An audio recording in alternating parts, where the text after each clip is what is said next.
Hello?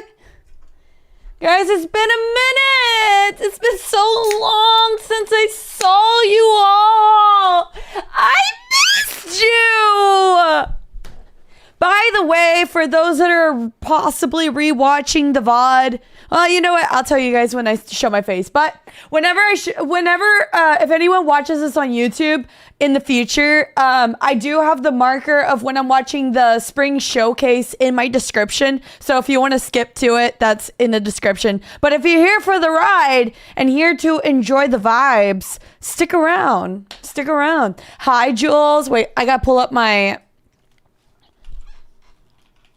Gotta pull up my dashboard so I can actually see everything. Hello?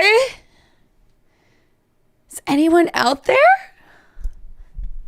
Hi Cloud, hi Jules, hi Dragon, hi Steve, hi Ninja, nice to see you. Hi Mushroom Killer, hi Big Boss, hi JC Miles, hi Phantom, hi Victor, hi Maddie! Did I jump scare you?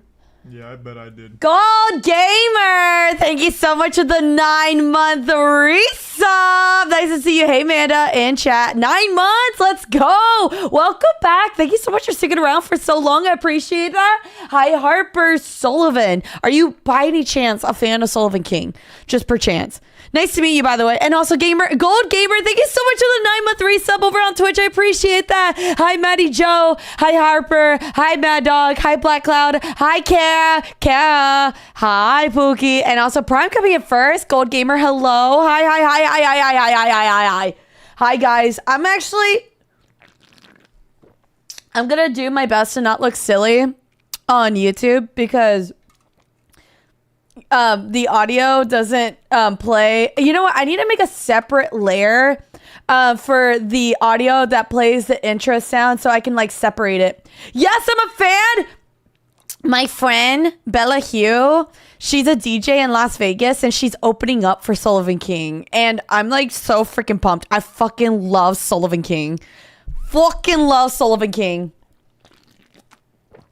I think I low-key would just want to go just to watch her perform and also see Sullivan King. It's like a double win, you know? It's like I get to see two great performers. Oh, obviously there'll probably be more, but still, you get the point. Hi, Adrian. Nice to see you. What is up? I'm not a nerd. I'm gonna just skip the intro. We're gonna just go straight into yapping, okay? Because intro music doesn't really play on YouTube, and I don't want to look a little silly. Hi. I straightened my hair. I straightened my hair today. I'm not a nerd. Hi, Brian. Nice to see you. Sullivan Kings are so amazing. He is an amazing performer. I've seen him perform at Electric Forest, and it was so freaking cool. It was so cool watching him perform, and it's just, I just, top performer for me in my bucket list. Hi, Jules. Nice to see you. I'm not a nerd. I am not a nerd. I guess today I am because we're looking at the Future Game Showcase today. I'm pretty pumped about it. We're actually going to be looking at a bunch of video games and reacting to them today. Where else is your streaming? I'm streaming on Kick, I'm streaming on Twitch, and I'm also streaming on YouTube. My YouTube channel is Queen Manda Live, and my Twitch is Queen Manda. Same thing over on Kick. We can, you know what? Yes, we can nerd out over Sullivan King. We can nerd out about games. We're all nerds. Hi, MGK. Nice to see you. Okay, fine. I'll take it. Today I am a nerd. I will take it. There's no command for nerd. How are you guys doing today? Happy Thursday. Today was the day I was actually supposed to finish Resident Evil 9. But I finished it yesterday. So today we're actually going to be doing reaction videos. We're going to be reacting to a few videos. A few that I actually had, on standby for a few days. We're going to be also reacting to, what was my channel? What did it say earlier? Pikmin. There's a lot of drama going on with Pikmin. I wanted to watch it because it's a mixture of, from what Moist Critical said, a mixture of Pokemon, Palworld, and a sprinkle of Overwatch. And some, I think, Animal Crossing or something like that. So either way, I'm pretty excited to check that out. Honestly, it looks kind of fun. The lighting looks amazing. Really? Oh my gosh. I have the lighting like bouncing off the wall. So I'm glad that it works. I need to get it connected to my internet though, because we completely redid the internet. Yeah, I'm gonna lower it. I can't hear myself, but you guys can still listen to the music. We got brand new fiber internet, so I wasn't able to like get it all connected. Did I jump scare you? Chris with the 36-month resub. Wait, I did this last time. I thought this was fun. Look at that. Look at that. You all can see each other yapping. You can see each other yapping. Look at all that. Fuck. I saw it coming. Ian! Thank you so much for the 62-month resub. I love you. Welcome back. Hi, Kraz. Welcome in. Tee. Nice to see you, Ian. Hope you've been doing well. It's been a minute. Big Boss, welcome back with the 65-day month resub. Oh, now everybody wants to do their redemption. Then I see everybody's names right there. Everybody redeeming their daily chicken feet. You guys should, because that actually helps me see who's in chat. Hi, Kraz. Nice to see you. Ian, thank you so much for the freaking 62-month resub. How many years is that? That's already over 4 years. It's already over 4 years. Chris, with the 36 months, that is 3 years, right? Yeah, that's 3 freaking years. Oh my God. No, you better be sorry. You better be sorry for being late. How dare you? How dare you? How dare you? Also, look at all everybody's new badges. Wait, why isn't it showing? Mad Dog should have his umbrella badge. Okay, well, it's showing on the screen. My computer's been acting a little weird lately. 5 years, 13 days. Wait, then that case it'll be way longer than you. New badges? No. So there was a drops going on when I was playing Resident Evil 9 Requiem. For over on Twitch, whenever you redeem your daily chicken feet, whenever you sub, you get the words are hard. You get the umbrella badge. That's what someone is streaming, Resident Evil 9. So you can get the umbrella badge. And I got it from me yesterday. I subbed to myself. The effing stream glitches last night and it wouldn't let me join the raid. No, it's okay. Then we'll find a new homie. We'll find a new homie today. Because, oh my God, dude, yesterday, what was her name? I have her right here. Hold on. I have her right here. Yeah, Carmen Ivetti. Oh my God, she is so freaking funny. She like had me like laughing on the ground yesterday. Amanda has forgotten something. What did I forget? What did I do? Oh my God, Livy! Yeah, thank you so much for the 100 biddies. And also thank you guys so much for the freaking hype train. I appreciate that. What did I forget? I forget a lot of things. Don't tell me that I forgot something. Also, can we get a shout out for Libby, please? Please, mods. I'm sorry that I freaking crashed on you yesterday. That stinks. That's really stinky. No? Well, I don't think you really have any say in anything. For like, you're like picking two struggles. You're Canadian and you're a streamer. And I guess if you wanted to add on to it, we could say woman. Yeah, we could also add on to that too. So you got 3 struggles you're dealing with right now. Like, pick one. You're good. Something about my 3-year sub. We will talk. Uh-oh. Wait. It's a 3-year sub? Wait, tell me. I forgot. We will talk. Am I in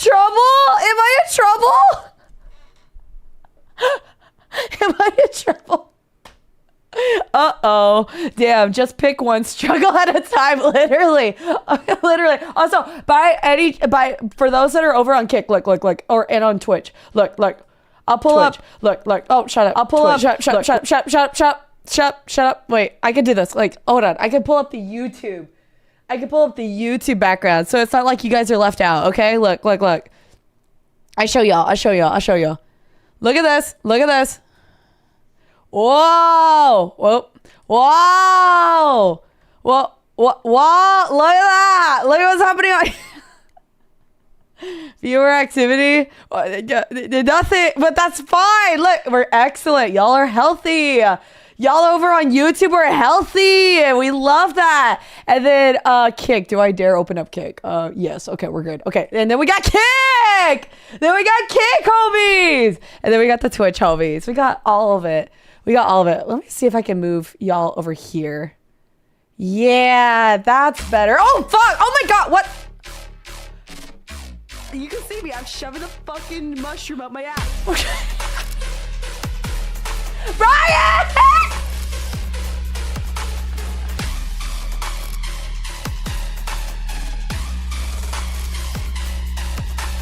Phantom Brian with the 10 gifted subs.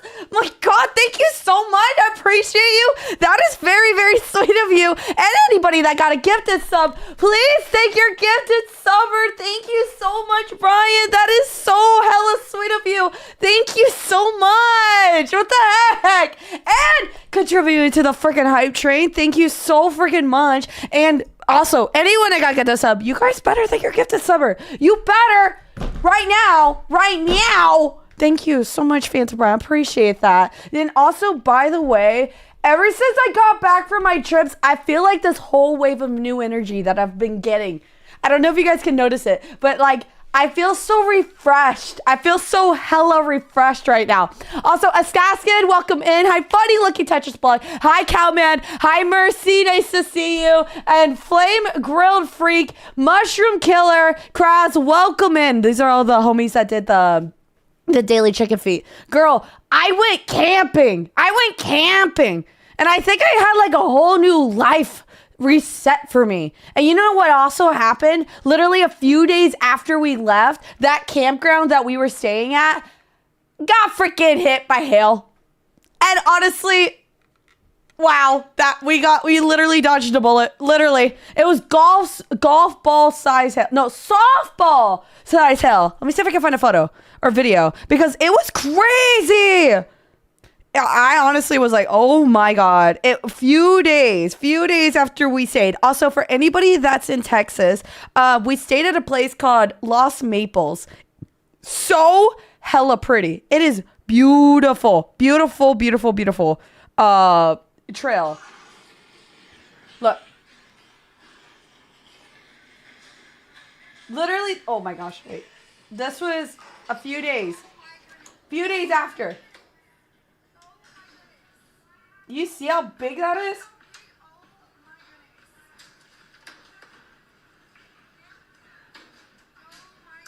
There was like no way we could have avoided that. Like, I have an air mattress, and honestly, the safest place for like softball size hail would be under my air mattress. That would have been like the only way to like not get hurt. Because like if we were under our tent and under the gazebo, which is like a big gazebo that we had, canopy, it wouldn't have helped because it would have bounced and they would have hurt us regardless. I'm in Texas. You're in Texas. Wait. I'm in Texas. Are you really in Texas right now?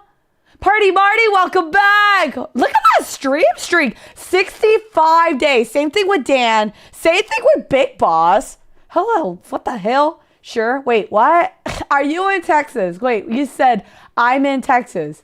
Camping with the mods. That would be so fun. We were like talking about how we should just all go to Alaska and just stay at Chrissy's house. You live there in Alaska? No, Texas. You live in freaking Canada, girl.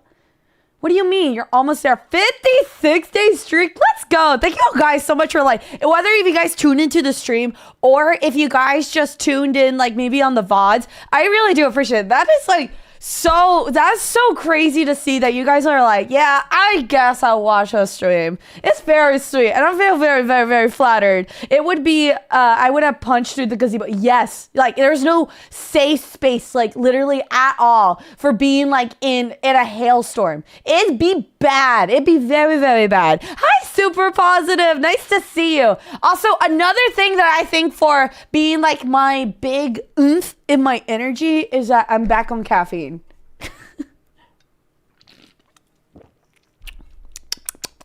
And it works. Caffeine works. Outdoor boys make camping in Alaska look so easy. I have been on my like outdoor boys like video grind lately. I've been watching all their videos, especially like the day before camping. And I was like, damn, I need walkie-talkies. I need ramen. I need my gun. I'm kidding. Also, Gato, Nero, hello, welcome in. Which is not a bad thing, especially for animals. Pepper spray, bear spray, all that fun shiz. Thank you guys so much for the level 4 hype train. I appreciate y'all. And now you guys can see y'all selves. You guys can literally see yourselves. Put in that choo-choo. If you guys participated in the hype train, put that cool emote that you got. You got the, wait, was it this one? This one? You got the freaking lizard face right there. Oh my God. I literally love. Oh, you can see yourself. Can you see this?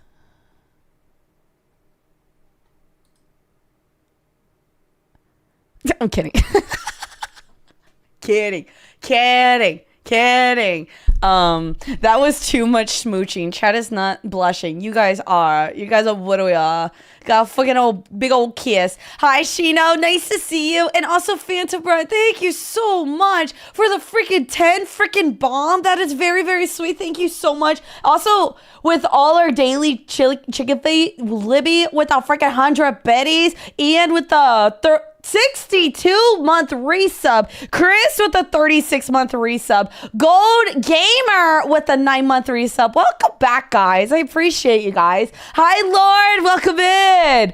How goes WWE 2K26 grind? Wait, is there a grind?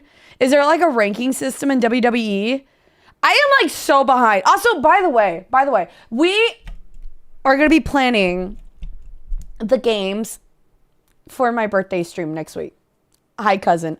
I'm your cousin? Are we actually related? I wouldn't be surprised. I really wouldn't be surprised. Oh no, okay. Well, I had a few people that like popped into my DMs on Instagram and they were like, hey, aren't you so-and-so, so-and-so, and so-and-so? Because I am the son of so-and-so, so-and-so. Therefore, we're cousins. And I'm like, that is just so specific. Latina family. It makes sense. But like still, it's just crazy how it's just like all connected and they're like, boom, we're related. And now after that, he asked me to give his friend a shout out. Like literally, I haven't even met this guy. Like he's like my high school cousin and he's just like already asking me for a shout out for his friend. I was like, no. I'm like, you're already using me. He goes, what? No. I'm like, okay. Well, the answer's still no. Manda, did you catch up with my bits?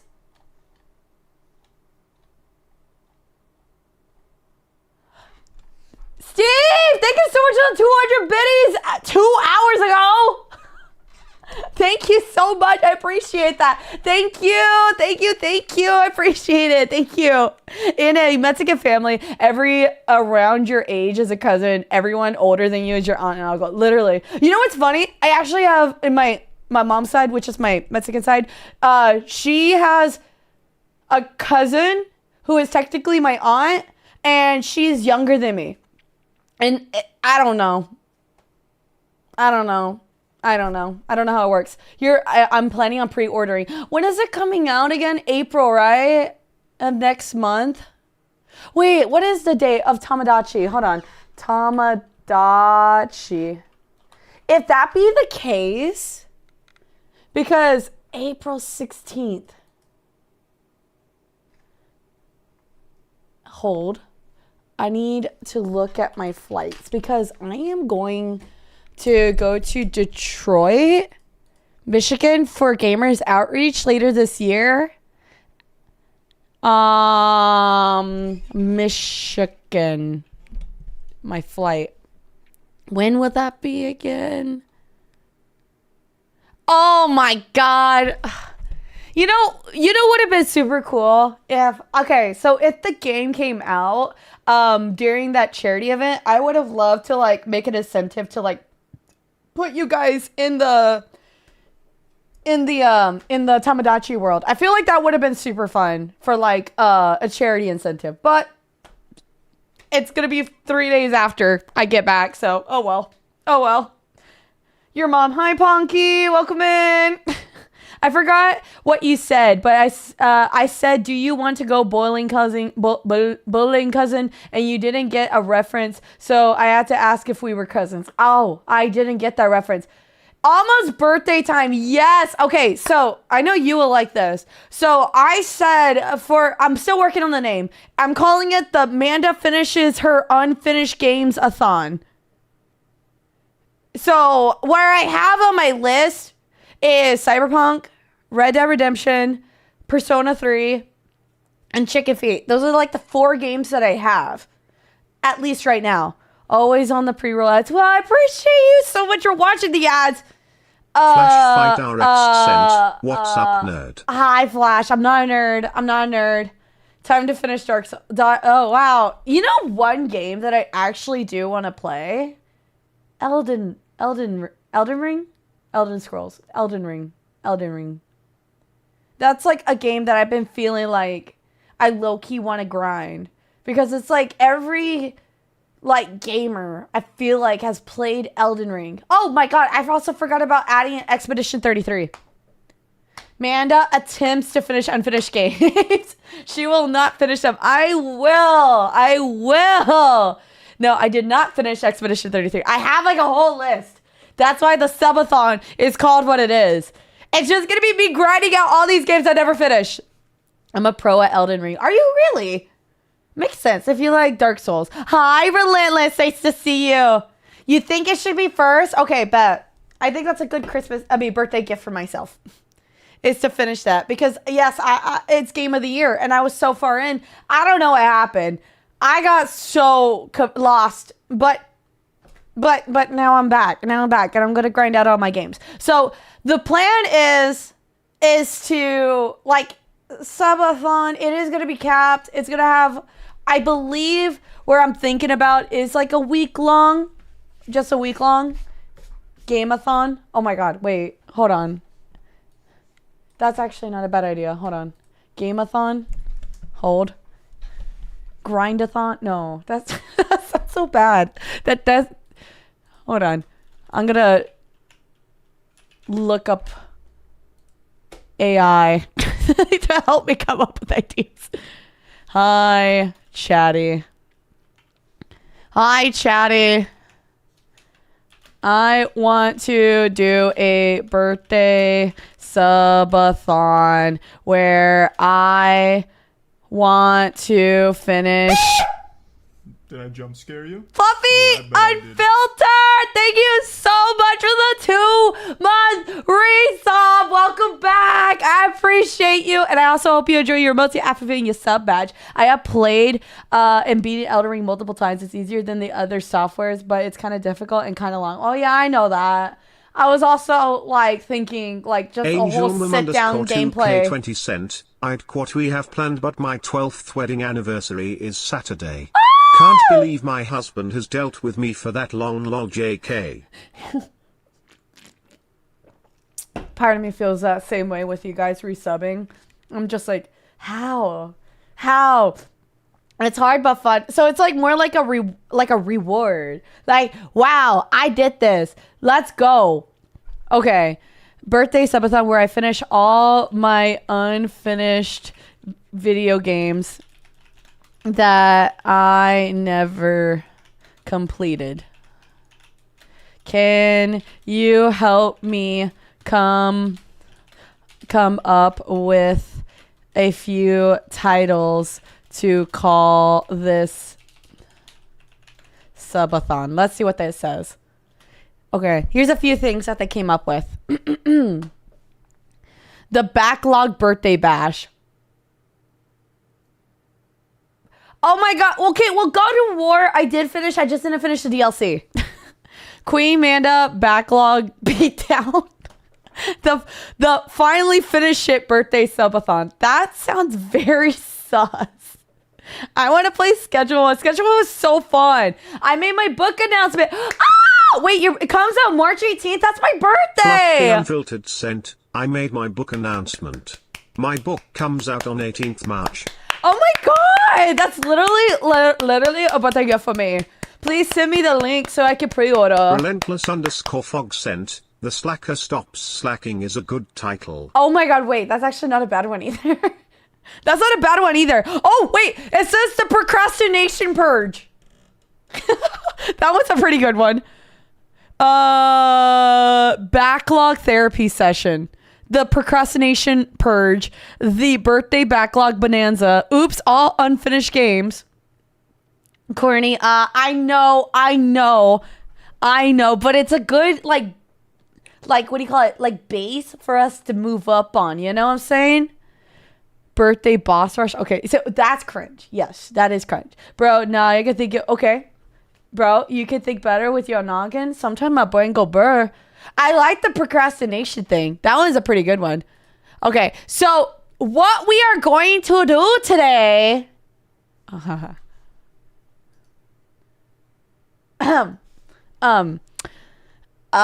we are gonna look at a few videos today.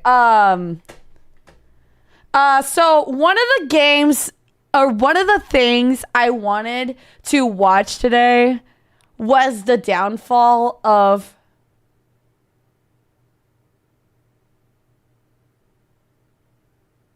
What was that game?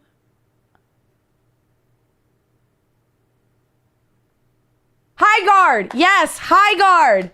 I was like, what was, dude, the downfall of my memory, literally. So I actually have a video that I wanted to watch. I was listening to it, but I didn't watch it.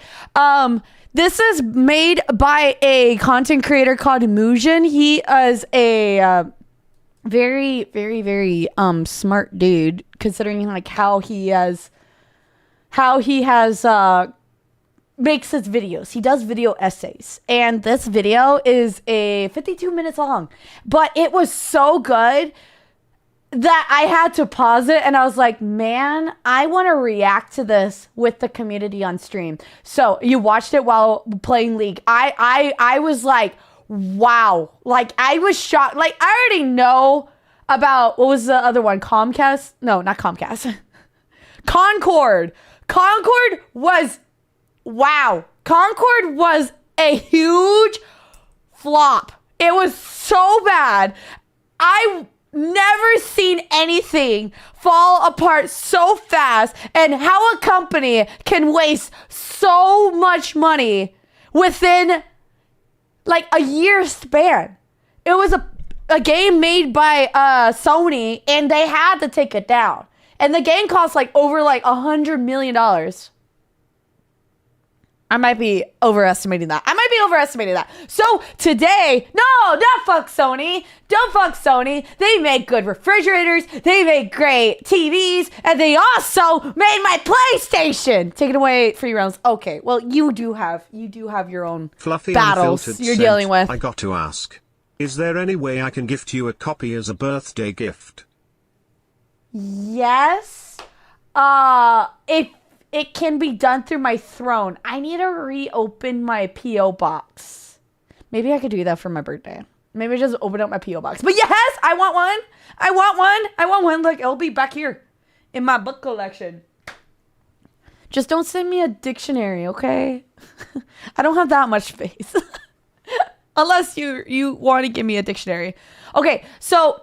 Today, we are reacting to the downfall of Highguard, where they were the final game announced at the Game Awards, which is a spot that is known for like the biggest announcements in all gaming. And they saved it for a brand new game called Highguard, a multi-shooter game that Keely, the host, was like, yeah, this is a very good game. He got into a lot of drama. Jeffrey Keely. Yeah. Oh my gosh. He got into so much drama. No, don't get me wrong. I still respect this guy, because he has made the gaming space a fresh new start. Like what he has done with the Game Summerfest and the Game Awards, it has showcased and gave a huge platform for games that are needing that space. But we didn't need that space for Highguard. So we're going to be watching a video made by Mujin called How to Butcher Your Entire Game Studio in Under 45 Days. Highguard's disastrous and confusing story. So that's what we're going to be watching today. They shut down the game today. What a good day to watch, I guess. Dude, there's just so much drama in this. I normally don't do drama, but if it comes to video games, sure, we'll do video game drama. We'll do video game drama. So, the video in the video is in the description down below if you guys want to watch it. But this is gonna be my reaction to Mujin's video. So we're gonna go ahead and get started. Yes, literally, everybody get your popcorn because this thing is crazy.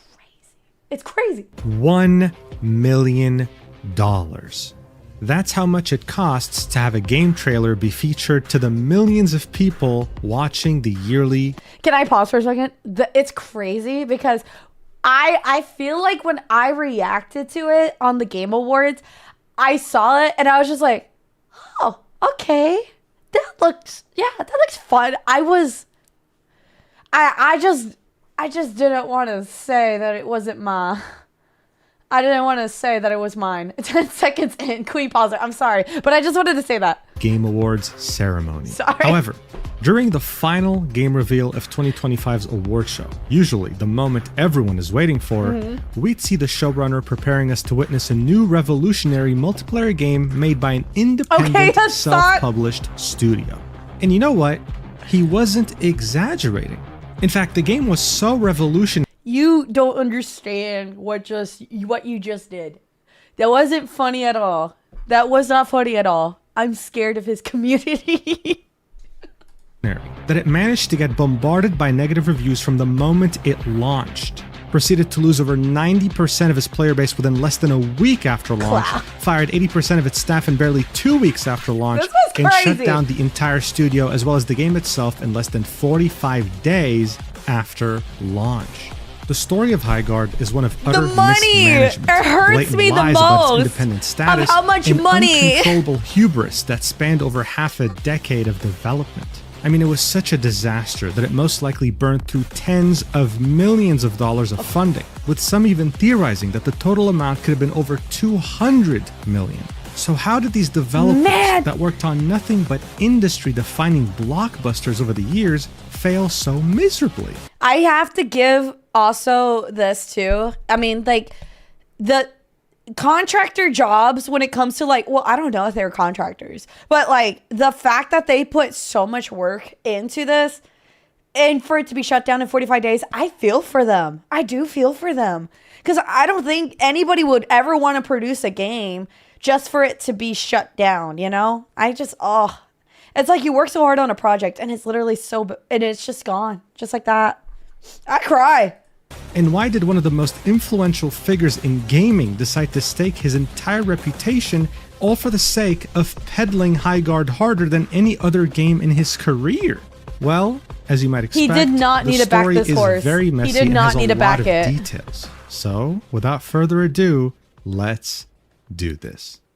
All right, so to really understand the disaster of Highguard, we actually have to go all the way back to 1995 when the Electronic Entertainment Expo, otherwise known. You know what's so funny? It's just like how Mujin, how he makes his videos. He just like sometimes like whenever he just talks about any topics, like say if he's like talking about like the downfall of the Pokemon versus Power World, he'll be like, all right, we got to go all the way back in time to the Roman Empire where the Romans had conquered friggin' the Colosseum, because that is literally exactly how we are here today with Pokemon. I was like, okay, you know, he does this research, but sometimes I'm just like, how does he go this far. But honestly, well, this is a good example. He's going to be talking about E3. But still, it just sometimes I feel like that's would be the case with his videos. I'm waiting till he goes like, well, we'll start about the Big Bang. Literally, he should. He just starts off with the Big Bang, and then I'll be like, okay, it all makes sense. As E3 would launch. Back then, video games were nowhere near close to how big they are E3. today. And this expo was mostly used to showcase to publishers and when it business was people here. certain aspects of the video game industry. Throughout the years that followed, though, gaming would start to become more and more profitable and mainstream. E3 would benefit from this directly, and it would become the biggest video game related event every single year in parallel to its European counterpart, which was Gamescom. It would So what we're going to be watching today, by the way. Sorry. consistently be held in the summer of every year, The more Uncharted specifically 4 in the month series. of I June. also should One watch of the biggest play highlights of Uncharted. E3 was during the peak of the console wars when you had PlayStation and I should have not been a child and just grew up and went to E3 when it was around. Literally. Same thing with me. We had PAX South in San Antonio, and then they shut it down. And it was like before it was like streaming and like doing video games. Well, I was playing video games, but it was like before I learned about like how big this video game space was. So it's I was so sad. I low key PAX East was very fun. Wait, yeah, I went to the one in Boston. Yeah, and I got sick. I got the flu, but it was so fun. I very much enjoyed it. I think PAX East was one of my favorite video game conventions. So fun. Amanda, bring back E3. I personally can't. No. Xbox I can't rent do out that. spaces a few feet away from each other as they were presenting the next generation consoles that would That's define gaming drama. for the next few years. This is what Drama. E3 truly was all about. You get sick everywhere you However, go. Okay, as to you be might fair, know I by haven't been now, getting sick all good lately. things come to an end, and E3 Capcom! unfortunately was no exception. Oh, For many like, people, the end of E3 was due to throwback. the COVID-19 pandemic, but in other ways, one could say that it began prior. From the day this expo was created, the Okay. only people who had access to E3 I were take industry emergency. insiders or press. Regular people had no access, but E3 2019 changed that. This Do you think streamers could have gone back then?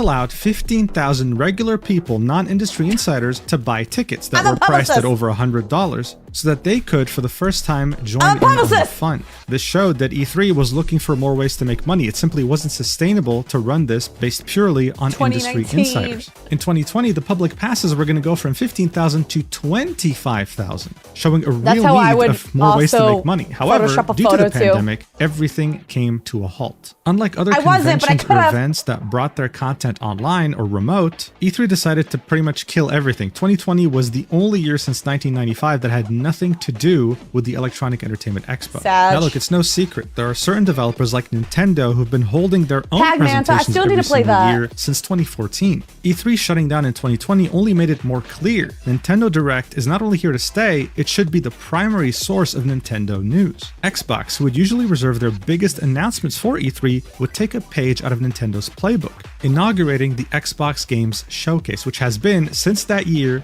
their main way to showcase their biggest announcements. It's been so much PlayStation would do the easier. exact same The State of thing Play. with the State of Play.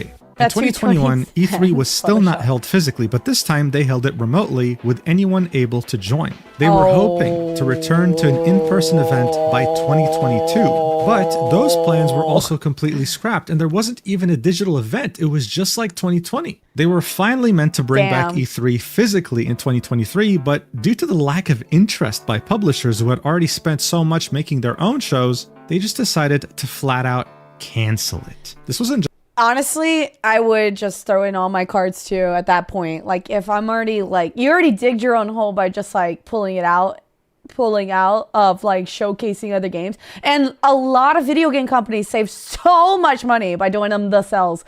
Hi Agent, nice to see you. Hi Red, nice to see you. Yes. It's so big. And it's crazy because it's like, they do deserve like their moments of like recognition. Like they deserve like the fancy like red carpets, because video games are another type of cinematic medium. It is literally an interactive cinematic medium, and they deserve it. It comes into the voice acting, it comes into the music, it comes into the graphics, all that stuff. There's so much work, and dare I say, a little bit more work to go into video games, and maybe some, not all the time, but there was way more efforts that sometimes go into video games than it would come into cinematic movies. Ooh, who said that? Whoa. Who said that? I didn't say that. I did say that. Hi, Size. Nice to see you. Speaking of games, said that the Game Awards Solar Stars 2 is out. Ah, let's go. Yeah, people yearn for video game conventions. Exactly. Hi, Size. I did tag you in a random video. Okay, sounds good. Sounds good. I'll check it out soon. Not to mention the PlayStation says Spider-Man is in their franchise. They are not going to give up to anyone, even have the fights with Disney on it, and they even allowed to have Spider-Man per the DC comic universe. No, honestly, yeah. I mean, companies are so incredibly stingy now, and like they want to protect their assets, their mediums, so that yeah, they can definitely make a profit, just like you said. Sony with Spider-Man. Exactly. So why wait for Sony PlayStation to think they own Spider-Man? Fair enough. That's fair enough. Okay, but it's a RPG like Baldur's Gate 3. Is it good? Or is it going to be a Highguard? Sorry. Mando, thank you, Size. You are so sweet. I appreciate that. Just the console makers making their own shows. You had developers making their own shows too, like EA Play, the Ubisoft conference, the Square Enix conference. Listen, E3 was essentially... I'm not complaining. I like watching them in the comfort of my house. I mean, as much as I would love to see a show, most likely if I were to go to the show, I probably would be sitting in a very weird spot where like maybe like a pillar is blocking my view, and then I wouldn't be able to see anything, or I have bad vision. I wouldn't be able to see the show. It just makes more sense to have everything literally like digitally and have it free and accessible. It just makes sense. Just get up and move for real. No, it's not the same because there's gonna be people coughing and stuff like that. And they're going to be screaming. And then there's going to be some loud chick with purple hair just like being annoying in the crowd. Essentially made redundant. And the pandemic only accelerated that. I truly think that this was where the world was headed anyway. Problem is though, now you had multiple different conferences to look forward to for different publishers and games. And that in turn left a huge vacuum for any mid-sized or indie-sized studio. Yay! Where were they meant to talk about their games? Well, that's where Jeff Keighley comes in. Look, Jeff, when it comes to Thanks for sharing. Thank you for showing. Maybe we should pause sound alerts for the time being since we're reacting. I might put this into a YouTube video, so less editing the better. Just to help me out. Thank you. The video and game thank you so much, Gamer Mike, for the biddies. Veteran for a very long time. If you followed any gaming news or events, you must have definitely seen his face at least once, whether involved it be E3, in the gaming Gamescom, or any high-profile gaming-related event. His story goes back decades, even though the guy for some reason never ages. He was truly able to put his name on the map. Wait, actually, he doesn't look like he aged a single bit. He actually does not. He actually looks so freaking young. When he was the only journalist who was present with Valve as they were launching Half-Life 2, taking you behind the scenes in a studio, Valve, 2026! which is known to be quite secretive to the public. He was also involved in his fair share of... hear me out. He's going to make up for this whole thing by putting Half-Life 3 in the last spot at the Game Awards. I'm calling it now. Half-Life 3. Half-Life 3. Last spot. 2026 in December at the Game Awards. Me when I'm delusional. I'm not delusional. He's going to make up for this. He's going to make up for this. I have faith in him. I have faith in him. Controversies like the whole Dorito-gate saga, when he presented the Halo partnership with Mountain Dew and Doritos, which led to this famous picture. It's gonna happen. Though, to Jeff, his goal has always been to give gaming what it deserves, and that's to put it on par with other creative avenues, like movies. Exactly. Both his parents were executives at IMAX. This meant that he constantly attended things like the Oscars. From an early age, he wondered why video games didn't have an equivalent to the Oscars, even though they were a medium that deserved. Don't you love it when the rich is on our side? In 2014, he would do something ridiculous, insane even, which is creating a new award show for video games with money out of his own pocket. He refused to fundraise it because he said it would be too awkward. He wanted to put his money where his mouth was. Are they though? The reason why he was insane was because throughout the years, there were many other attempts to do this. These gaming awards, none of them would really stick. But over the years, he did exactly that. Oh, it actually Ada, stuck I'll come and has back now to become an that. integral part of video games. However, as I need a moment to E3 shut think. down, he also saw another opportunity, filling the void that it left. This is when he would launch the Summer Game Fest. It took place in the same month. It's just like, I know this is so random, but like, I fucking love the graphic design of Summer Game Fest. Like, it's just so pretty. It's so pretty to look at. I love the wavy text. It just gives off this fun water like splash vibe, you know. So someone did their big one in Blender. Oh, you're talking about this? You are #1 in clipping. My mom had to move back in with me. Oh, really? I'm sorry if I scared your mom. This is E3 just so took place pretty. in. It wasn't rocket science. It aimed to fill the exact void left over by E3's cancellation. so This pretty. meant that Jeff and his production team would not only head the prestigious Game Awards in December, but would also have another event called the Summer Game Also- Fest in the summer. Gorgeous award. Gorgeous award. Both of these events would have game reveals, and both of them would be watched by hundreds of thousands of people expecting to see He games has that to will make a joke revolutionize about the it space. next year. When it came to the Game Awards He in has particular, to make over a the joke years, about it had it. gotten so successful with such a high, consistent viewership that by 2025, it was reported that if you want to showcase a 3-minute trailer during the awards, it would cost you over $1 He has to take million, at least some fun almost double accountability the prices from and laugh 2024. about it. And of course, it goes without saying, 'Cause the it most was pretty valuable slot bad. in the entire award show is the final game that's shown. In show business, you always save the best for last. You want people to keep watching. And so, this is why it was so shocking to the world that for the Game Awards 2025, with such high Ellen's prices, nightmare. the game deemed most valuable in the entire the show, top the one left. shown at the end, would be something they had never heard of before. Highguard. And this is how it would be presented. Take a look for yourself. You know, sometimes our last reveal at the Game Awards is a teaser for something years and years away. But not tonight. Our final world premiere It's time. comes from 61 It's members time. of the team that built Apex Legends and Titanfall. 4 years ago, the principals founded a new independent studio with the hopes of pushing the shooter genre forward with a new original game. They've done it in complete Can I like put in my reaction right here in the video? Because I'm just like, wow. I was so like, I really was trying to make myself be hype. I really was. It did look pretty good. I thought it did look pretty good, but I would be honest, like, there was like other few games that deserved that spot, you know, during that whole show. So rough. secrecy, which It's is rough. even more amazing because the game is very deep into development. The power of independent, self-published I think it's just studios to 'cause push it's this so medium forward tedious. is a growing and I think positive theme in our industry. And so tonight, you're not only going to get the announcement of the game, but also your first look at the gameplay. I've played it, and after you see this trailer, I think you're going to want to as well.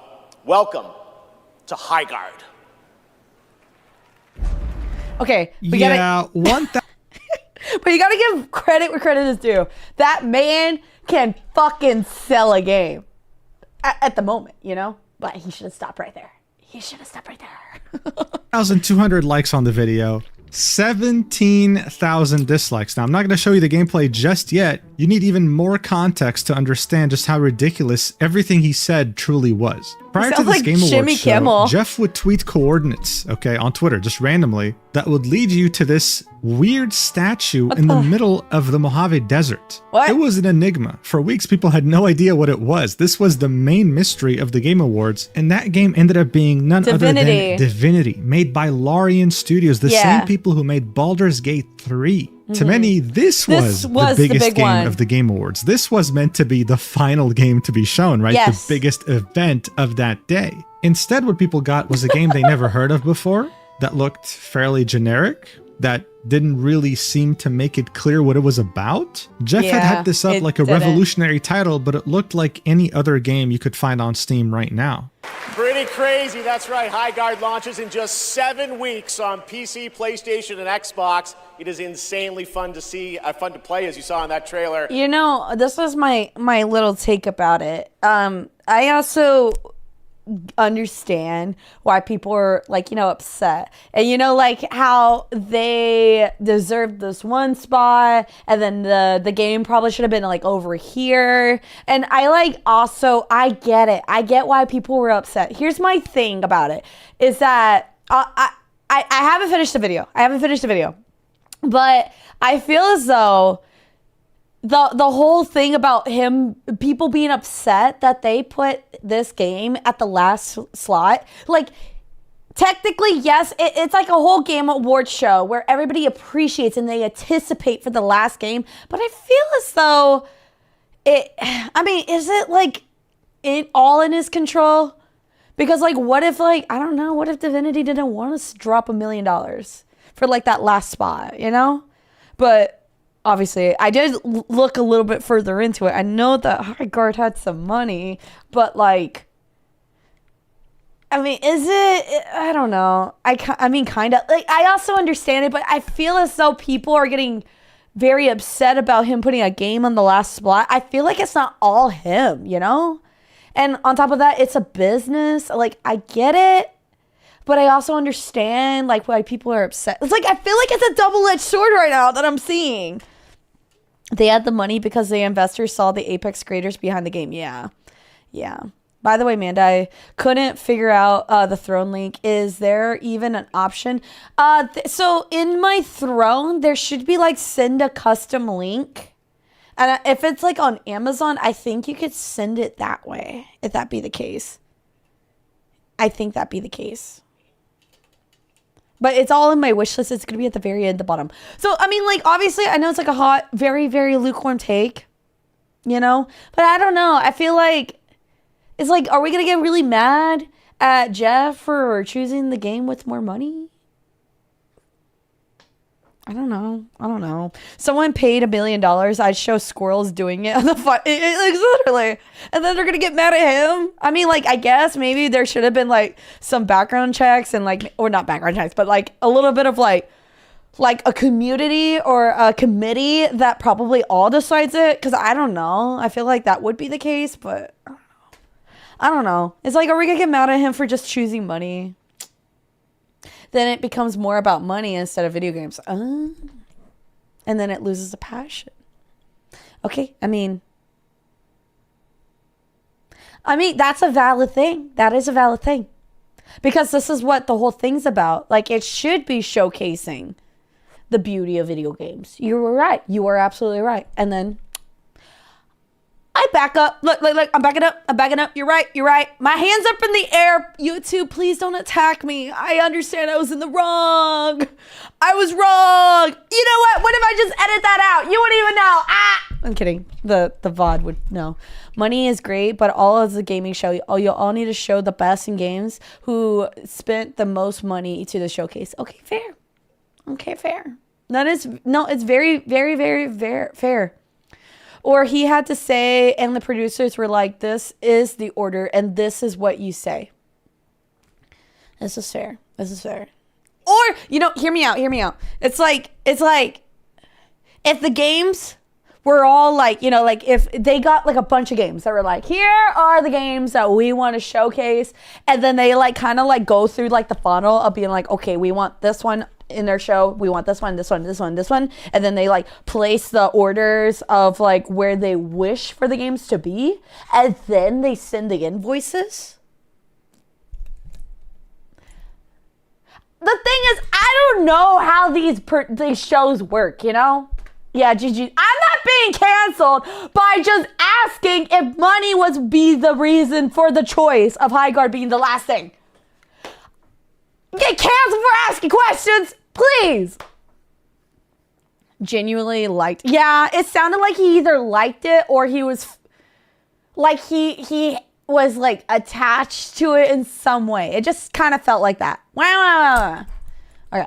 And now it's time for our final award. Last year, Astrobot So there it was, the biggest game of this prestigious award show, coming out in 7 weeks and seemingly out of nowhere. So as you would expect, people put on their investigative fedoras to determine where this independent, self-publishing developer, as Jeff described it, came from. And that investigation would only lead Not to the more stock confusion image. and suspicion. Not the You see, the stock studio behind image. Highguard, Wildlight Entertainment, made their first announcement to the public that they exist back in the beginning of 2024. Well, what was Astrobot against? I actually liked Astrobot though.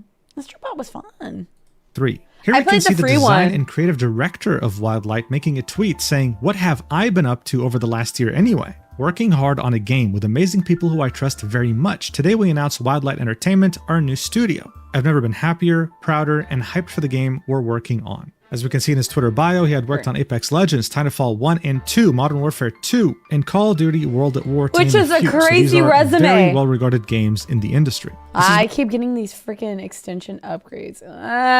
Leave me alone.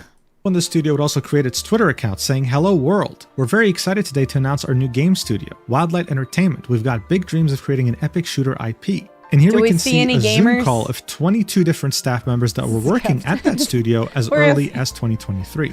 It wouldn't even take a day for Wow, game publications to flashbang. start reporting on this. Former Apex Elden Legends Ring! Titanfall Oh. developers create new studio, Wildlight Entertainment. The studio head would be Chad, someone who was at Respawn Wasn't that the Entertainment for DLC? around 11 years. He was also the ex-game director for Apex Legends, a game that had, well, made a lot of money. So no wonder many publications were talking about it. You have a bunch of ex-Infinity Ward and ex-Respawn Entertainment Oh, developers that's that made their studios a right. lot of money, now forming their own. And so far, other than this very limited array of information we have from 2023, the only other thing we knew was from Jeff Keighley himself, calling it Right. a self-published independent studio. Even though their own company LinkedIn page as early as 2023 would say Wildlight Entertainment is a new, fully funded entertainment studio, never really specifying where they got their money from. In fact, what I find interesting is that the website linked on their LinkedIn is wildlightentertainment.com. And when you go there, it says we're under construction. Please God. check back for an update soon. It's not even wildlight.gg, That's- which actually works. But this little Wow. piece of mismanagement aside, Wow. Wildlight was about to face a world of Oh, hurt that they could have that is never bad. predicted It after looks the reveal so at the Game unfinished. Awards.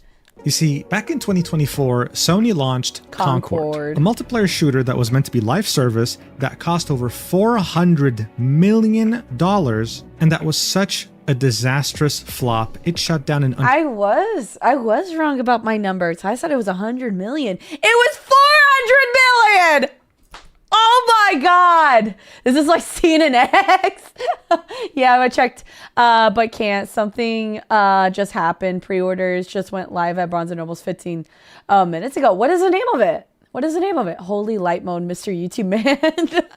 It's Musion, man. But it's literally like CNN X. Hi, Ty. It's nice to see you. Hope you've been doing well.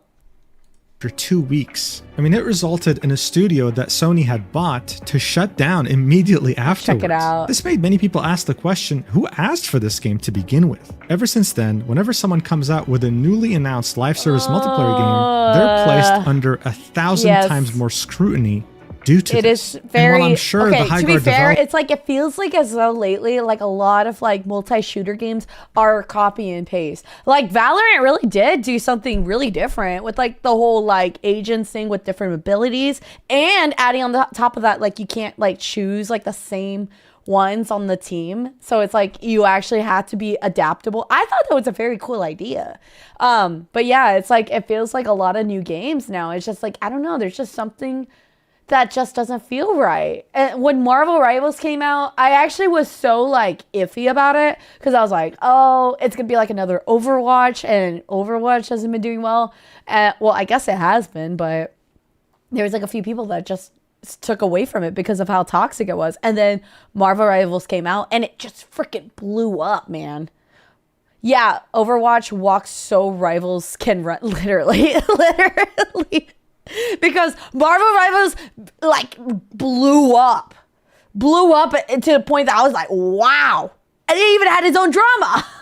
So I'm like, wow, how did that, like, it's crazy when there is a lot of like creativity, but it's like when it goes too far, when it gets too complicated, you would lose a lot of people. And another thing that comes into these big multiplayer games is the marketing. Like, you would have like to be talking about it. Marvel Rivals, it had freaking Marvel backing it up. It kept talking about it nonstop. Valorant, they had Riot with League of Legends, but also adding on top of that, it had that whole like Valorant where a few Twitch streamers have access codes, and then they were putting it out on the internet or letting streamers stream it, and then they had to watch it for a certain amount of hours for them to get a code. It blew up for them. There was like creativity that went into the marketing space into it.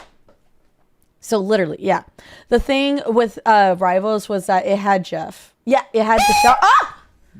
Had Jeff the Shock. Yeah, I bet I did. In fact, thank you so much for the 35 months. Welcome back. Appreciate you. With the voice actor. Okay, yeah, the voice actor Star-Lord from Gina. And yeah. It's really cool. But either way, where I'm saying is that like they had a lot of like people talking about him. And then Highguard came out. Literally, I feel like nobody heard of Highguard only till the Game Awards. And it was going to get announced like next month. So there was like, what, like only a month? And they were, that's all we had. That's all we had. We didn't have anything else. Literally, I'm also not like up to date with like a lot of the gameplays, but it's just like when we saw it on the Game Awards, I was like, I never heard of that, but I always felt like that's like a normal thing. Apparently nobody else heard about it, so it was crazy. It was so buggy and not ready. They shouldn't have launched it then. No company should ever be launching a game if it's so buggy. Like, where's your testers at? What do you mean? What do you mean? Hey, I'm gonna sell you a car, but the engine is broken, the spark plugs aren't sparking, and you have one flat tire. But I'll sell it to you full price. I know it was free, but you get the point. You get the point.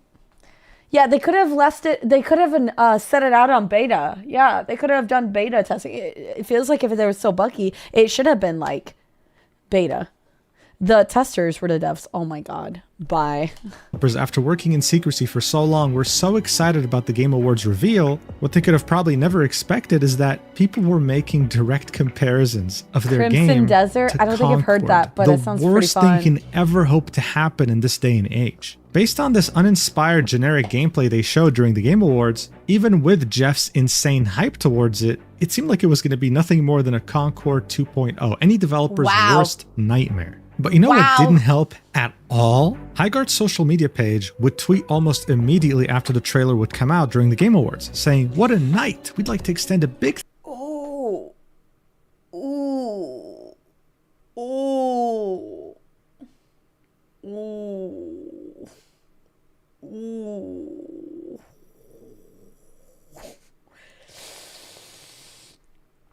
Ooh. Ow, that hurts. That hurts me.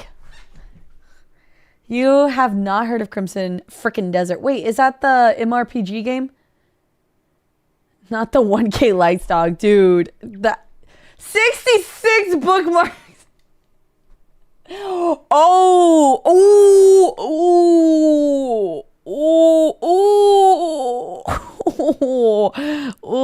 that's not a good ratio at all. Oh, no. Thank you to Jeff Keighley and the Game Awards. We have so much in store for you when the game launches on January 26th, and can't wait to welcome everyone into the world of Highguard. We'll see you next year. January 26th, that's literally like a This is a post you would expect month. them to make after the big reveal, sure. You know what else you Like would a expect, month and though? some change. Them continuing to tweet up until release day.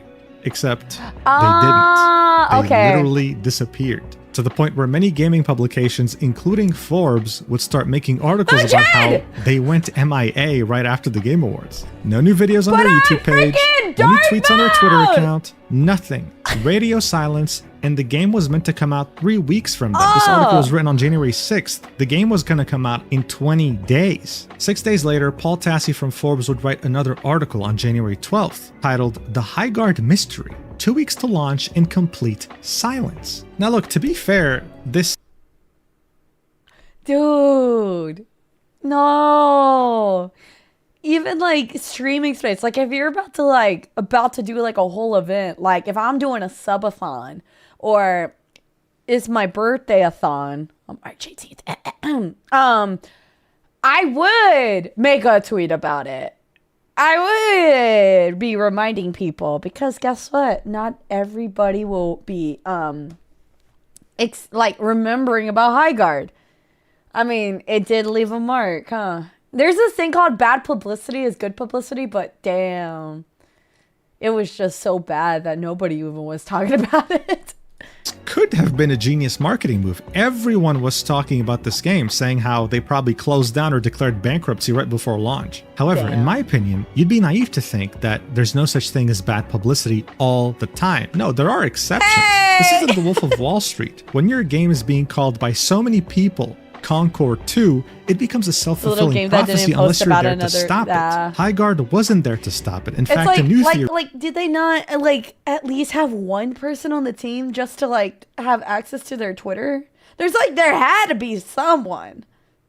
There had to be at least one person to just tweet about it. It's like, hey, Highguard. Highguard. See, oh, it's so easy. It's so easy. That's all you have to do. I don't know.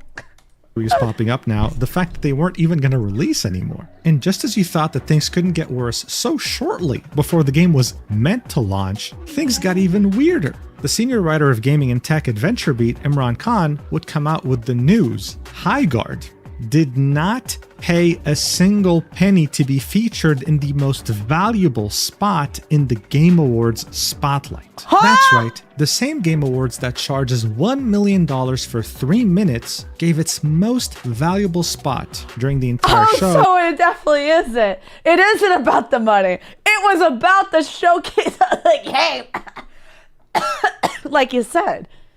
Wow, it wasn't for the money. Because he liked it.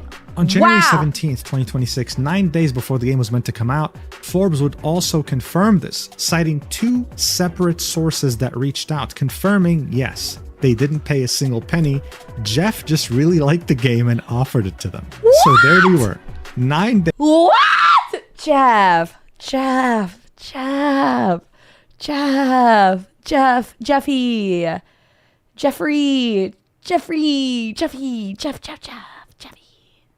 Gregory. Come on, Jeff. Come on. What was this? So it wasn't about the money. I'm calling it now. It will come out that Jeffrey took some background money for him to hype it up and make it seem like the game was just that good. Oh, he just took the money. I hope not. Gregory is wild. Can't trust Jeff, who spells his name that way. That's the red flag. Days away from release, and this bombshell dropped. Is this Concord? Okay, yeah, Jeff loved it so much that he put it at the end. I'm playing Fatal Fame 2 remake right now, and it should have taken the spot instead. Oh my god. Pete, Ajax, welcome in. Jeff is gonna get canceled soon, and I can feel it. I hope not, because he actually did. He has done good. He has done a lot of good in the gaming space than this, you know? It's like his goods have definitely outweighed the bad, but like, damn. I am manifesting. I mean, he is the besties with Kojima. Kojima is only besties with good people. We'll see. 2.0. Did they go bankrupt before the game even releases? And why the hell did Jeff give his most popular spot in the show to this very generic looking game? The gaming community was truly baffled at something that had never really occurred before. And just as the discourse was running rampant on every piece of social media you can imagine, something completely unexpected ended up happening. And that's Highguard finally breaking their silence barely 3 days before release. On January 22nd, 2026, Jeff Keighley would tweet, "Just 4 days until the launch of Highguard on Monday on Steam and consoles." Bear in mind, up until this point, Highguard had said nothing since the Game Awards reveal. Jeff was single-handedly carrying this game's entire marketing, and many of the comments are pretty much saying, What? Why? Why would you do that? It's not your job. It's not your job to do that. Maybe he's just trying to like make himself not too embarrassed. this. Paul Tassi, the same guy who wrote those Forbes articles, would literally say, have you heard anything? Like, is the developer still here? Did they not go bankrupt? And it would only be on January 23rd, 2026, that Highguard would finally make some sort of social media. Hold on. Oh, whoa. Okay. This was January 3rd, 2026. January 23rd.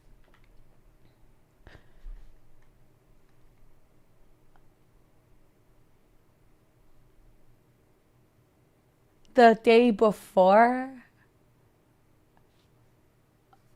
Jeffrey. We're still here. Did they not go bankrupt? Okay, 11. Wow. And it would only be on January 23rd, 2026, that Highguard would At 7 p.m. Oh my god. finally make some sort of social media announcement. Like, also, by the way, social media nerd here, because most times you can schedule posts, right? I actually am not too sure if you could actually schedule on, I personally can't on the app. Maybe there is like a type of application that they could use just to like put something out there. I can't do it on the app. Can you do it like on the website? Either way, if you can, then this should have been a scheduled tweet. Maybe a few other scheduled tweets. It literally, what? You just need a caffeine, maybe an Addy, and just like sit down and just lock in, post all your stuff, like do a bunch of tweets, all within like an hour. Maybe like 2 hours. Just spend some time just sitting down. Schedule out your content plan just to say something. And then you don't have to worry about it. Ain't a good look, twin. It isn't. More views than likes is crazy. Well, that's usually gonna happen. That's crazy. Maybe an Addy is wild, but that's like all you just need is just some kind of concentration. Just grab a few stock images. I know they got a freaking file back there with a bunch of media that the social media artist could have had, or social media manager could have just had. Just schedule it out. You can get an intern at a college. Just ask them to do something for free. And like, you could have had this done. But you're doing it 2 days before launch? Your game. A game. 3 days before their release, saying, tune in on Monday, January 26th at 10 a.m. PT for the Highguard launch showcase. Here, we'll share an in-depth look at Highguard direct from the studio, featuring a full gameplay deep dive, year 1 plans, and much more. As you can imagine, many of the comments Bro, finally were roasting remembered them, the bringing password. them. More. As you can imagine, I'm fucking dead. Bro finally remembered the password. It's so funny. Do you need a publisher? There's still time. So you chose to show nothing until it's actually released. McDonald's is hiring.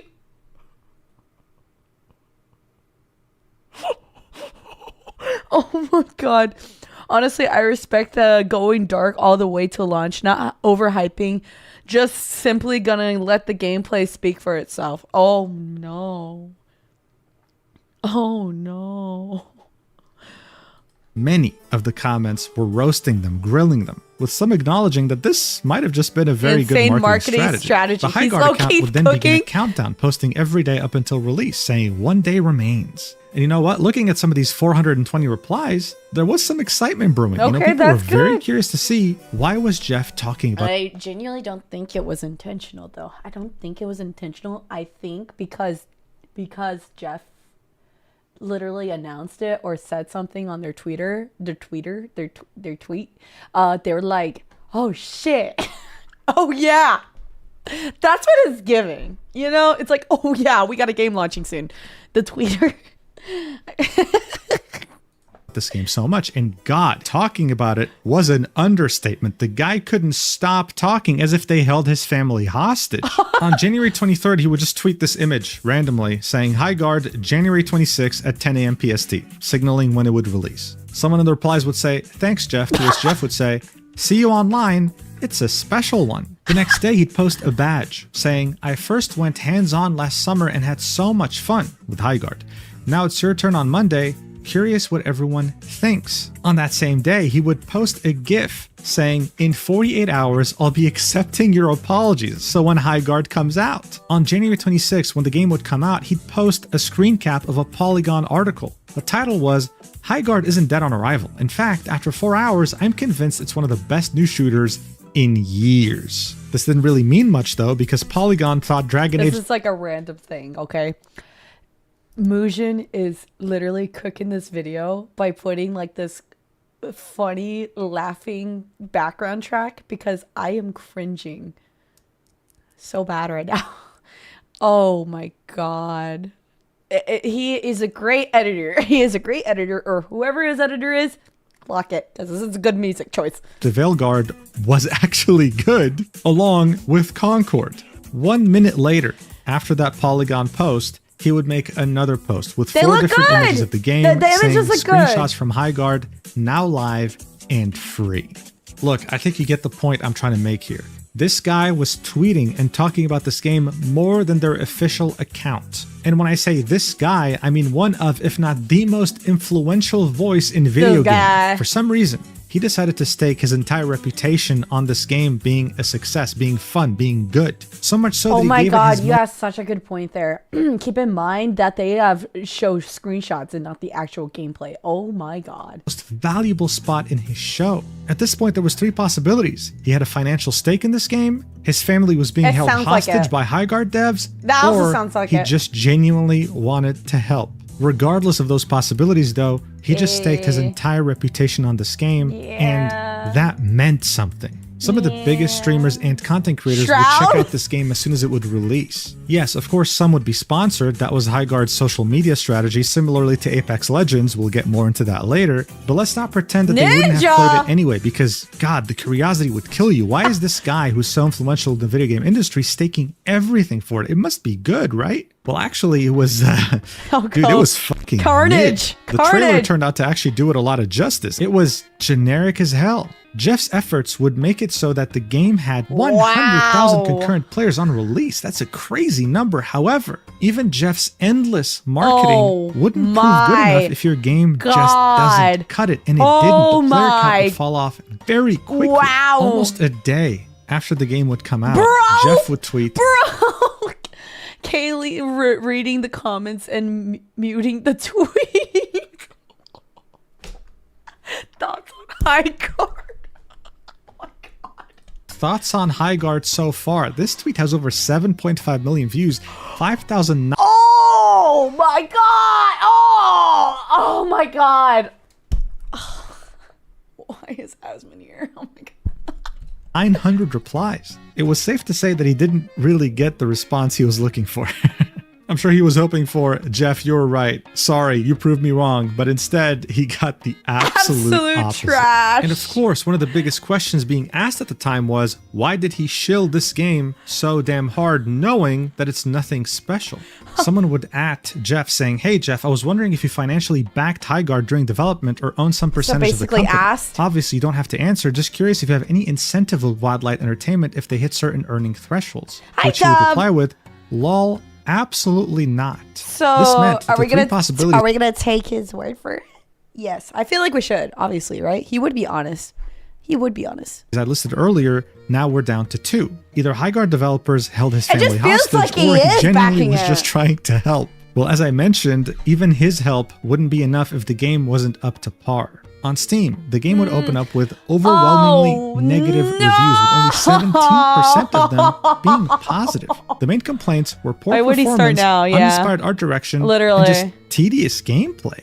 Look, if I had to explain to you the purpose of a game, like let's say Call of Duty or Apex Legends, it would take me 10 seconds. Like, for Oh, example, the GameSpot was the channel that we watched that broke down the ending of Resident Evil 9 for us. That at least explained the ending. Because a little bit, after like sitting on it, Resident Evil 9 was a little bit confusing. But like, I think like what they were trying to go for, I could see it. Will I think? Like, I have to see what the other... I'm sorry, this is like so other tangent right now. But like, I personally think it could be nominated for Game of the Year. But I have to see what other games are coming out. Like, Pragmata looks really good. It looks really good. What other games coming out? But personally, like, if there's other games with a more stable storyline, I feel like I'm not saying it's bad. I enjoyed it. I loved Resident Evil 9. It was so good. Resident Evil 9 was so good. GTA 6, is it coming out this year? Crimson Desert and GTA 6. I gotta play GTA 6. Yeah. November 21st. Wow. Supposedly, allegedly. That's never coming out. It's going to come out next year. Hi, John. Thanks for the follow. I appreciate that. MGK said no. But I enjoyed Resident Evil 9. But I personally, it gave like Resident Evil gameplay, you know? But I think if other stories comes out this year and they're more of a little bit less confusing, I think they would have a run for their money. What am I wearing? I'm wearing clothes. What are you wearing, John? What are you wearing? I want to ask you a question. Okay. And just so you know, you have a lot of people watching you, dude. The floor's all yours. Go crazy. What happened? The message already got deleted. Oh my god. Man, do you want me to read your message, John? Do you want the whole world to know your message? I'll leave it in the YouTube video. I'm just kidding. No, I won't.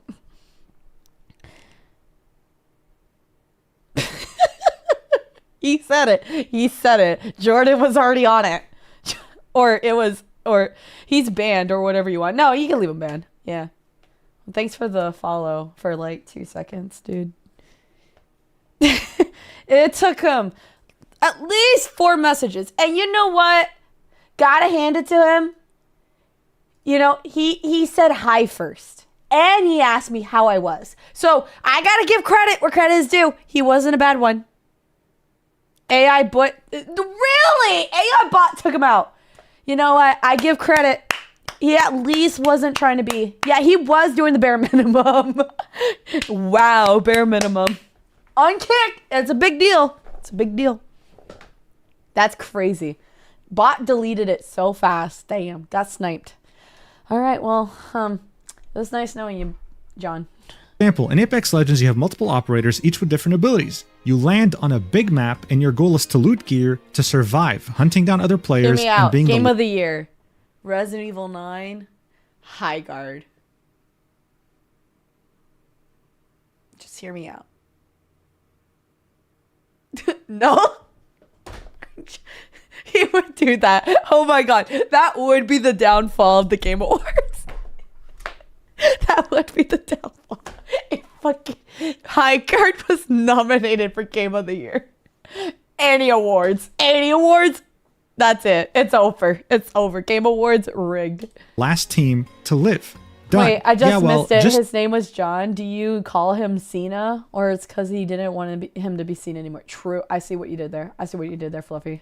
To explain the gameplay loop of Highguard, GameSpot made a YouTube short. This was them trying to explain it as fast and simply as possible. You want to know how long the short is? 1 minute, 48 seconds. They needed almost... I need to see this. Hold on. I need to see the short. Hold on. Let's pull it up. Highguard gameplay. How to play, right? Or games con, right? That's what it was called. Shorts. Highguard gameplay explained. Highguard gameplay explained. Here we go. is the gameplay loop of Highguard. Highguard is played with teams of 3, and each person on the team picks from one of 8 wardens, which offers different powers and abilities. The team then picks one of 6 bases to choose from, as does the opposing team, and then a map is generated using the 2 bases as either endpoint of the map. For about the first I'm lost. What? What? using the 2 bases as either endpoint of the map. Okay. For about the first minute or so of a match, you set up your defenses and reinforce your base. After that, you venture out into the map. You can mine a mineral called Vespa, which you can trade in for new upgrades, and you can even find those upgrades in loot chests scattered around the map or from caches that drop from the sky. You can also run into the opposing team during this time. Okay, I gotta admit, it does look fun. It does look kind of fun. But what? Period, taking them out in order to prevent them from getting any of the loot. After a few minutes of doing that, a magical sword appears on the map called Shield Break. What? Of course, as one does. This does exactly what you think it does. It breaks the shield of the opponent's base. There's only one shield breaker, and whoever finds it is marked on the map for everyone. And of course, if you're killed while wielding the shield breaker, you drop it for someone else to pick up, whether on your own team or the opposing team. Each team's base starts with 100 health. If you break the shield of the enemy base, that deals 30 damage. Once you've broken the shield, in the base are 2 generators and 1 anchor stone. You can plant a bomb at either of the generators, which would deal 35 damage per generator, meaning you need to destroy both generators to destroy the base. Or you could go straight for the anchor stone, which, if the anchor stone is destroyed, it's game over. However, planting the bomb at the anchor stone takes about twice as long as it does at planting at either of the generators. Make sure to head to GameSpot.com to see our full preview of the game. What? Did anyone catch that? A sword? Can't even plant my first game. Oh my god. What a video. 2 minutes to explain to you the gameplay loop of Highguard. That already says a lot to the complexity and tediousness of this game. Look, overall, it doesn't take a genius to understand from their trailer. You had multiple wardens, characters you could play with different abilities. You and your team would also vote on a base. There was multiple types of bases that you could start with. The whole point of this game was to fortify your base and attack the other base. You had to find a sword on a map which would allow you to destroy the shield of the enemy base, and then you'd be the attacker, they'd be the defender. And in order to win, you'd have to destroy multiple things. So there's only 6 people on the map? Like overall, is two teams and 6 people? Why does the map look really big? It looks way too big.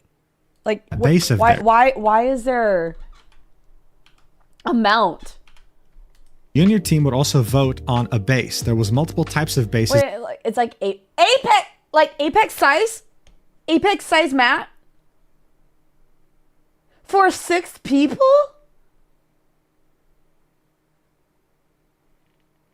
Not size, but modeled. What? Then they went to 6v6. Okay, that makes more sense to do 6v6. That you could start with. The whole point of this game was to fortify your base and attack the other base. You had to find a sword on a map which would allow you to destroy the shield of the enemy base, and then you'd be the attacker, they'd be the defender.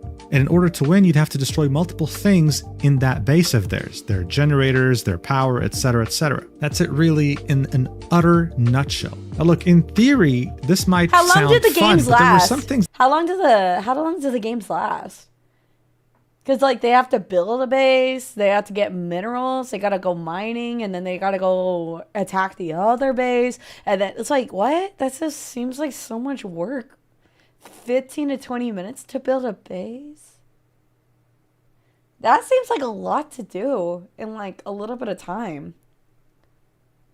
I'd be overwhelmed. It just didn't really make much sense. That really added to the tediousness. This map was absolutely massive, and yet it was only 3v3. That to many people didn't make much sense. These aspects of tediousness, as well as uninspired gun gameplay, coupled with the fact that everything looked generic. A McDonald's type of art direction, as you might say. Like as if It's you like bought a bunch of different Minecraft assets from a Bed Wars. marketplace. Gave the impression to many people that this was some sort of a Frankenstein game. Like they just took a bunch of different things they developed over a couple of years and just shipped it together just to get You something don't build out in, for you people to slap play. And barricades even though into the existing base. Oh, okay. Well, I guess that does take up a lot more time.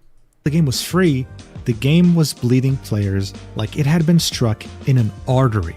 As of now, even game journalists found this game to be lacking, uninspiring, giving it a 63 out of 100 Metacritic score, but the real pain came from the players, 2.6 out of 10 from almost 300 user ratings. Steam currently has over 30,000 reviews, and it's sitting on mixed, with only 46% of them having something positive to say. The day after release, Jeff would acknowledge that things weren't going that well for him. He'd jokingly say, opening X this morning, while linking an image of Flynn Rider from Tangled surrounded by many different swords. This tweet would again gain a lot of exposure. 5 million views, 47,000 likes, 2,000 replies. And again, as you might imagine, a lot of them were not positive. Many people in the industry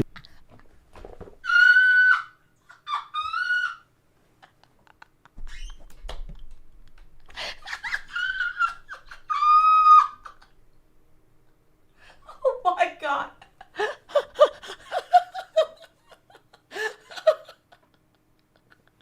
That was really good though. That was a good post.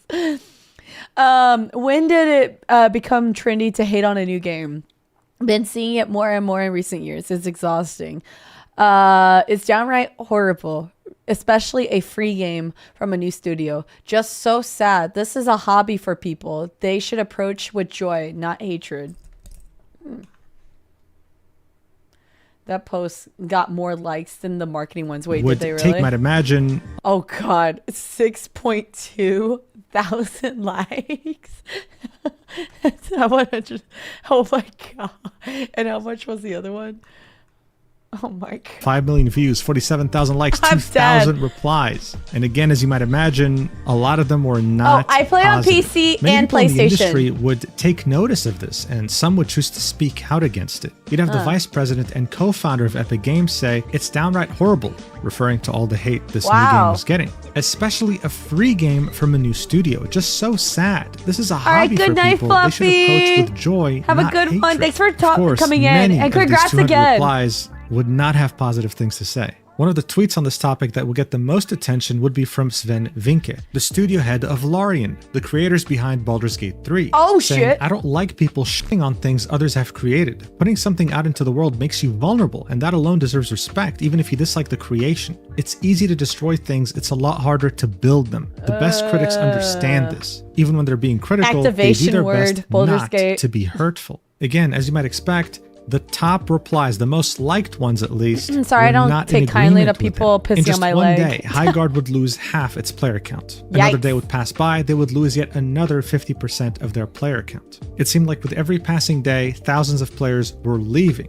But hey, it seemed like they weren't going to let that get in the way of their plans. Shortly after the game would come out, they would tweet, here's a look at the Highguard Year 1 game plan. Episode 2 arrives in 2 weeks. Each episode is 2 months long. Content shown is free for all players. And they would have plans up until December 2026. Every 2 months, you'd have a new warden, a new character to play. Every 4 months, you'd have a new map. Ranked mode was coming soon. You'd have new You gotta weapons. give credit. Okay, and I'm looking at this and I'm like, damn, this is a very nice social media design. Maybe they spent most of their time just working on the graphics. Because this is nice. This is nice. It looks nice. But considering that it was a little janky, damn. New raid tools, new limited time This is game rough. modes. I mean, it seemed like they had Very things rough figured for out. the It seemed like they were game. here for the long run, regardless if players were leaving or not. It also seemed like they were very open for feedback and weren't Which is afraid to try new nice. things. On January 30th, the #1 marketer of this game, Jeff Keighley, would tweet out, Highguard has added a 5v5 raid mode to the game, playable today. Now, did that help with player retention? Yes, a few thousands would play, realize that the game just wasn't for them, like definitively, and then it would proceed to lose many more players, reaching below 10,000 on the 3rd of February, and only dwindling more since then. By February 12th, the game would be down to 3,100 players on Steam, and with every passing day, they kept losing hundreds more.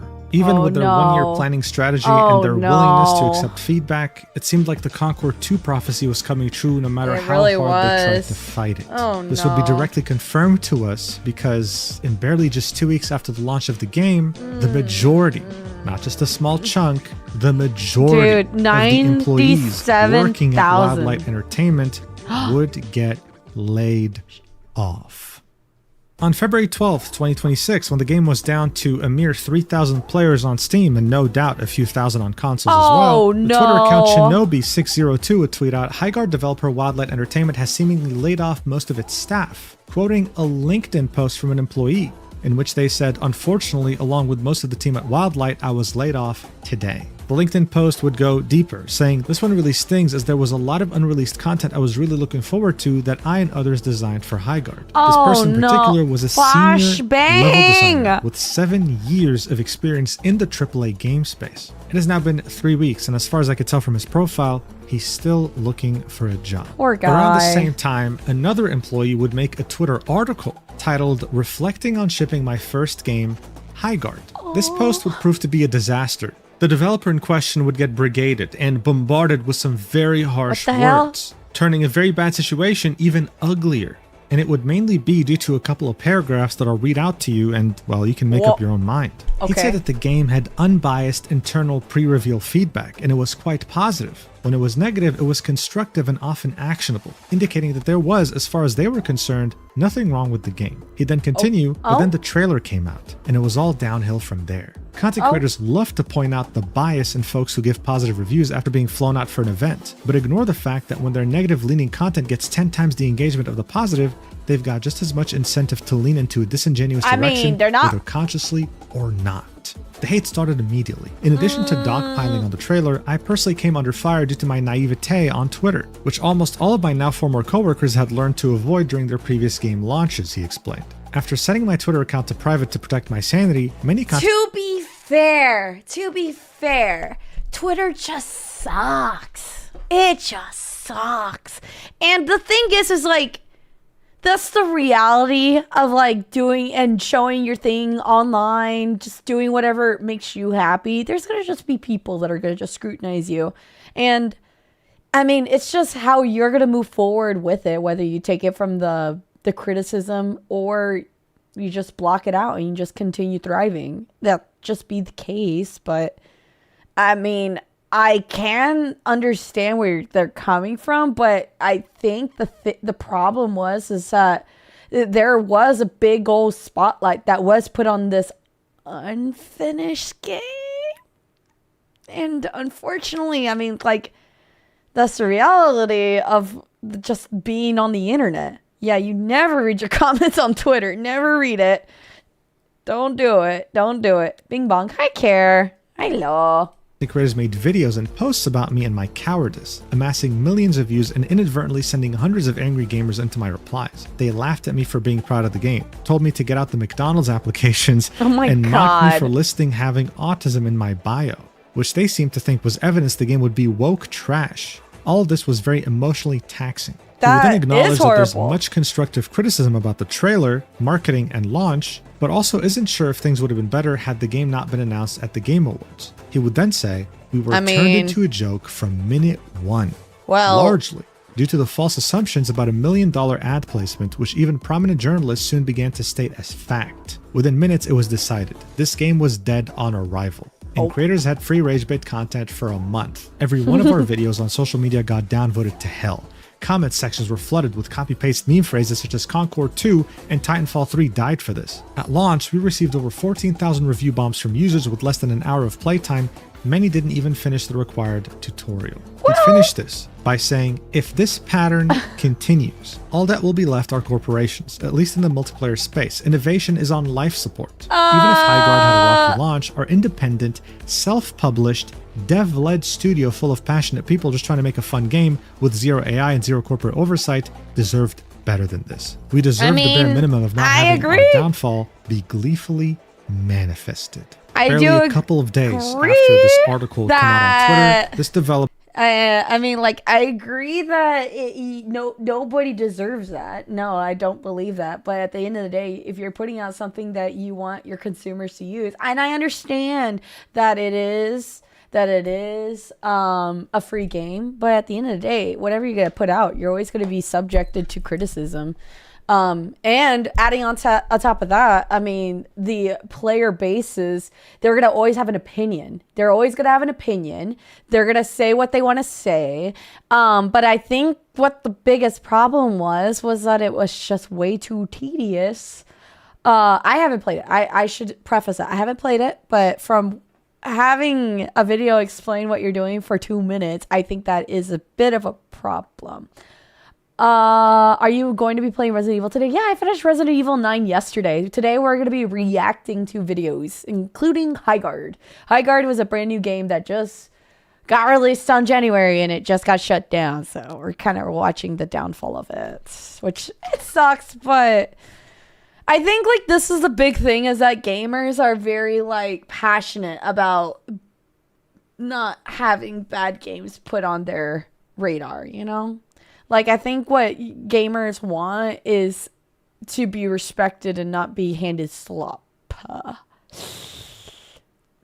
Speaking of AI, this video is an AI narrator, right? No, it is Musion. He is a VTuber. He's a VTuber. He just has a really good voice.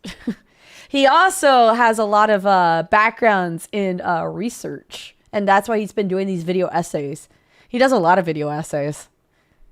A freaking finished game would be a nice... Yeah, I agree.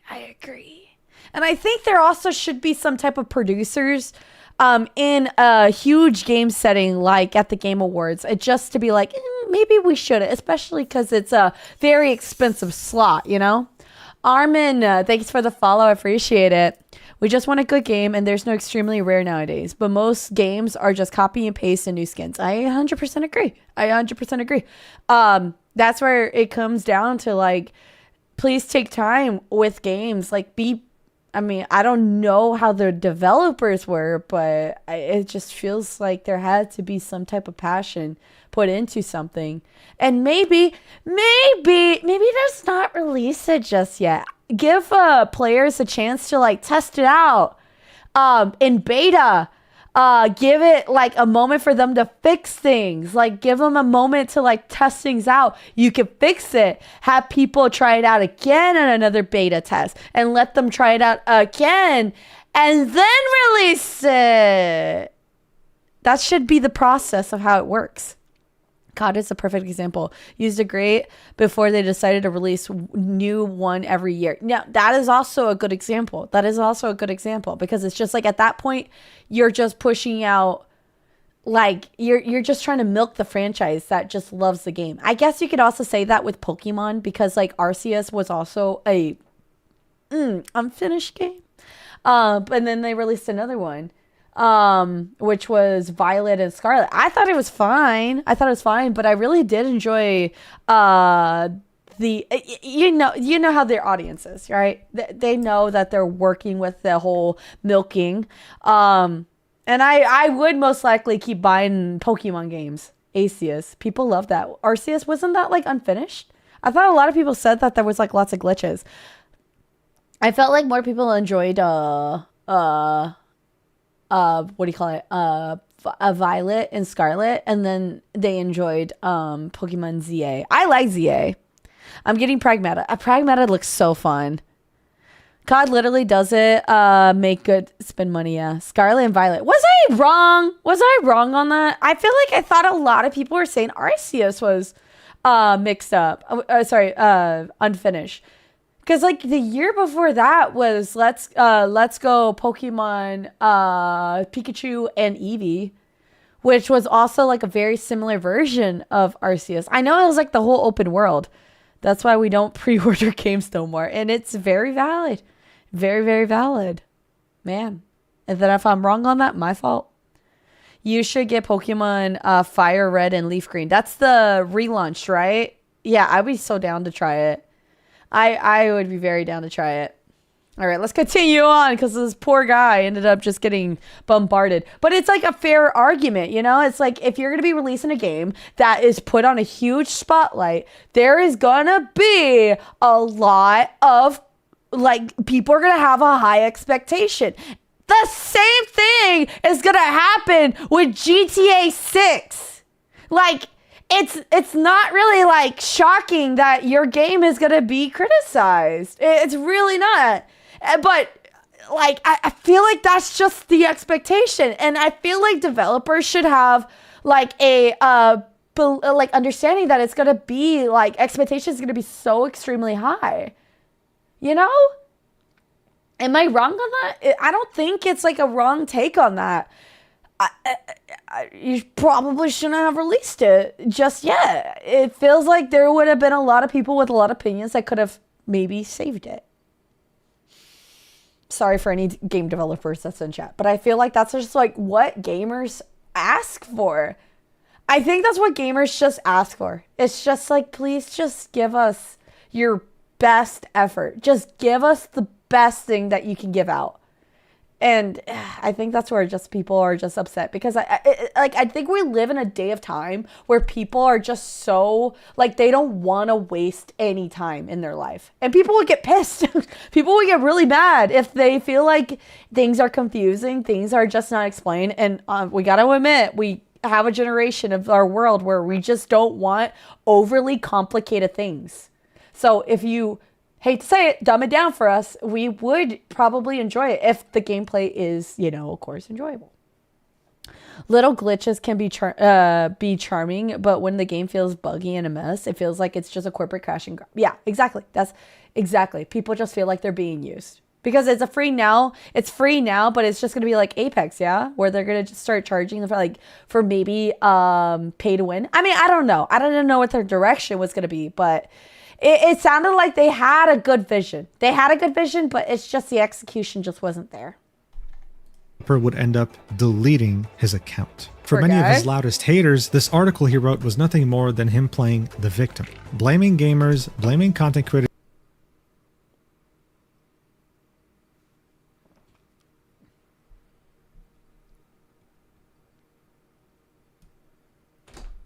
No accountability.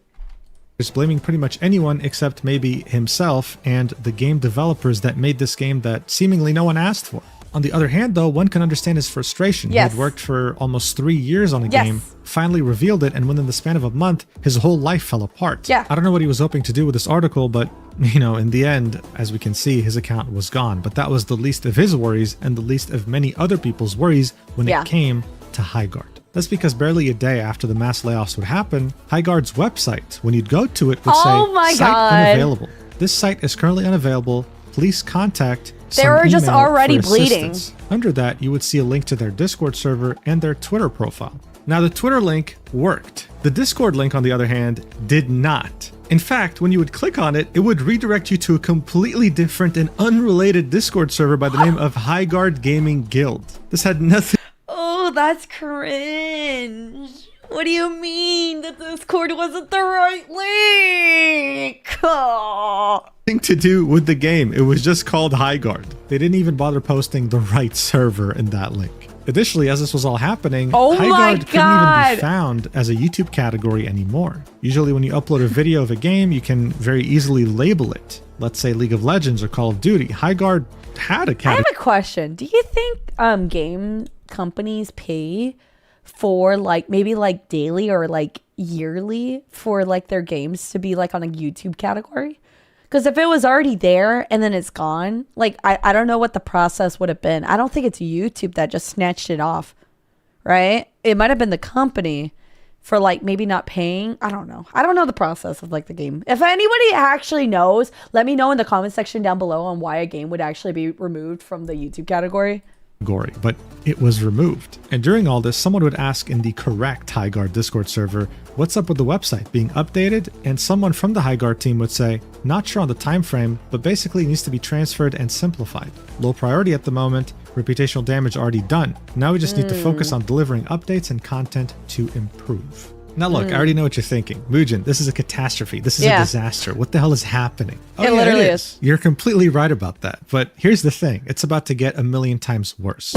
Remember how Jeff had introduced Highguard's developer? Here are his exact words. This is how he described them.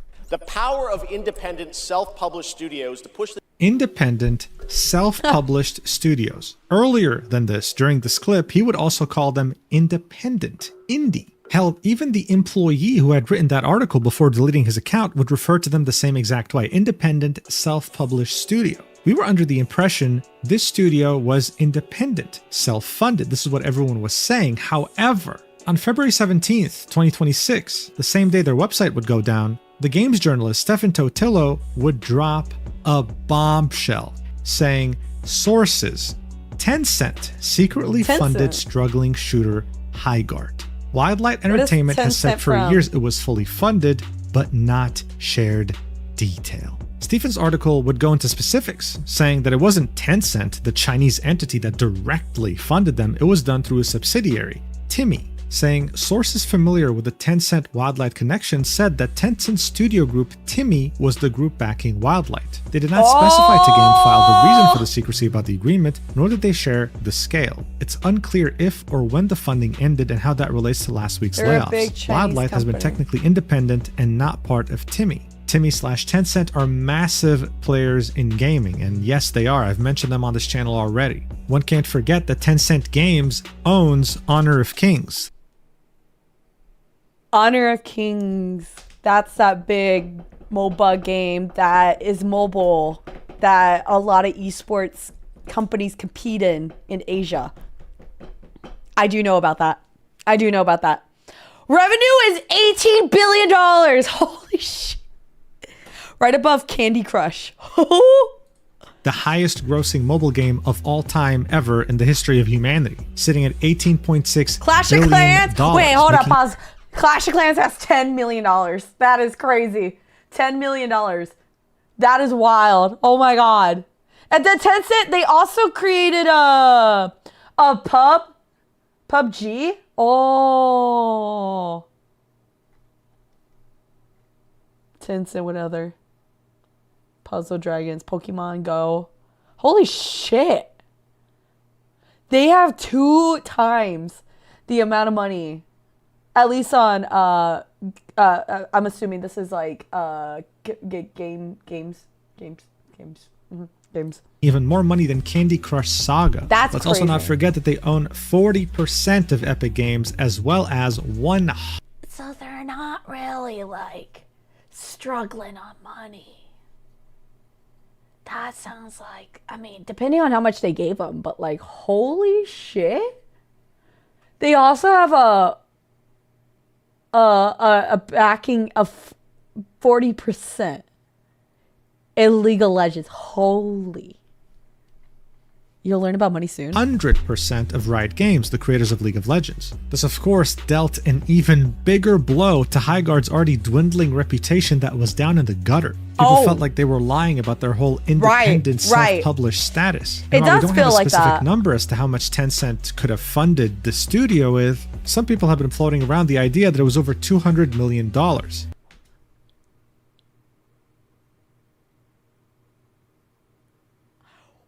No. Please tell me that's not true. No, that's a lot of money. Man, I love TFT. Have you been watching Rennie's streams? She is trying to be a professional TFT player.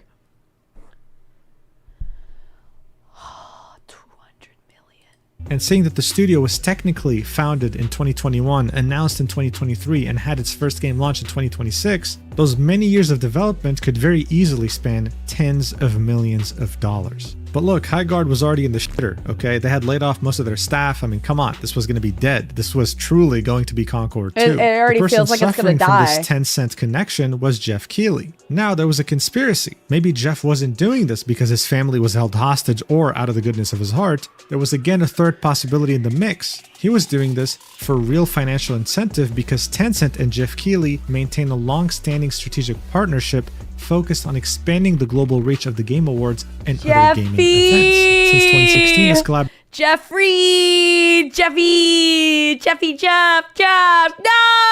No! Oh my gosh. There's so much lore. See, that's the crazy thing is that you shouldn't lie. You shouldn't lie. Because I feel like people are just too crazy to like believe people nowadays. I feel like there's been so much trust that people have been shattered. That people would just dig up anything. has facilitated the show's distribution in China. And one can see that the senior vice president of Tencent, Xiaoyi Ma, is sitting on the advisory board of the Game Awards. So by February 19th, Jeff's posts on Twitter, in which he would talk about things unrelated to Highguard, would have questions about this. Are you secretly funded by Tencent? Were you pressured by Tencent to make these posts about Highguard? What's going on exactly? This studio is about to completely close its doors. The game was very mid. You must have been lying that you had fun, right? But still, layoffs aside, Tencent aside, flop and impending doom aside, Highguard would continue to patch and update the game. He's so funny. He's so funny. It's just like literally, we're that meme of that dog where the dog is in the room that's filled with fire. And we're just watching. No, that's what Highguard is. That's what Highguard is. Highguard is that dog. Highguard is that dog sitting in a room full of fire saying, this is fine. Because like, what, bruh? It's like we're all watching it happen. Releasing multiple updates. One on Bro, what do you mean? There's still 20 minutes left. February 19th, as well as one on February 26th, releasing new game modes, new weapon balance patches. And while that was admirable, by February 26th, the game was down to 611 players on Steam. In exactly 1 month since release, the game had gone from 100,000 players to 611 players. The majority had left and no one was coming back. At this point, the writing was he doesn't on the own wall. Ubisoft. It was clear as day. This studio, this game, they weren't going to last. And so on March 3rd, 2026, the official Highguard account would post an article saying, Highguard's final update arriving soon. Thank you for playing with us. In which they would say, more specifically, today we're sharing difficult news. We have made the decision to permanently shut down Highguard on March 12th. Since launch, more than 2 million players stepped into Highguard's world. May I just say this? I feel like as though if it just wasn't in that last spot, if it wasn't in the last spot at the Game Awards, none of this would have happened. This would have, none of this would have happened. Just don't push stuff like this on gamers when it's just not ready. It's just not ready. Oh yay! Then yay, Jeff. He's just friends with one of the owners or the VPs of the backing of the game that got basically published this. You shared feedback, that basically created content, and many believed in what we were building. For that, we are deeply grateful. They would then go on to say, the team is excited to release one final game update to enjoy in the remaining life of the game. We'll be adding a new warden, a new weapon, account level progression, and skill trees. Full patch notes are coming, and we're targeting tonight or tomorrow morning for patch release. From all of us at Wildlight, thank you for playing, for supporting us, and for being part of Highguard. Can I see? Hold on. I gotta see how many people are playing Highguard right now. Unless it's already gone.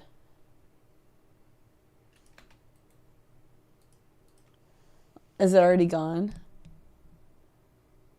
Oh, I can't find it. Did I just misspell guard? You know what game I should play? High on Life. Sorry. It's so random. I can't find it.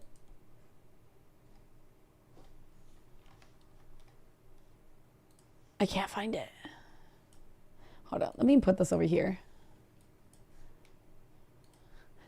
Highguard Steam. It has a 3.0. Okay, I found it. Notice Highguard is no longer available on the Steam store. Oh.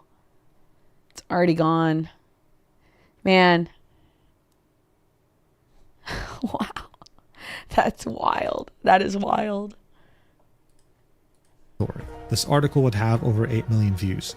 4,100 replies. And while some were disappointed or shocked that this had happened, many were expecting it, maybe even gloating about it. From the get-go, Wait, hold on. that What this was had the other happened, one? many were expecting it, maybe even Marathon is next! Are people, like, not loving Marathon? Oh, God. I'm so out of the loop. gloating about it. From the get-go, this game was nothing more than a self-fulfilling prophecy of being Concord 2, and they had just shut down in under 2 months. But how did this even happen? How do you get the backing of Jeff Keighley? How do you get the most prestigious slot in the Game Awards show with over 1 million viewers? How do you get financial backing from Marathon one is of, if not the probably biggest gaming next. company in the world? How do you get very talented developers that worked on nothing but blockbuster games and still manage to fail so miserably? Well, now we know. And it's even messier than we could have ever imagined. Why? Respawn Entertainment is a studio owned by EA. Their first breakout hit was Titanfall, releasing in 2014 and garnering many positive reviews. I personally loved playing it when it came out. It was really, really cool and innovative. Some years would pass by, and they would then release Titanfall 2. This game was not only well received for its multiplayer aspect, but it had something the first game didn't, a single-player campaign. And that was absolutely loved by so many. And even though people were expecting them to maybe work on Titanfall 3, they ended up doing something very unexpected. Shadow dropping a game in 2019 with zero marketing, zero announcement, just saying, hey, it's... So they were trying to do the same thing. Okay. They were trying to do the same exact thing that they did with... Okay. Titanfall 2, story to speak. I gotta play it. Out called Apex Legends, a battle royale game that garnered a lot of success. The late co-founder of Respawn Entertainment would tweet out, "I'm so overwhelmed right now. Play Apex broke 1 million unique players in under 8 hours. And after the first day would pass by, it would have reached 2.5 million players. This is a game that had zero marketing. To many, this is how a game should launch from now on. All games should launch like this. Like, yo, we just dropped this game, play it. No announcements months prior or years prior. So that's what they were trying to do. And it was free. So it's no surprise that's exactly what they were trying to do. Years. By 2024, this game would have made over $3.4 billion. And again, I really have to emphasize this. This game had no marketing. Grand Theft Auto 5 had spent $100 million on marketing alone. So of course, everyone in the gaming industry wanted to know, how did you guys do this? How did this surprise launch even come to be? When did you even start working on this game? And this is what one of the developers would say. The way we work is by finding the fun. We don't have a game director who sits down and writes up a 500-page Bible. We're like a really poorly trained dog on a walk. We just kind of sniff around, let's follow our nose wherever we go, whatever's fun, we'll go a bit deeper, rub our nose in it, roll around in that a little bit. So this had happened. Dude, it's like, that is like the most perfect way to describe, okay, not like it's gamers, but like that's how it works with gamers. They just have to like have it, like they need to test it out. They need to enjoy it. They need to like literally just see literally what works, and it's fun. Instead of just like trying to put it all like in a video, like a whole essay. Like that's like the best way to describe it. Hi, ADK. Nice to see you. I hope you're doing well. In mid-2017, after the post-launch support for Titanfall 2 would end. They didn't really know what to do, and they just started messing with prototypes. Some of the developers at the time were interested in making a battle royale game. They would put together some prototypes, and very quickly it became very fun. And the rest is history. And so by the time Apex Legends had made billions of dollars, some people at Respawn felt, you know what? We could do this again, but this time on our own terms, and would leave to create exactly what they were.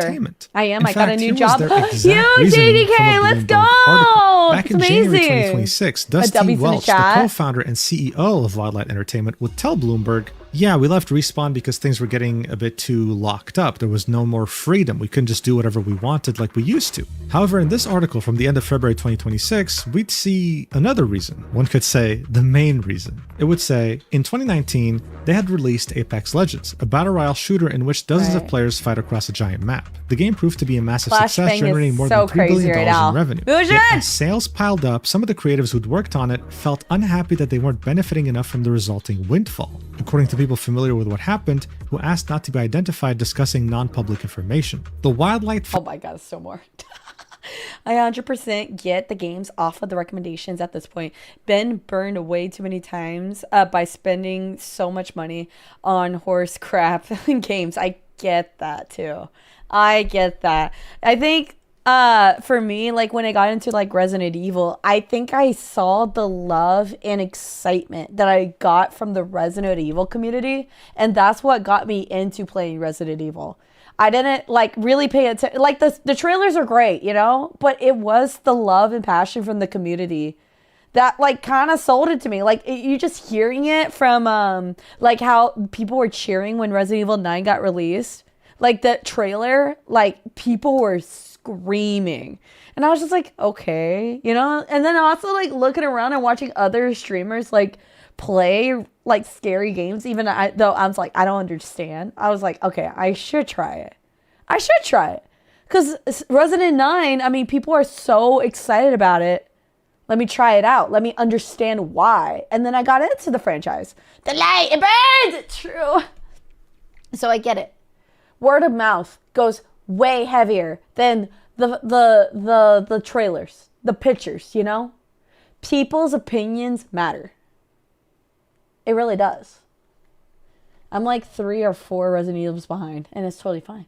Founders decided to do things differently. One of their plans was to set up a profit-sharing program so that if the studio did deliver another big success, everyone would benefit. An enticing setup that ultimately helped Welch and his co-founders attract many of their former Respawn colleagues to the new company. Armed with a significant amount of funding from Tencent Holdings Ltd, Wildlight began hiring employees and making plans for its first game.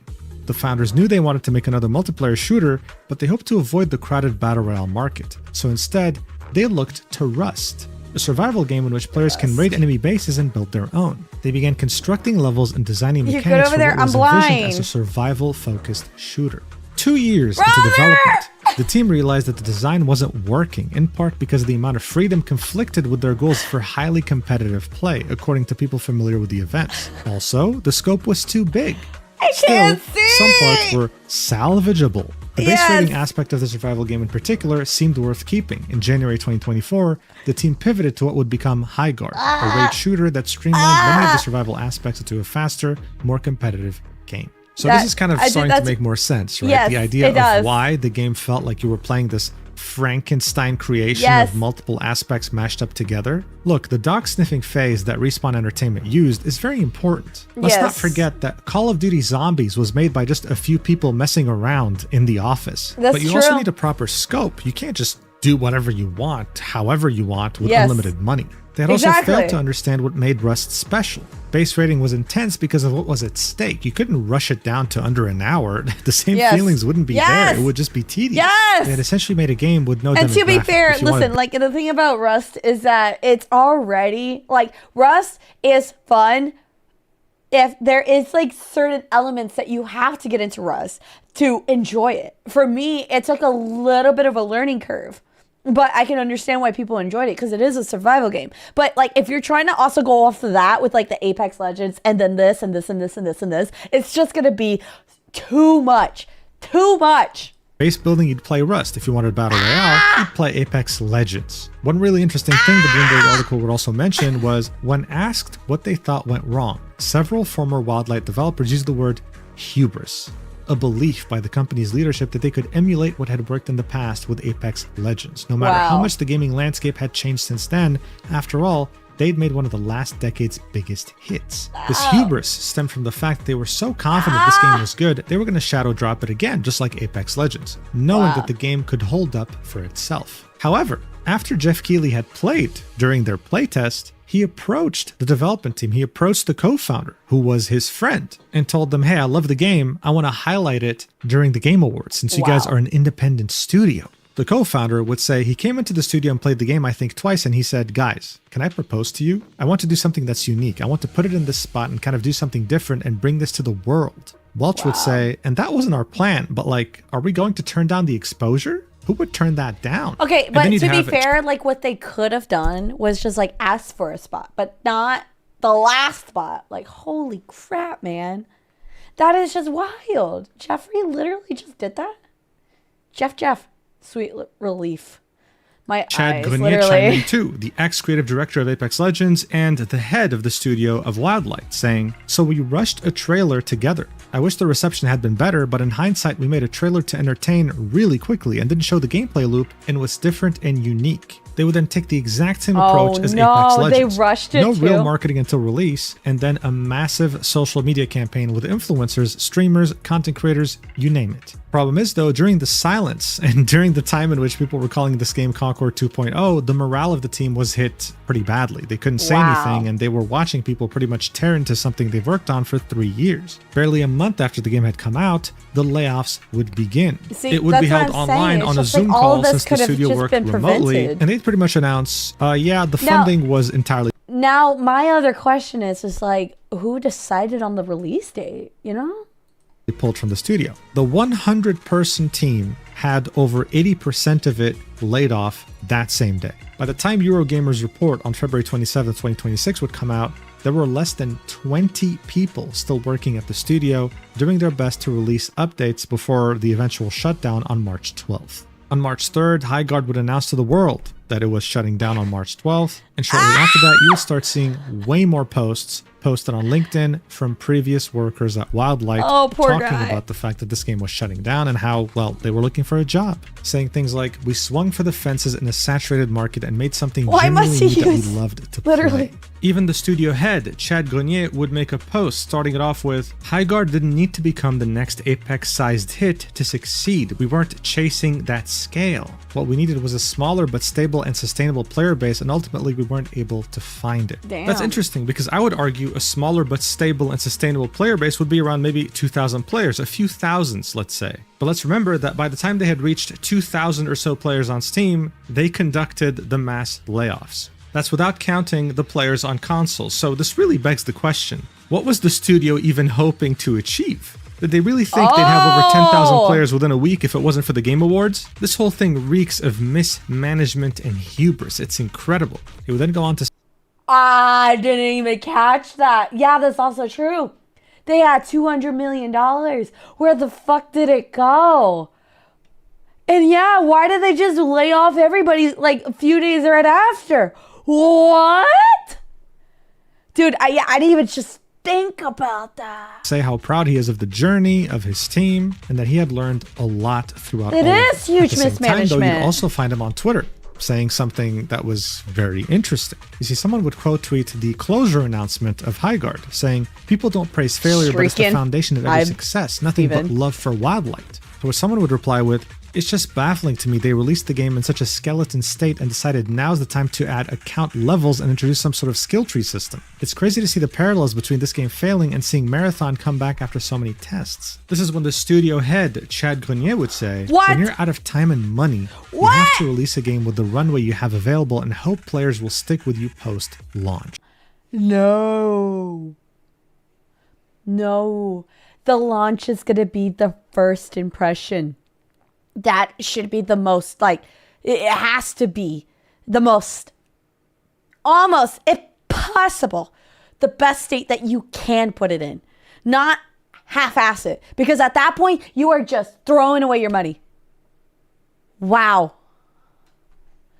Texting me. I can't put my text on the video. If you could, just Discord me.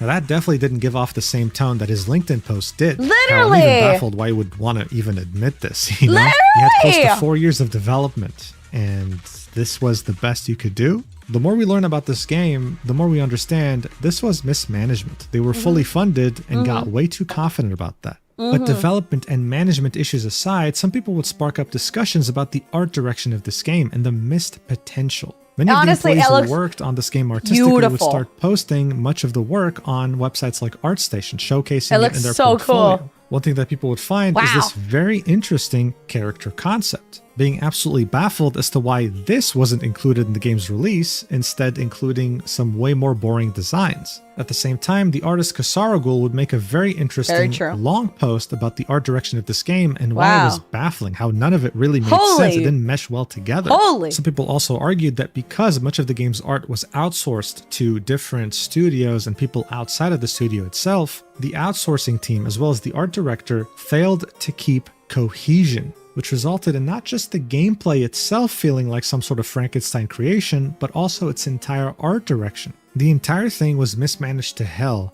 from day one. It was a tragedy. And with Are that, you I actually want to kidding? mention a quote from Gabe Newell. This is drawn from the article by Jeff Keighley detailing the development of Half-Life 2. was in The team at charge? Valve wanted Gabe Newell to greenlight Half-Life 2's development. It was actually very hard to do that because their proof of concept just wasn't good enough for him for a while. Of course, there was the argument, well, why can't Gabe just finance it? I mean, come on, you know, like what's stopping him? He has the money for it. And this is when this Hannah! paragraph comes along. Hannah, thank you so much for the raid. Welcome in. Hi, Raiders. Welcome in. My name is Amanda. I'm a loud wannabe costume. Ah! Hannah! Thank you so much for the 25-month resub. Appreciate you.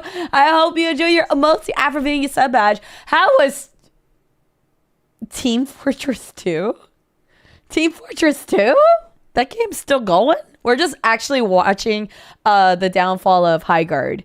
And honestly, this whole video, what I've learned already is just the fact that a game company is trying its best to be the victim. It also would, like, literally, people could do whatever the hell they want with money, right? They could do whatever they want with it. That's their own description. Like, they could go crazy. But, like, I'm baffled. I'm very baffled that the game was a skeleton of losing that much money. But to be fair, it was like, it wasn't even confirmed that it was 200 million, was it? Or was it just a rumor? Or like he said, she said kind of thing. Hannah, but thank you again. I do appreciate it. I'm hungry too. I'm all cup. Nice to see you. My friends got me into this game, and I was intrigued until someone said such bad word. Yeah, there's a lot of racist people on that. There's a lot of insane people on that. Like, think of it like, I mean, it's, I'm not saying it's Valve, but it's like Team Fortress 2 became very, very, very, very bad. Very, very bad. Like, community wise, the game has always been fun for me. I guess you could say the same thing about CSGO. It's so feral. Yeah, it's pretty bad. It's pretty bad, dude. Hi, Amanda. How are you? I'm just eating a high protein, high fiber lunch. Pause on TTS. Well, I guess you could do TTS, but TTS at the moment is paused while I'm doing this reaction stuff, guys, because I'm doing a YouTube video. But you can play it now if you guys want, since I'm gonna pause it for just a second. Just gotta cut it all out. It's my first time ever playing, and I'm so ass. Well, you're always gonna be ass if that makes you feel better. There's no such thing as being really good at Team Fortress 2. You will always be ass. Dubcity_62. I'm just being frank. Yo. Yo. Dubcity is in the house. He was Just here. finished work. How's your day going, ma'am? Very good. It's not hate. The game is just Fluffy so. unfiltered sent. 3:20 a.m. I go eep. Good Okay. night, you beautiful queen. Sending love and hugs. That was a while ago. Thank you for keeping me humble. It's not like I was trying to diminish your light, though. Sent. You should get Pokemon Fire Red or Leaf Green. That was a while ago. Give it a second. Athia sent. Hi, Manda. Hey. How are you? I just eating my high protein / high fiber lunch. Smile. Oh, there we are. Okay, and then Simpson. No tire average Simpson sent. At this point, it's always nice to hear Manda's voice on my phone. But for the last time, Manda, stop calling me. Oh, you have a boyfriend. What the heck? So I only say about the TF2 thing because it's just there's not going to be any players that are actually going to be like, it would make it a good experience. I've been playing that game. I have like a good 400 hours into that game. And I only say that it's just because like the lobbies are trash. There's like no practical, like it's fun, it's chaotic. It's a chaotic gameplay if that's how you be that trying to be good. I'm sorry. You know what? Maybe I should take back the words. I did come up as mean. I'm not trying to unhumble you, girl. I'm sorry. You made a smoothie? Yummy, yummy. Yummy, yummy. No, it's okay. I'll play later with friends. I'm sorry. Make your own server. At that point. GG canceled. No! Not True, again. but most game developers also aren't in Valve's position, again. where Newell has enough money to fund a game's development out of his pocket if he so pleases. So is it really fair to hold other developers to the same standards as Valve? Ask Newell Hi, this question and he Master. grows agitated. Any developer who bitches about, oh, our publisher cut off our money, or the publisher made us ship the game early, doesn't get it, he says. That's the interesting problem you have to solve as a developer. If you don't, well, you'll be perpetually screwed. Right. But how do you solve the problem? Newell cites the development of Counter-Strike, where a young college kid in Vancouver made a Half-Life add-on as a prime example. You bootstrap, Newell suggests. The Counter-Strike guys didn't have some sugar daddy show up and drop a huge wad of cash in their lap. You have to be creative. Oh my god. That is a crazy article. But yeah. Kinda clocked that shit, man. He clocked that shit because it's true. Creativity will definitely succeed over no matter how much money you have. Whatever you put out and put the effort in, the creativity is definitely going to be way higher and more valuable than what you are here. That's wild. This was said back in 2002, and today in 2026, it could not ring more true. Yes. Concord had a sugar daddy. Their name was Sony. $400 million. Look where that got them. The game sucked. Period. You want funding? How about you make a game first, a proof of concept that's actually fun? When it comes to the world leaderboard of any percent speedruns of shutting down after release, Highguard now sits at 4th place behind the Culling 2, Concord, and Crucible at 45. What? Oh my god. Literally a whole list of games right here. Oh my god. Bye, Hannah. Thank you so much. You gotta go sober up? Okay, well, you have fun. Thank you so much for the raid. Be safe and take good care of yourself. Bye, Hannah. And thank you so much again for the raid. Days. The Twitter account Poorly Aged Things would quote tweet Jeff.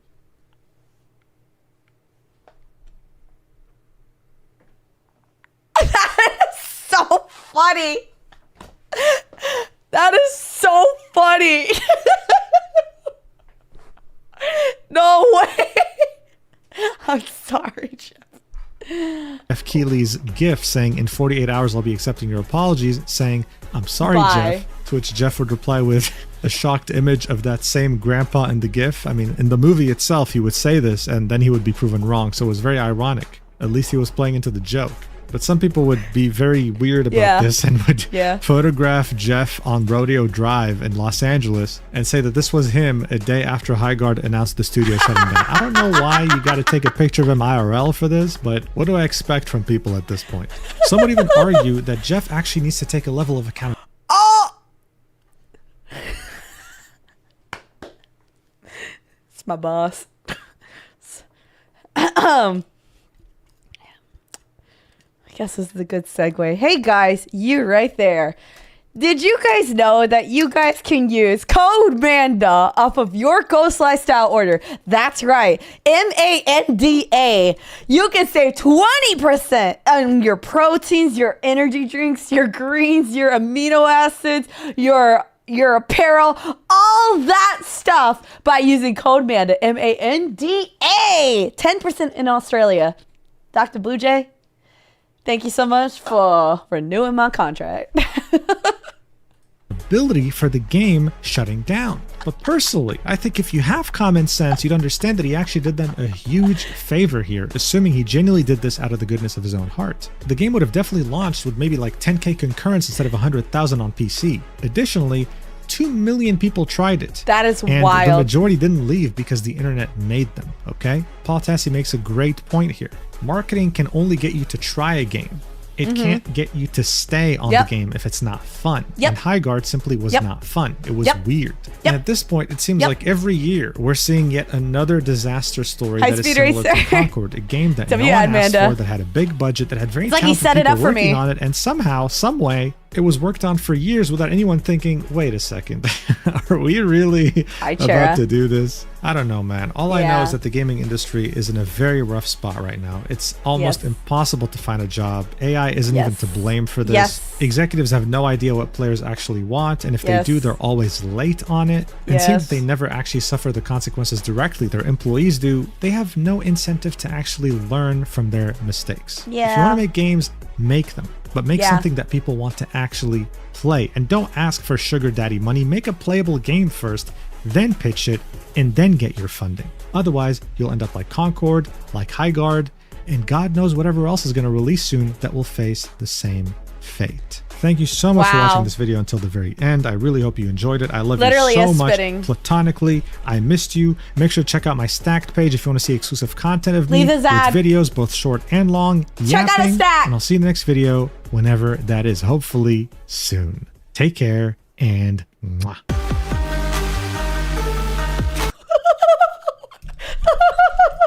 What is this? What is this? Oh no. Hey guys, Highguard coming out on January 26th, by the way. Hey guys, Highguard shutting down on March 13th, by the way. That is crazy. Oh my gosh. Well, W video by Musion. Thank you so much for explaining the history of Highguard. Took an hour to explain it in a good way. There was just so much that happened. There's just so much that happened within like 2 months of Highguard. Like, what happened? Literally, what happened? 3-ish, actually, 3 months. I'm blown away. W video. That was a wild ride. I'm hoping that Jeff can literally keep the joke going. Maybe I'm hoping to God that he can revive this moment of time and maybe just put Half-Life 3 in the last this year's announcement at the Game Awards, and then I think all has been good. She's hard on my guard. Just popping in before going to St. Patrick's Day themed karaoke. Have a good night. Chera, thank you so much for coming in. I hope you have a good time. Take good care of yourself. The state of gaming combined with the state of building, maintaining a PC is what's turning everything off for me. Oh no. Oh no.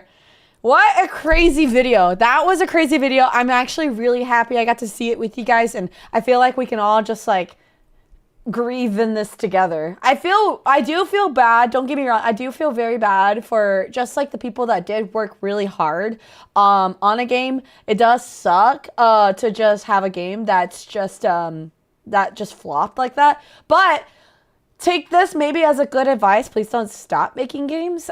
Just like a video that you'll make and it just flops, are you gonna stop making videos? No, you're just gonna make a different one, but learn from it. Learn what the audience wants and just bounce back. You will bounce back. The game looked good, just a little messy. Maybe get a better writer, a planner, you know? Yeah, that's also another thing. Is like, you don't learn about success until you learn how to fail first, you know? So we just bounce. Why is everybody saying these nuts? Why is everybody saying these nuts? Okay, but Musion, thanks for the video. I enjoyed it, and it was a good learning experience that basically explained about Highguard. So if you guys also enjoy watching this video, be sure to like, comment, subscribe if you guys like my reactions. The video of Musion is down in my description, but I appreciate you guys so much for watching. I'll see you guys on the next one. Bye-bye.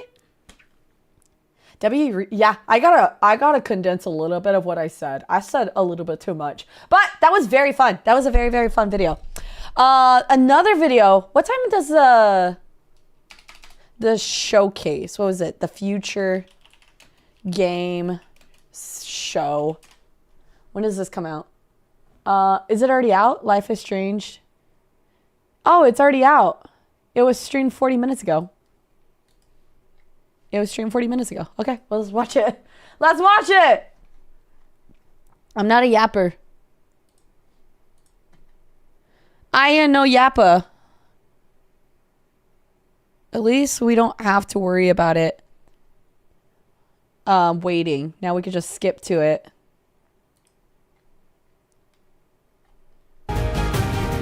Huge! Oh, wait. Let me do an intro. Let me do an intro for the game, this one as well. Okay.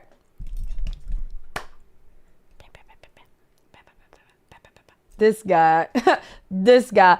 Hey guys, welcome back to another YouTube video of my reaction to the Future Game Showcase. Wait, no. Hey guys, welcome back to another reaction video. Today I'm going to be reacting to a Future Game Show Spring Showcase presented by HyperX. Yeah. I'm very excited to see what more games are going to be coming out this year, and I'm really pumped. I want to see and be excited. I just finished Resident Evil 9, and I just want to know if there's going to be any more games that are going to be coming out this year, because I just want to know what is going to be the game of the year. Highguard. So we're gonna be watching it and we're gonna be reacting to it, so I hope you guys enjoy it. If you guys also like these videos, be sure to subscribe, leave a comment, and tell me what game are you excited for the Future Game Showcase. All right, let's jump in. You like that? Do you guys like that? Did you guys like that? You guys like that? Oh, we're going in the arena! It's like we're there! We're E3! We're at E3 right now! Give it to me. Give it to me. Give it to me.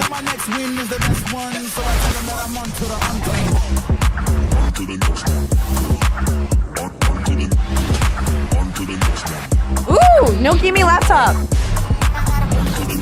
Ooh! Omen 16 gaming laptop. New keyboards? Guys, we're literally here. New laptop, Omen laptop. So nice. Very nice. All right, it's intended for mature audiences. All right.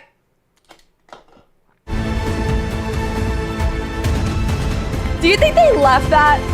Do you think they left that part right here just because there's probably a few videos that were sent that probably had really bad quality and they're just like, it's not us. Wait, mine isn't working. It probably was, right? It probably was. I heard Jeff said that's the best new laptop.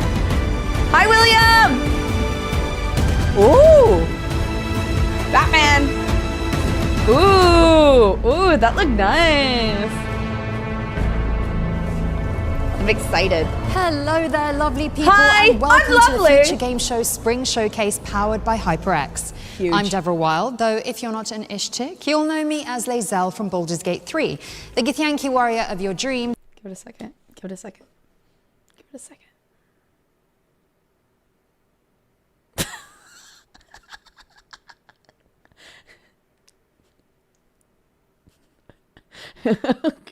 You got it all out?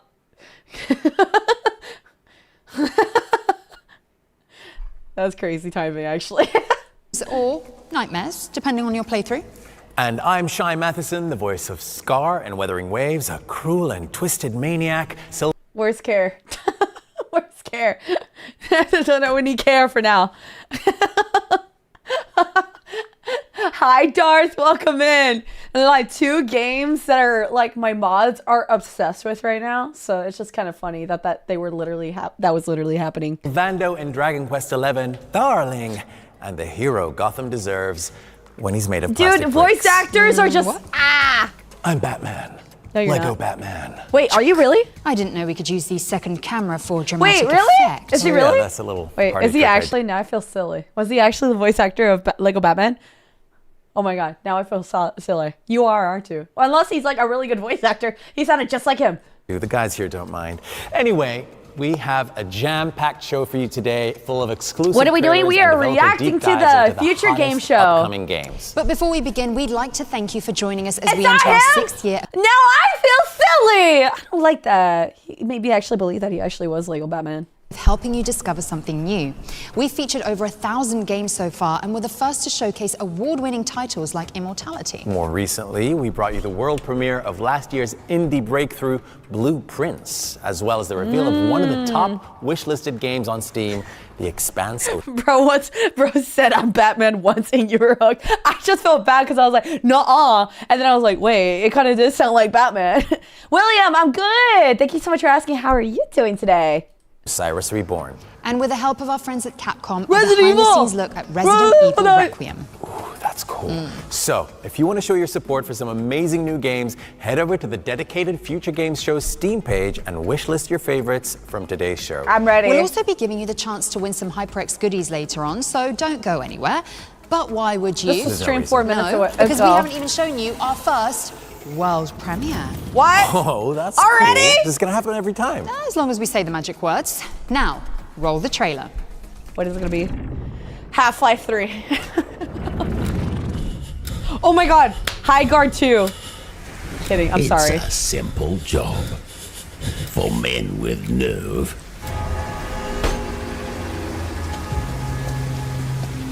The roses.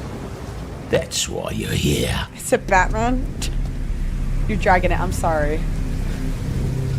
That place'll make your skin crawl, but it'll make you rich. Break in. It's giving take like it, neighbor, get out. hello neighbor graphics. Keep it quiet. I like the voice acting already. We don't know what happens in there, but that place, it twists men.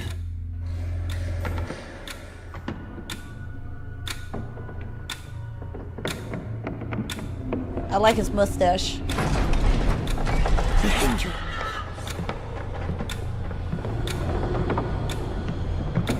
Did it just say? Ah!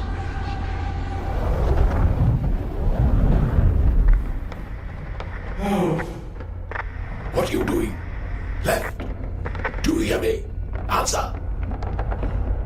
Oh my god, there's gonna be like one person in a truck giving the instructions.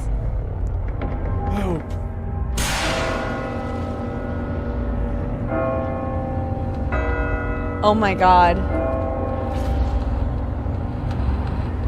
Wait, I really like this gameplay. Is it like multiplayer? Remember, those places must remain Did he just drop his friend? closed. You see, it's a simple job.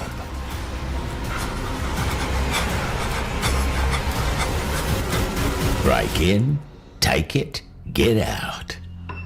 That's all. Cordura. Wait, that does look fun. That does look a lot of fun. That was your first look at Cordura, a I got it right. psychological horror game that preys on Cordura. your paranoia. It's coming soon to PC and PlayStation, so get it on your wish list. I'm always pronto. paranoid! Okay, here's a pop-punk action-adventure where you play as a love-struck zombie desperately I heard trying about to this revive one. his frozen girlfriend. Yeah, I And heard to be about this honest, game. Who hasn't done that? Stupid Never Dies was unveiled late last year, but we've got an exclusive gameplay trailer for this body-hacking RPG coming at you right now. It looks really good. Stupid Never Dies. Or Love.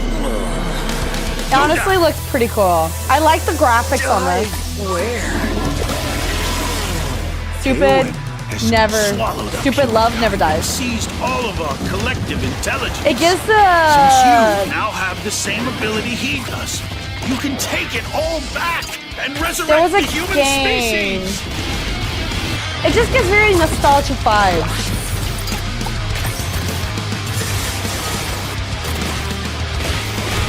Oh.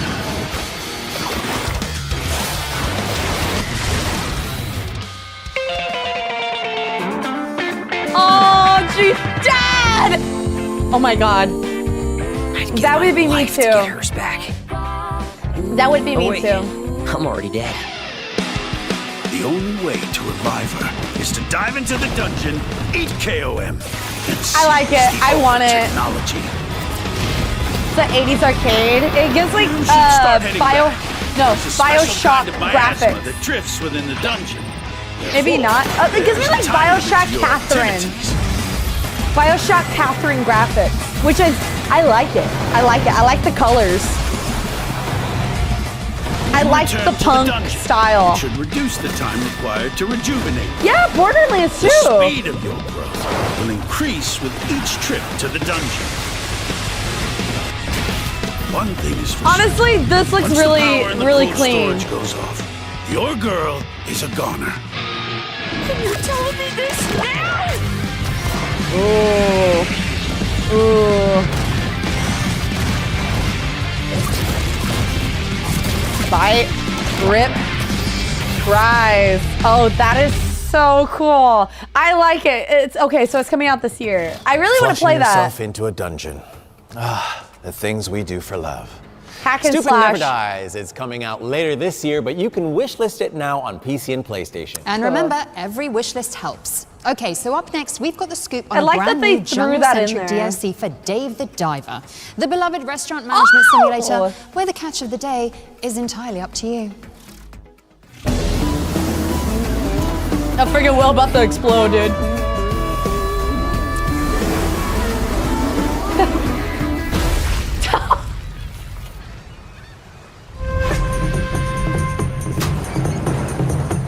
Another game. No, literally me for real. I actually do want to play this. I've heard nothing but good things about Dave the Diver.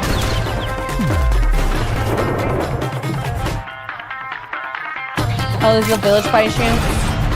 She gives me that vibe of the girl from Attack on Titan. This is what I'm gonna keep saying, right? For every video game. This gives me the vibe. I really like this. So far, what they Consider have, your I summer really like plans it. sorted because Dave the Diver in the Jungle is coming to all platforms on June 18th. And Hell while you've yeah. got your calendars out, why not leave some room for our next, wait for it, world premiere? It's the remake of delightfully spooky adventure game that was a killer app for the humble CD-ROM. Let's check it out. CD-ROM.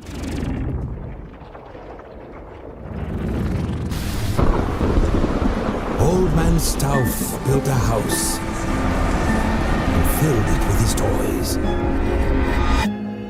6 guests came one night. We shouldn't go walking alone. Their screams the only noise. This is a game. Oh, it's a murder Nothing mystery? more. One of us is going to win that prize money. I say, every man for himself. Apparently, there's more to this than I thought. And what about the rumors? They're just Oh, that. that's so cool. No one came out that night. I love puzzle games. Not one was ever seen. But Old Man Stauff is waiting there. Crazy, sick, Ooh. and mean.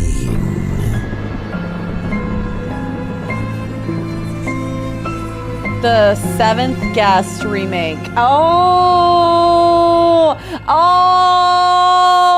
Oh. Okay, that's awesome. The 7th Guest is on its way to PC and consoles, so get it on your wish list ASAP. It is like What's Clue. next, Shine?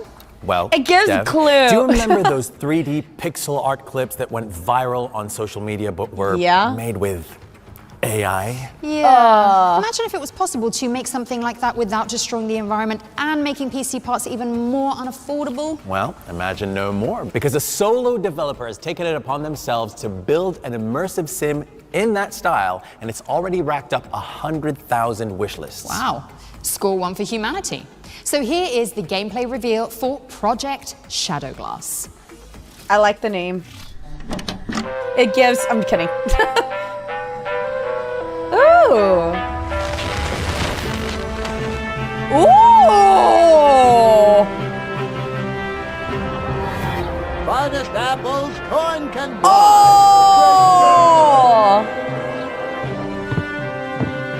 What'll it be? Raise your drink, Wait, fellas. I'm vibing with this. It's so interesting. It's like 2D, but it's also 3D.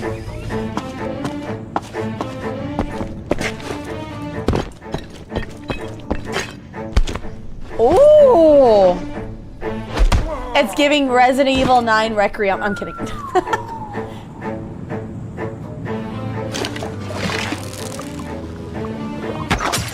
Oh! Actually, wait, it is because it's like puzzle games. Who goes there? Who goes there?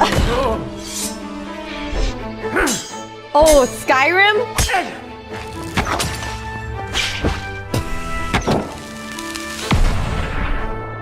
It's giving RuneScape, Skyrim, Resident Evil 9 Requiem.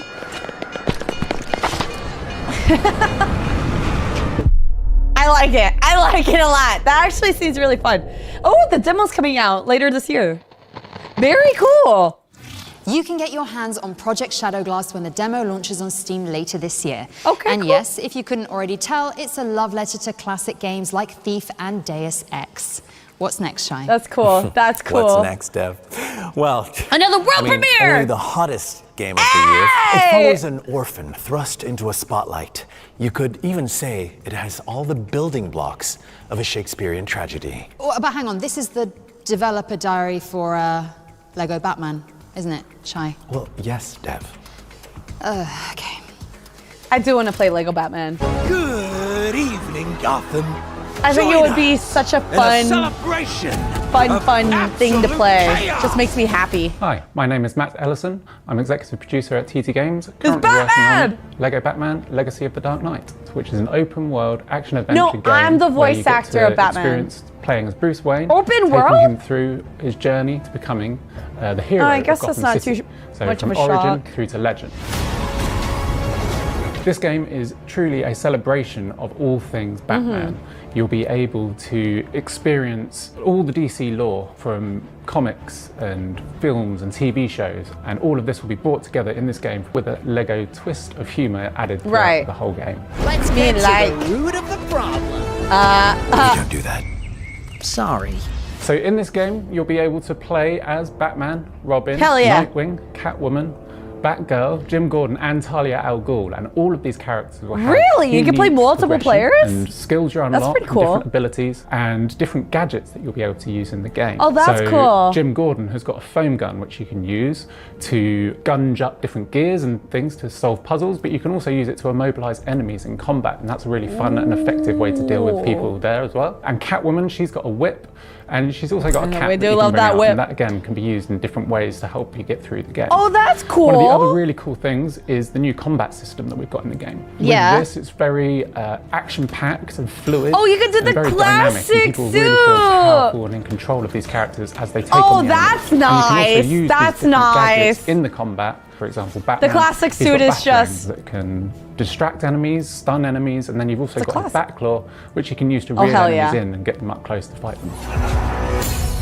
As you'd expect, Cool. Batman That's and cool. his allies are finding a whole variety of villains throughout the game. So all of the I'm actually really famous excited about DC this. supervillains are here. So the Joker, the Penguin, Mr. Freeze, Poison Ivy, Ra's al Ghul, I wonder Bane, how and there big are the many game more will as be well. So then. you'll be fighting a variety of Bane. the enemies as you go through the game.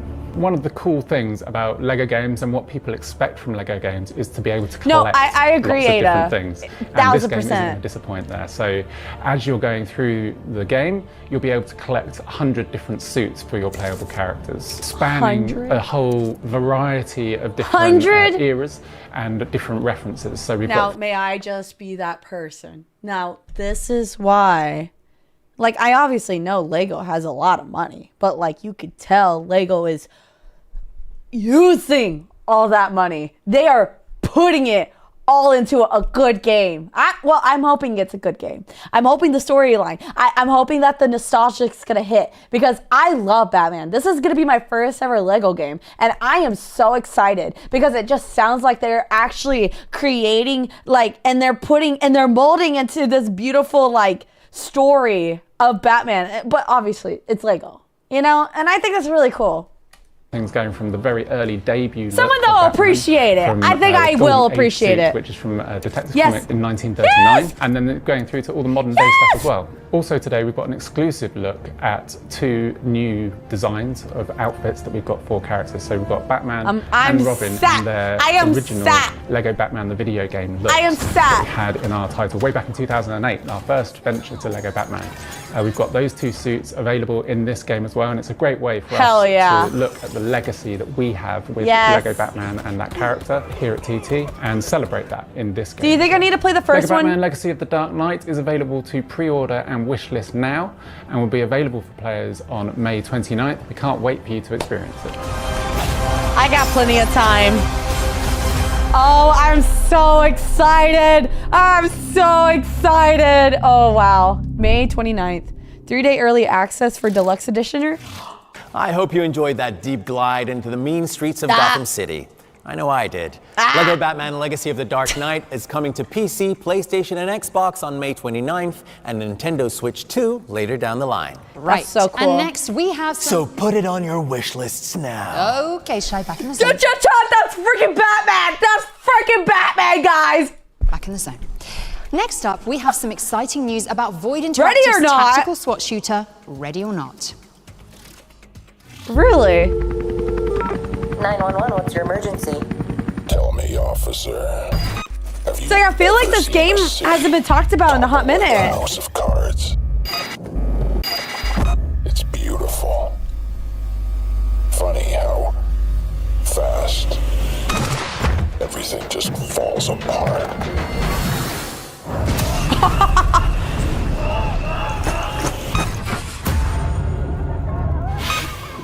But we're not so different. Give me people to shoot. What the hell? Eventually, some just It's an update, yeah. make a little more noise doing it.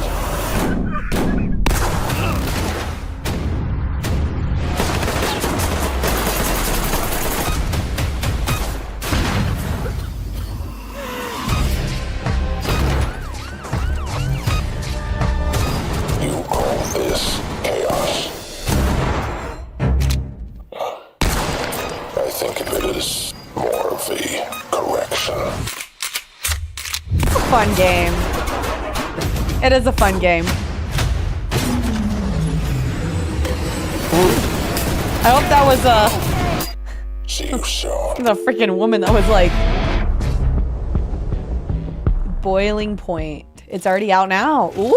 Ready or Not's Boiling Point update is out now on all platforms, introducing new missions and fresh cosmetics for Thank you you, and your friends to Juanito. check out. Be sure to jump in after the show. And while you're organizing your next Discord session, we've got another world premiere, especially for you. Are you going to get to do Yes. all of these? This one's an ambitious remake of a classic 80s strategy game set in the Middle Ages. Let's take a look. Another world premiere after another world premiere. Hi, Miller. England is at war. I'm already loving the voice acting. Lionheart knighted his greatest warriors, but the king's murder shattered the realm, and each lord sought to seize the crown for themselves. In the year of our Lord 1986, Defender of the Crown launched raids, tournaments, Hell yeah. siege Hell yeah. and conquest. Dude, I love that they're giving spotlights for games like this style. Defender of the Crown returns. Oh, that is Retro really good mode, graphics. featuring original visuals and gameplay. Classic mode with new Oh, that's graphics cool. and refined systems. That's cool. Kingdom mode with new trials to test your claim. Which one is to this the one? throne. 3 modes, 1 legendary experience. Defender of the Crown. Nice. Hell yeah. Draw your swords, Ponty because Mython Defender of DLC. the Crown, The Legend Returns, is coming to PC and consoles later this year. It should do the voice. Should do the Thanks, voice. Huzzah! Before we move on, just a little note to say, we'll be uploading all of the individual trailers from today's show Risk on onto the steroids. FPS YouTube channel, so you should go and subscribe right now. Ooh, cool. Go on, you know how to do it. You really do. I'm literally already here. Now, next up, we have the latest update on Adorable Adventures, a relaxing journey where you'll follow you'll know Serena, a family of baby boars. Oh my Extremely God. cute stuff. You know, the sad thing is just that boars are actually evasive. I don't think this would be a cute game, would it? Future bacon. I love a hog hunting. Is it a hog hunting game? Is Boris. It's Bambi Even all though over he's again. young, Boris has an incredible sense of smell and can use his nose to learn about the plants and wildlife Stop, around I want to him. play. The park is full of exciting things just waiting to be discovered. That is adorable. But with Smart so many different bacon. areas, it's easy to get lost, Yeah. especially after the fire. Oh my Boris gosh. knows that his brothers and sisters are out there, and while finding them won't be easy, he's That determined is to bring them actually back cute. together. That is cute. That is so cute. they can be a family once more. And then they can get hunt together. They can all get hunted together. Hunting season starts April 30th. Everybody wishlist it. The aptly named Adorable Adventures is sniffing its way onto PC, PlayStation, and Xbox season. later this year. Load up the What have we got next, Dev? Well, let's keep the good games rolling with a developer overview of Unboxing Mr. Coup, a hand-drawn adventure game from solo developer Nacho Rodriguez. Take it away, Nacho. Ooh, that's 2 days after my birthday. Ah! Late birthday Hello, gift. I am Nacho Rodriguez, and you're watching a little bit of gameplay of Unboxing Mr. Coup. Wait. This is the sequel to The Many Pieces of Mr. Coup, which was launched on September 2023. And this is a fully animated graphic adventure, a point-and-click game with a lot of hand-drawn frame-by-frame animation. Oh, that is I cool. am the director and animator of the game, and I love to create surreal stories, and I love to tell stories without words, only pictures moving around. Oh, that's cute. Cartoony, fluid, surreal adventures, slapstick. It's a giant feet. It looks like Smiley Love Friends. to put as much control as possible in the hands of the player, so I want every click to be responsive, every little action to be fluid and responding to whatever the player commands. That is very and smooth. to let the player play at his own pace. But they could put it at the bottom. So you will get to explore a story full of adventures, full of puzzles, and full of slapstick, I do hilarious, love- fantastic adventures where Mr. Coup may suffer something even worse than getting cut up into pieces. Maybe this time he will get dissolved into molecules. The game is currently under production, but you can That's already cute. wishlist it on Steam. That's Thank you very cute. much. See you. Unboxing Mr. Coup.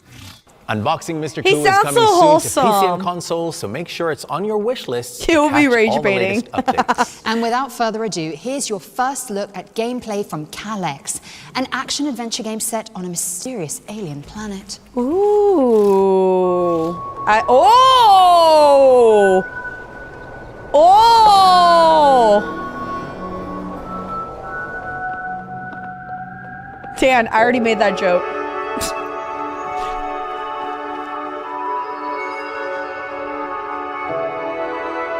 She has a good voice. She should be a voice actor or something.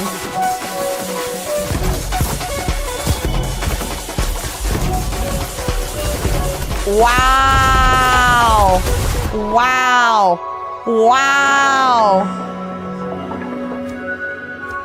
That is really pretty. That is, oh.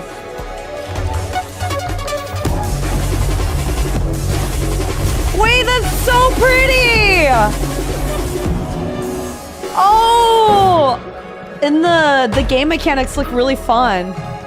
Oh, it's a puzzle game too. Me like puzzles. No, literally same here. Calex. Wishlist now. Coming out later this year. I'm gonna probably wishlist Calex all is of coming us so to far. PC and consoles in the summer, but you can play the demo now on Doesn't Steam. want to come back out. With that, No, Forrest. It's time for our, check this out, first developer deep dive. Oh. Aw, so you do have a fraction of my power. Ones to watch is where we delve into an upcoming thought he was game about that to say players world have been premiere. raving about Blight.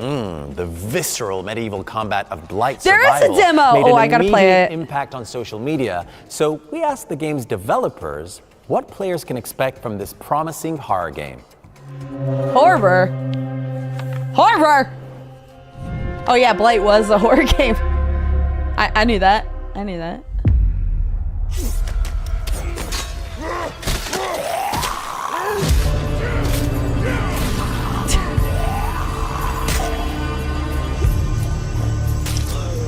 Dude, it's like Resident Evil 9 Requiem.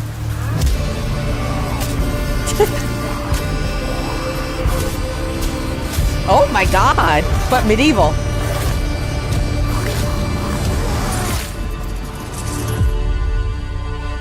Wow. Hi everyone. Hi. Ulrich here, creative director for Blight Survival. Okay, First random. off, This is so random. His skin looks flawless right now. He actually looks like his skin is like porcelain right now. on behalf of myself, That's actually Mats, Leon in Ash, armor. and True. the team, thank you. Hitting True. 1.5 Hi, Quizzy. million wish lists is a massive That milestone. is actually We're incredibly insane. grateful for your support. We're taking the time to make Benedict sure that it pays Cumberbatch. off when the moment comes to put Blight in your hands. No, he doesn't. No, he does when not. we teamed up with Behavior, we spent a lot of time digging You're into high. the original vision for Blight. It quickly became clear that if we wanted to truly do justice, we needed to take a step back and rebuild our core systems from the ground up. Wow. I wish there was someone else that also did that.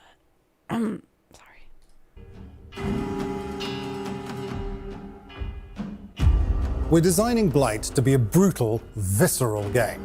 Combat is meant to be felt, from the first clash to the final deadly blow. Whoa. These finishes are just one part of our immersive combat system that we can't wait to show you in the future. We've started ramping up on small-scale playtests, so for anyone who's interested in shaping the future of Blight, join us on Discord. Thank you from Wow. everyone here at the team of Blight. They have a And we can't wait to see you community. soon. That's awesome.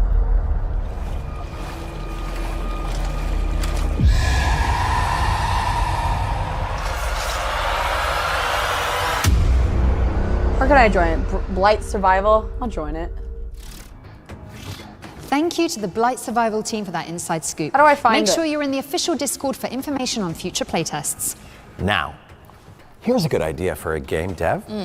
Power Wash Simulator, but you're restoring natural spaces to their former glory. Well, that sounds wholesome and Moorish. Yeah, but get this. Your in-game contributions actually impact real-world recycling efforts too. I'm in. Wow. Let's take I'm a look in. at some new gameplay.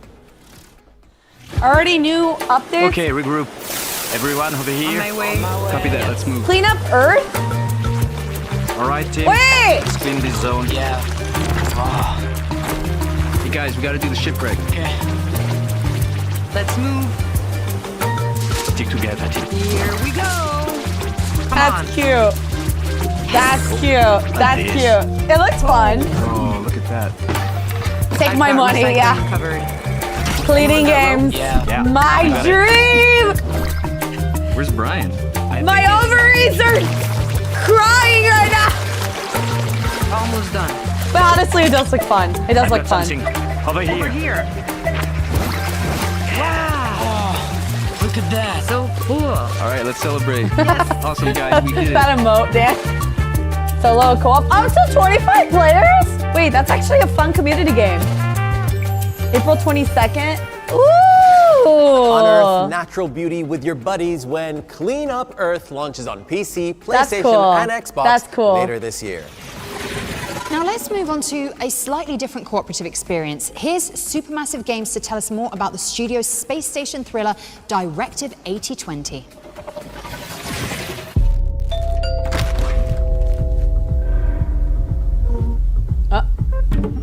The organism. It can manipulate its physical appearance. Scan complete. Subject unidentifiable. It can change shape. Oh. It can turn into Oh. any of us. Mitchell? Did everything right. I did everything. I can't tell which one's the game or not. Is the people sitting are just supposed to be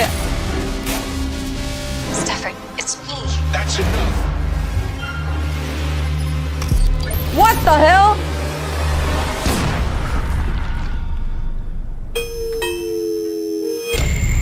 Huh? Oh! I trust no one. I already don't.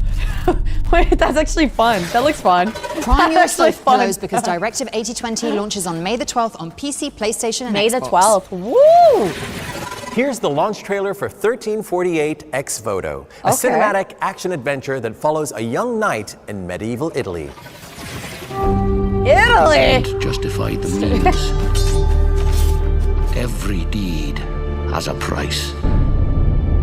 Ooh, gothic In text. times such as this, when folk feel The motherland. abandoned by their fellows, It's abandoned a long by sword. God, wrath and vengeance thrive like weeds.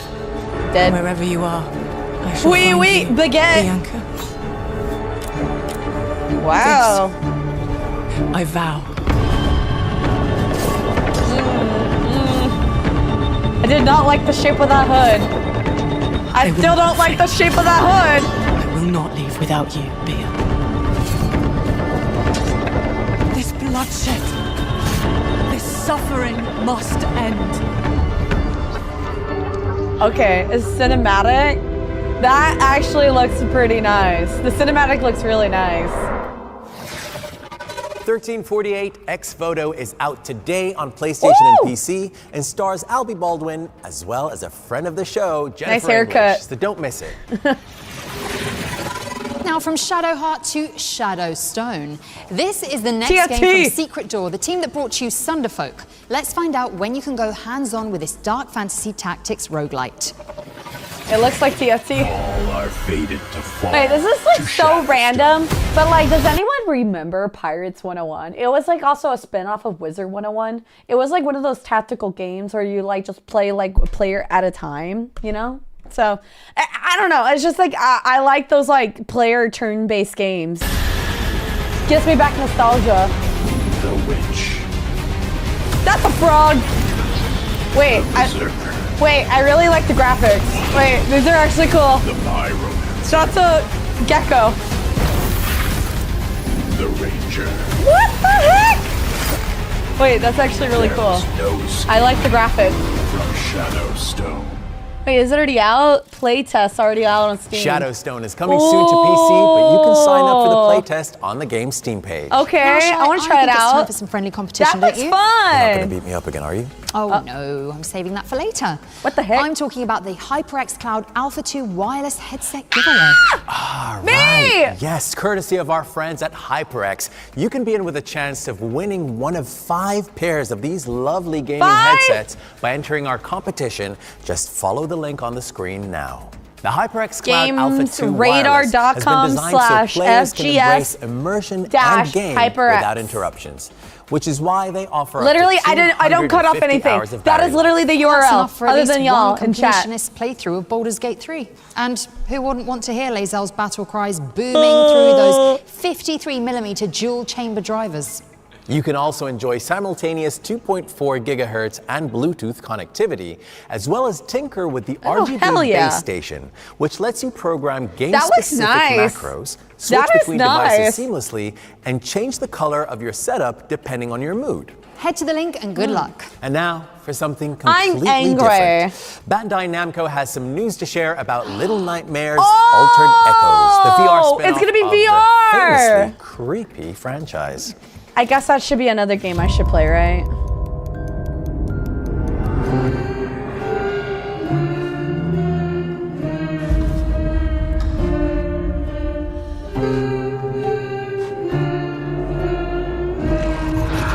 Oh, you are a little nightmare. What the hell? The hands. Whoa.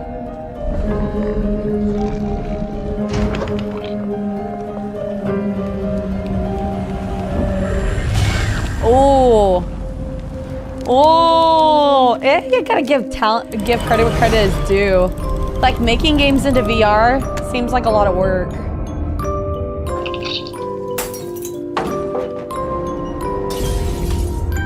Oh.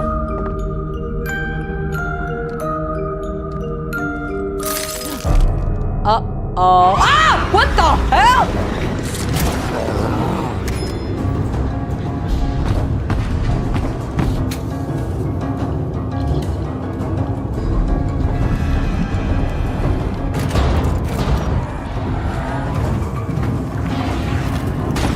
Oh my god. Oh my god.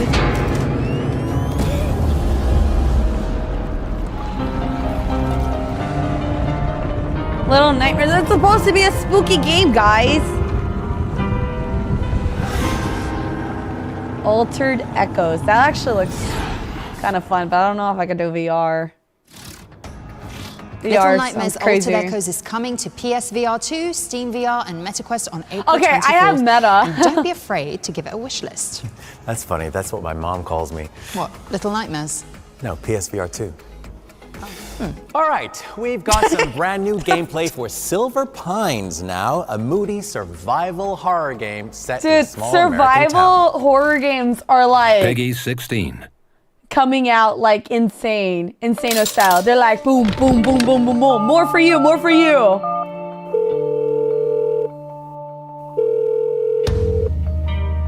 It was the strangest thing. I feel like I'm dreaming.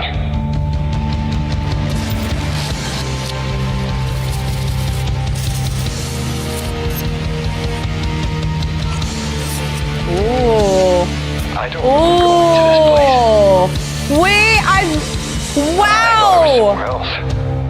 Wow. I'll find Eddie Velvet. Oh my god.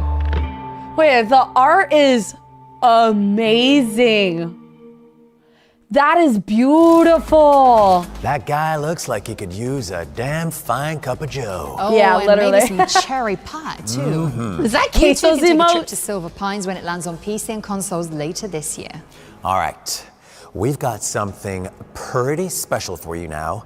There Are No Ghosts at the Grand is an upcoming spooky renovation game where you restore a crumbling English hotel with talking power tools. The hotel might be haunted, Wait, and there's a that's talking cool. cat in there too. He's called Mr. Bones the Bastard. Aww. But most importantly, it's also a musical with Lovecraftian vibes. And you know how we like our performances here at the Future Games Show. So without further ado, we'd like to welcome Marcia Richards and the Concierge to perform an original track from There Are No Ghosts at the Grand. Lights. Friday, Sunday. Wait. Hell? Hey, wait a minute. That's not a game graphic. That's an actual person. These are actual people. You would never know at your first look around. At first glance, there's really nothing wrong in this town. But right below, a little deeper down, you smell it on the air and feel it in the ground. It's a shadow in the night, a whisper in the air that rumble down below, a trick of the light. She's got a nice voice. In your ears, a noise up the stairs. Something here, it just ain't right.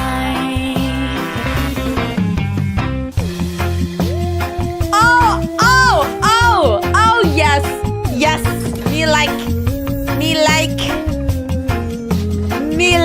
I like the graphics. I like the gameplay. I've seen right here in this hotel, like something has remained of the former clientele. You must know what I mean. You've seen it as well, but where this all started, oh, I cannot tell. It's a shadow. Get it, dude. A whisper in the air that rumbled down below, a trick of the light that ringing in your ears, the noise up the stairs. Something here, it just ain't right.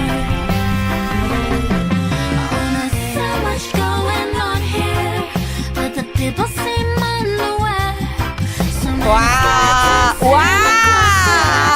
And you better stay away from the chairs. And the specters floating down the lobby. Spirits in the suite upstairs. When they come out at night, will you better say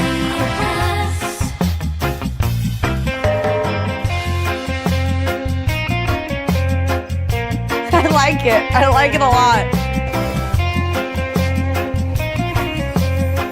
Wow.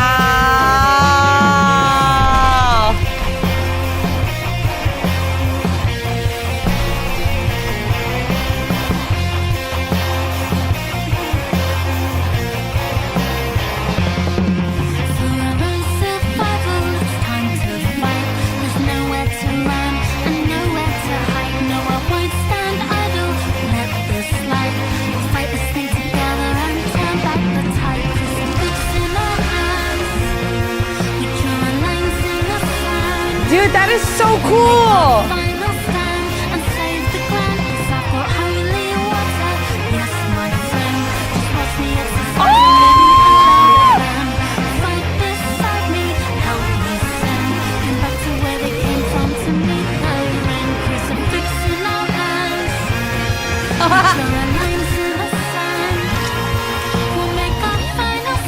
Wow!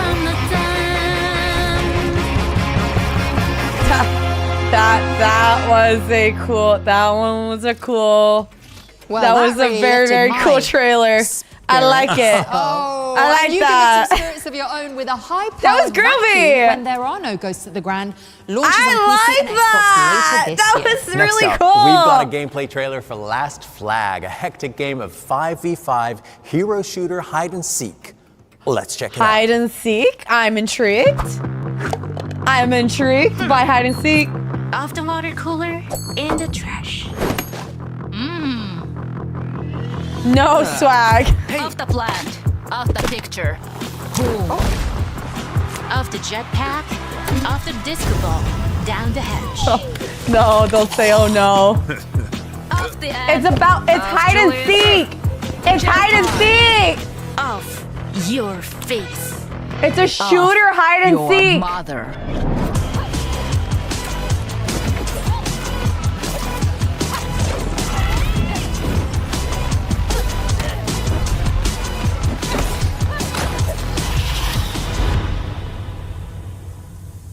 GG.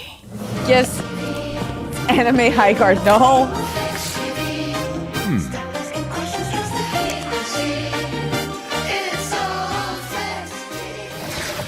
I gotta Last play Flag it. is We gotta coming play soon it. to PC, but in the meantime, you can hoist it onto your wish lists and keep an eye out for future playtests. You for real? No, it is not. No, it is We've got not. a medley of 4 exciting That sounds- games up that next, honestly looks featuring fun. a daemon and a demon.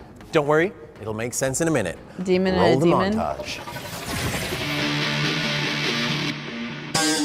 First up is Anarchy Road, a post-apocalyptic combat racing game where you dodge traps and destroy your enemies.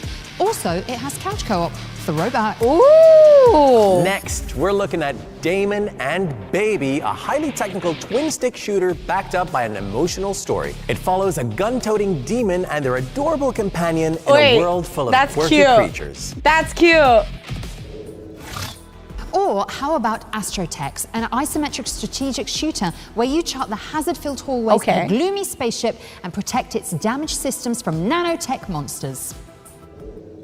Finally, we have Demon Lord Just a Block, a grid-based roguelite where you play as a square of decapitated royalty with deceptively simple controls and a flexible build system. You'll make your way through a quadrilateral world to take down the usurping Dragon Queen. Hope you enjoyed that. Remember that you can find every game from today's show on our dedicated Future Game Show Steam page. Hell yeah. In the meantime, though, we've got another game that you'll want to keep an eye on. Yes, it's another world premiere. Oh my god, whip whip! Here's the next project from the team that brought you Moonlighter. Moonlighter. Ooh. Oh! It looks like the same graphics as Hades. Come and go. Oh my god, is it Hades 3? Yet mortals never learn. Foolish enough to challenge me. Moonlighter? I already know her. Only to see me rise. Deadlier. Bloodier. Thirstier. Oh. Dracula? You'll never defeat my army. Hades Guard 2. Shut up. Nor conquer my castle. Wait, that's cool. We're cursed to fight. of tonight. Okay. For all eternity. Dracula guard type strand games. Please stop it. For my master. For her. Revamp. Ooh. Okay, that's cool. That's ding, cool. Ding, ding, new genre just dropped. Ding, Revamp ding, ding. is a tower defense-vania. Leon, yes, but God. That's how the devs are describing it, not you, Dev, the developers, of course. And it's coming soon to PC. But who knows? I think this dev would make a person. really good dev, and safe to say I'd have some pretty wild ideas. We've got another Ones to Watch deep dive coming up next, and this time we're focusing on Hello Sunshine, a game where you survive in the shadow of a giant friendly robot. Here's the developers, Red Thread Games, to tell us more.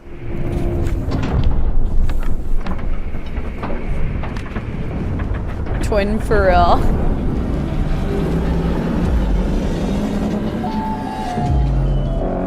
Oh, come on, okay. man, mate. Let's see if you do it better than me. Show you how it's done.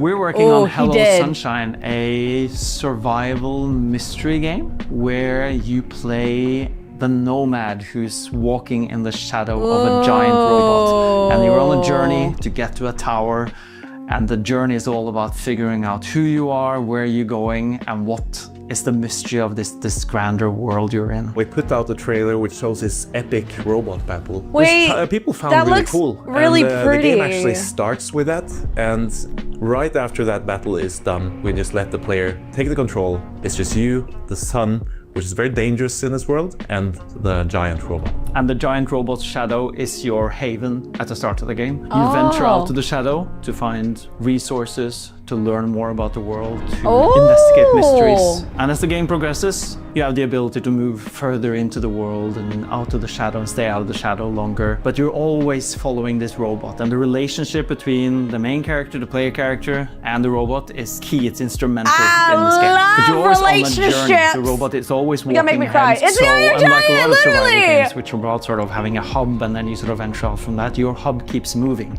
And it keeps pushing you through that's this world. cool. That's cool. And at the start, you don't have any way to interact I with like the robot. that. You know, you're just sort of like That's trying to actually figure pretty out like, unique. what is this robot doing? Where is it going? It's going the same way we're going, which is great, but how long will that last? But as the game progresses, the relationship evolves. All you know is that you have to sort of get to somewhere. You don't even know what that somewhere is at the start, but you know you're in this world that is like the ruins of a corporate empire.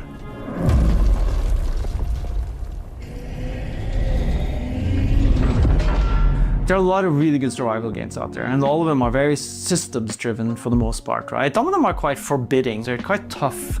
They require quite a lot from the player. We wanted to make something that's a little bit more forgiving, and that's also a little bit more narrative. But of course the game is very systems driven. Heavy is the wrong word because we don't want the systems to weigh you down on this journey. The systems are there in order to support the narrative and the player journey. Some of the core systems, like we've already mentioned, is sun shadow, of course. Water. If you stay in the shadow for too long, you're gonna start getting thirsty. You need to find some water, so you need to go out into those ruins and see if you can find some water. Instead of heat, it's just kind of ticking down, and you need to hydrate. Warning, warning. Water tank reserves. That's pretty cool. Oh, you can slide! The reason we made co-op is for two people to sit on the couch with two controllers and play split screen. There are so few games that allow for that. You know, I have a daughter and I love playing games with her, but there's sometimes there aren't that many games where you can sit together and play and have an experience where, like Jonathan said, you can either go together somewhere or you can sort of split up once you feel more confident and go apart. Hello Sunshine is coming to PC. It's available on Steam to wishlist, and you can also sign up for our playtests, which are starting soon. That's like today. That's like today. I want to play. I want to play that. That looks fun.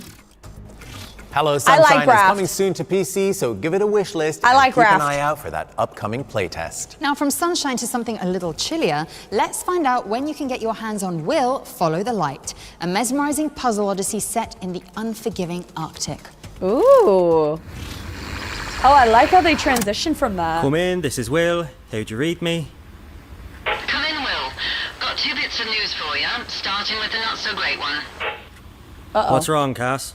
Is Thomas all right? Over. Oh, he's fine. A major storm's heading for the coast. You've got some time to prep the lighthouse and grounds. How much time do I have, Cass? Oh no! It's giving me a fire. That fire watch.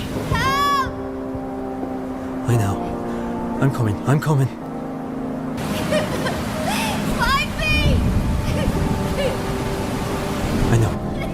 I know. Just hold on for me, all right?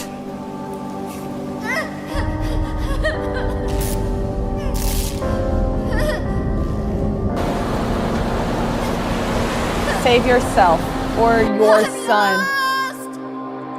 Oh my God! It's gonna make me cry. Get ready That'll to make me set cry. sail for parts unknown because Will Follow the Light is coming to PC and consoles on April 28th, That's gonna make me 2026. cry. All right, our next trailer All takes these are coming aim out in at April. Papa Needs a Headshot, a steampunk shooter starring a furious cowboy with a cursed metal arm.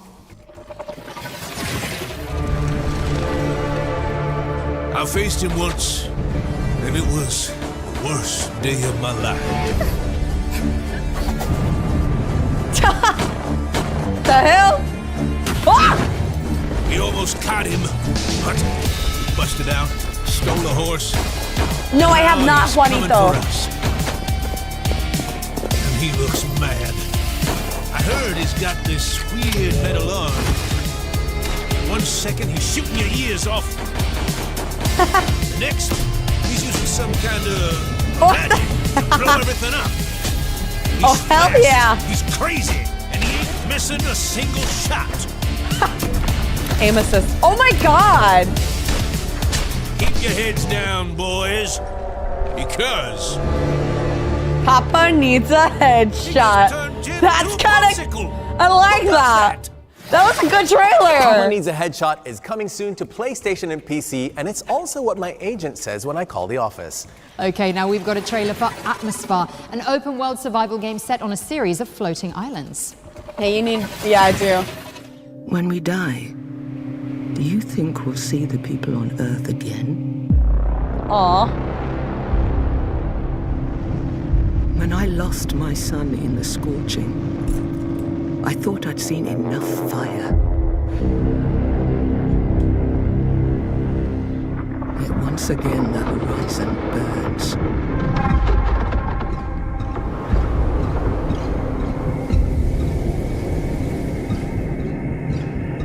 This is it. The last outpost of humanity. There is no other way.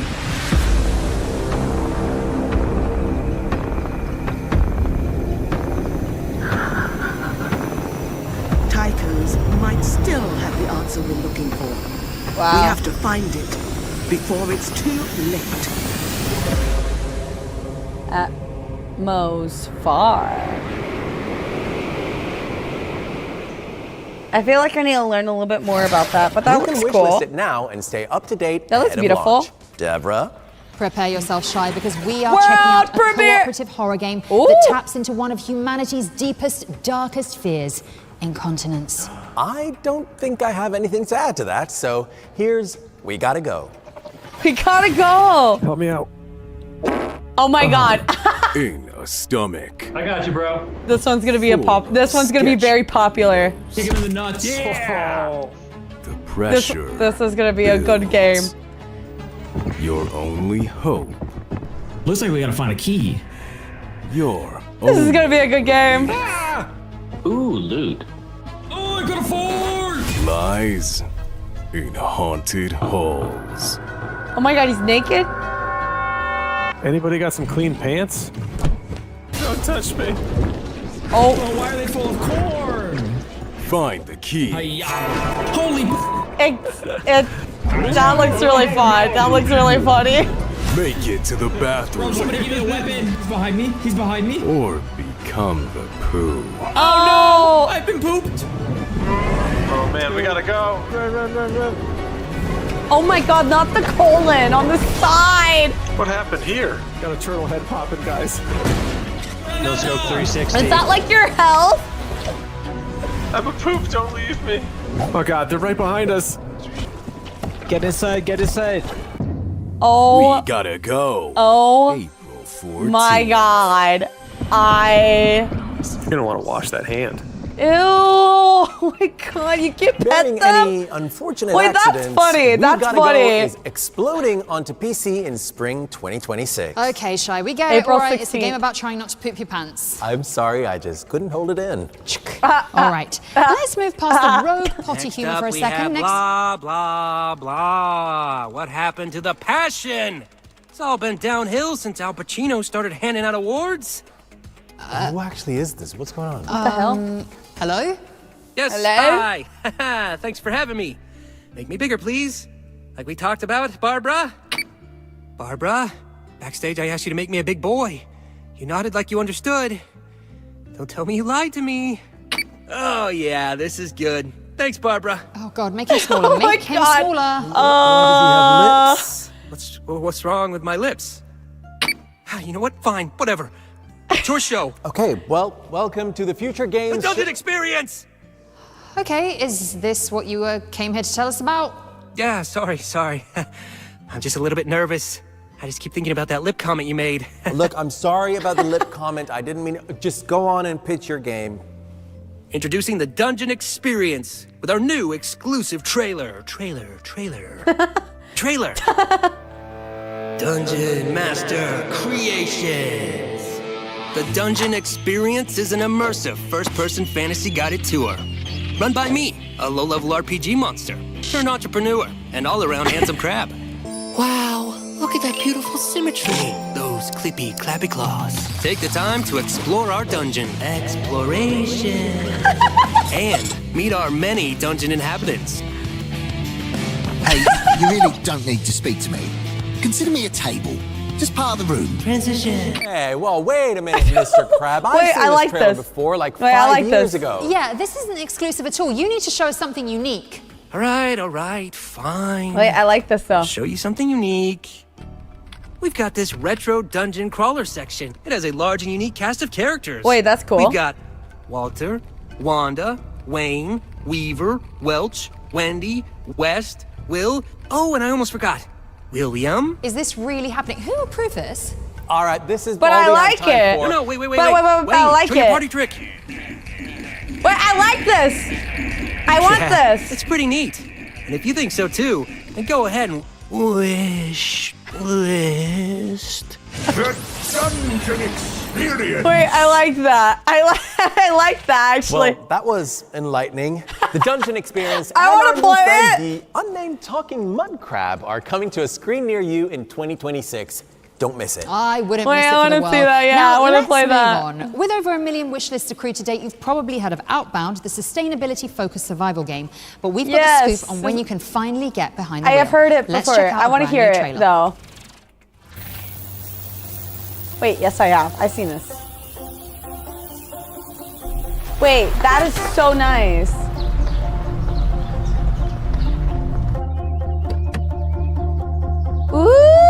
Ooh! Ooh!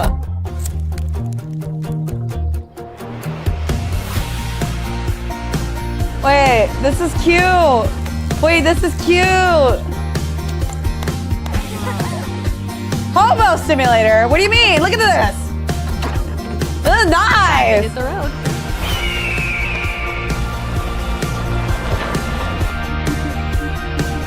Whoa.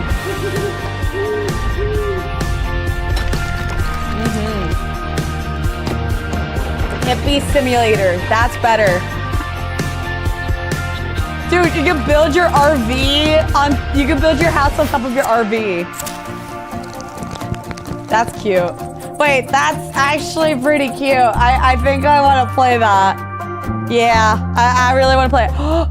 Next month I can. Oh, that looks fun. Outbound. Okay, good to know. You heard it here first. Outbound is inbound to PC and consoles on the 23rd of April. And if it isn't on your wish list already, then go fix that. Yes. Now, our next game is I about will. the discovery of a 9th planet in the Demo, solar right now. system that Right could now. be humanity's last hope. Or its doom. Ooh, here's a closer look at the latest game from Don't Nod, Aphelion. Don't know. Aphelion? In 2060, Earth is dying. But we might have a solution. We've discovered a ninth planet in our solar system. Long theorized, long sought, and yet so close.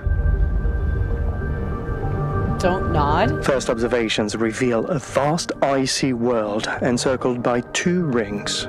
It's magnificent. Spectroscopic analysis has been full of surprises. The atmosphere is dense, but stable enough to breathe with the right equipment. An electromagnetic field spans the entire planet, forming a complex energy network.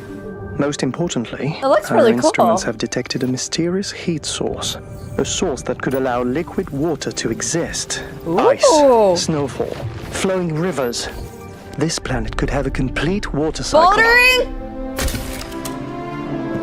Ooh! We've trained fun. for the It looks harshest like a environment. solo. Uh-oh. Conditions are not optimal yet. But all the raw ingredients for habitability are here. Ooh. I do believe somewhere in the future we would have to start inhabiting another planet. Because I think our planet is everything to become I think our planet is gonna die. Obviously, in a very, very, very, very, very long time from now, we'll be all dead. But I think we're not doing a good job taking care of it. Persephone, the Greek goddess of fertility. Ooh. It can't be a bad omen, right? Looks fun. Looks fun. April 28th. Ooh. I agree. Well, if you pre-order now, you get 10% off. Ooh. Aphelion is coming to PC, PlayStation, and Xbox on April 28th, 2026. Pretty cool. And pre-orders are available now. All right, Deborah, prepare yourself. I'm going for it. This next one is a world premiere. Oh! Sorry, Shy. Call it an attack of opportunity. This is getting pretty ridiculous, actually. But at least World I get to drown my premiere. sorrows with an adorable dog venture.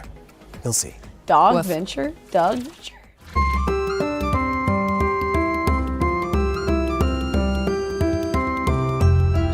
Stop.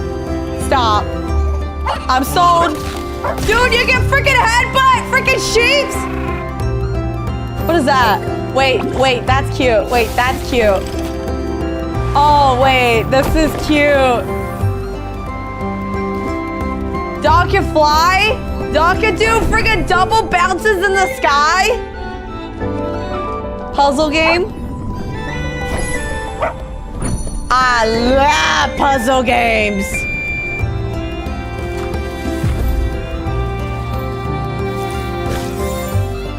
Oh, wow. It looks so pretty.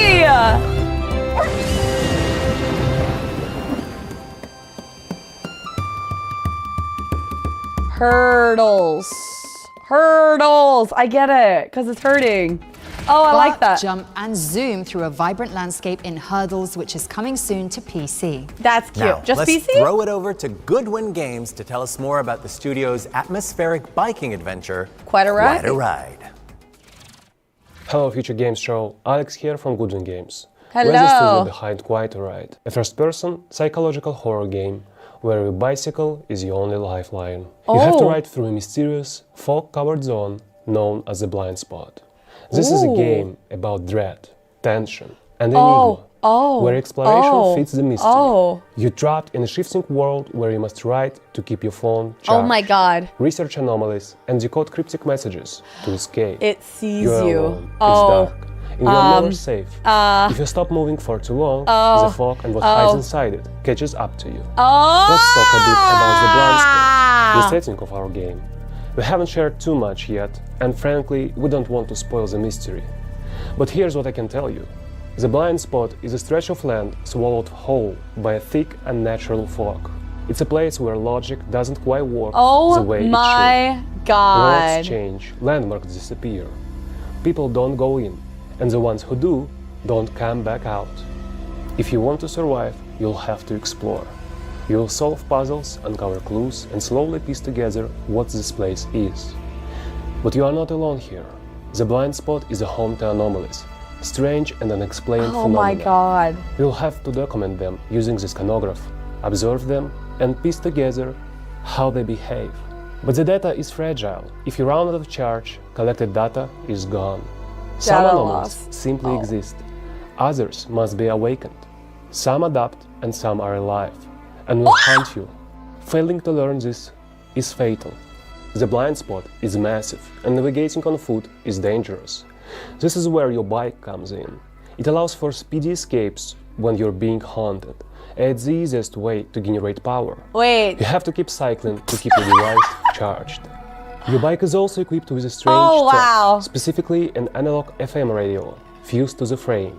This is a tactile mechanic. You have to manually operate the dials to tune into specific frequencies while balancing the bike. Finding these signals balance in the bike static too. is vital to unlocking new paths through the fog, Wow. or revealing hidden areas, and sometimes survivors. We're working hard on polishing the experience, and we'll have much more to share about the game later in 2026. In the It looks meantime, good. you It can looks purchase really the game on good. Steam right now. It really supports the team and helps us get the game to you. Thank you so much for watching. The Keep biggest pedaling, thing is don't look back. wish and list, enjoy guys. the rest of the show. Wish list. Looks fun. It looks fun. I won't lie. It looks really fun. I'd be scared, but it looks fun. Avoid anomalies and low battery notifications. Quite unique. Quite a ride. It's coming soon, but you can wishlist it on Steam now. We've got some hot-to-go gameplay for Shelf Scary. Heroes up next. It's a bite-sized shooter where you play as an action figure and face off against waves of toys in enormous household arenas. Microvolts? Microvolts? Lego style. Build your hero? Okay, that's cool. That's cool. Microvolt was a first-person shooter game, but you're a toy. It was very fun.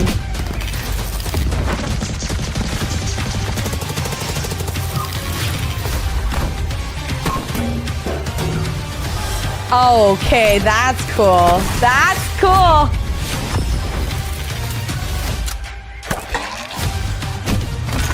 Call your crew. That's cool.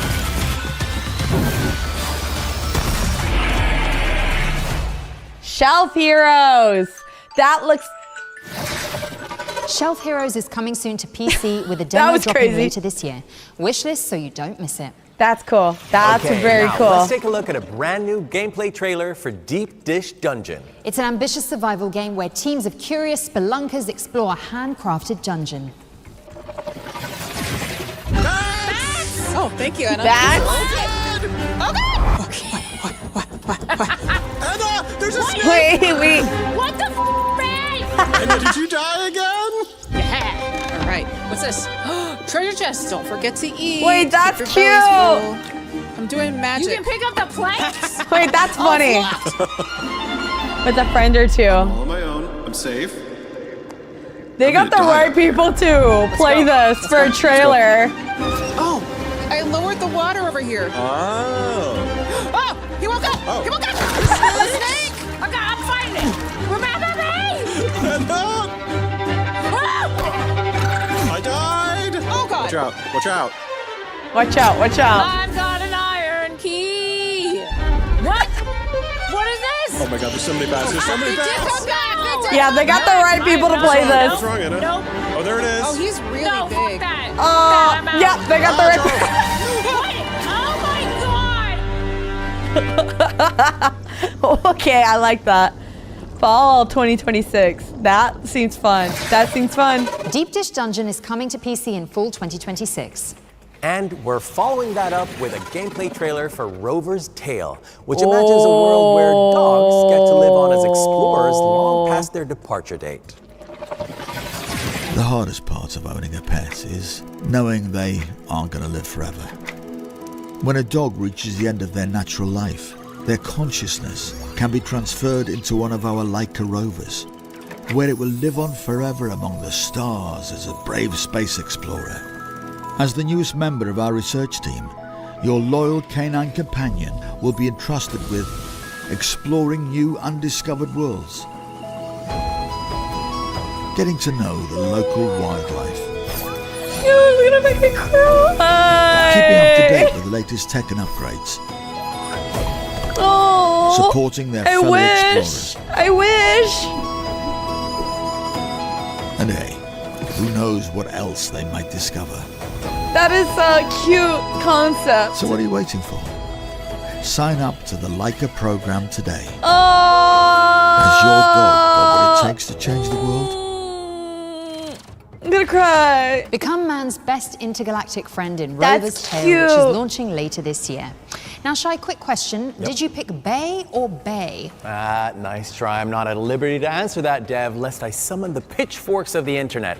However, the developers Life at Deck is Strange 9 Games Reunion. are reopening that hella tricky question with Life is Strange Reunion. Angel a brand Mom. new entry in the Angel series Mom. that will continue the tear-jerking Sorry, saga I'm like of Max crying because Caulfield of and the Chloe pet. Price. Well, tissues that they're ready for March 26th then. But to tide you over in the March meantime, here's a 26th. first look at a scene which sees Max and Chloe reunited at last. I have this power to help people, but rewinding time has bought me only 3 days before everything burns. Visions of the future. The Maybon party is starting soon. Wow. So, what's next? Change into black robes? Black shirts, going by the old photo. They sound different. We've got to get to the Abraxas house. And look for smoke. This is it. It could all start tonight. Think you can get me another eyes wide shut mask so we can sleuth together? You're on. Stay out of trouble. It just seems so different. Between Both all of the original drinking characters. and They're making both. out, someone must have taken their mask off.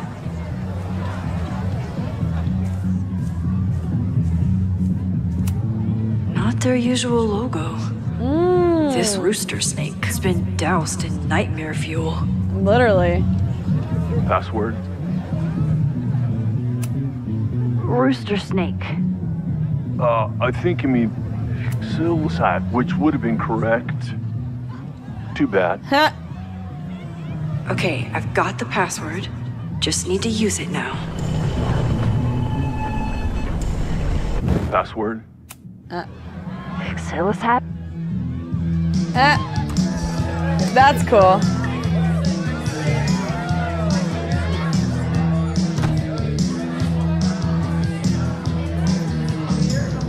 I need to blend in and find that I knew mask. I was doing it March 26th. Okay, you're too drunk to have something over your face right now.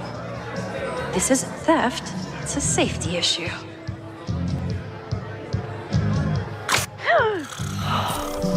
She's in the trees.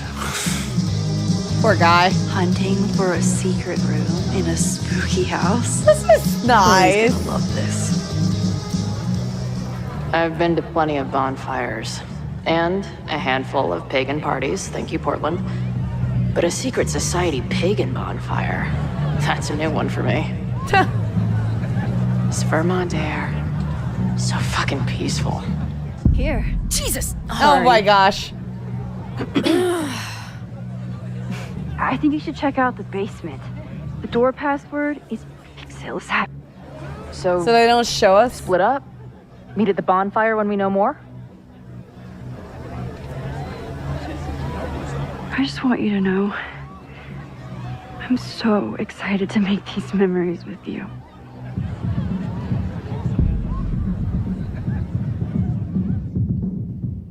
What?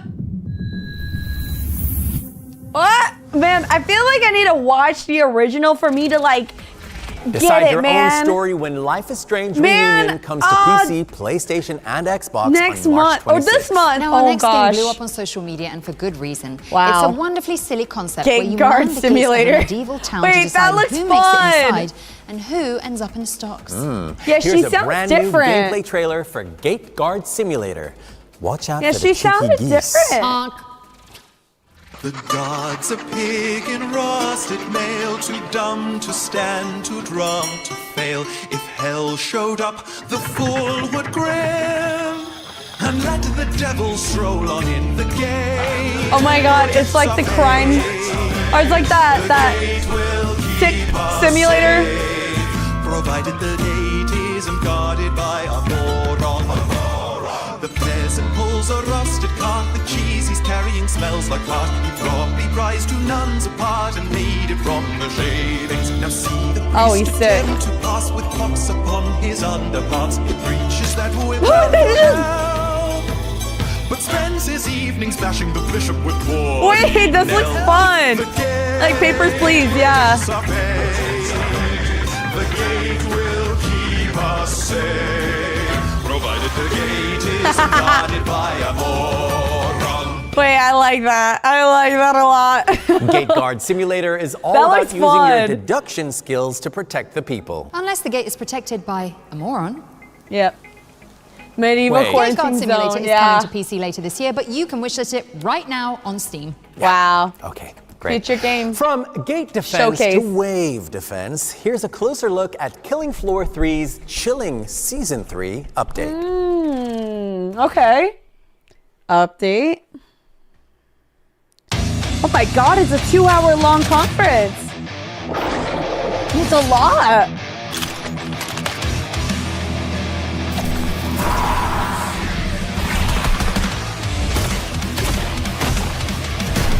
Ooh!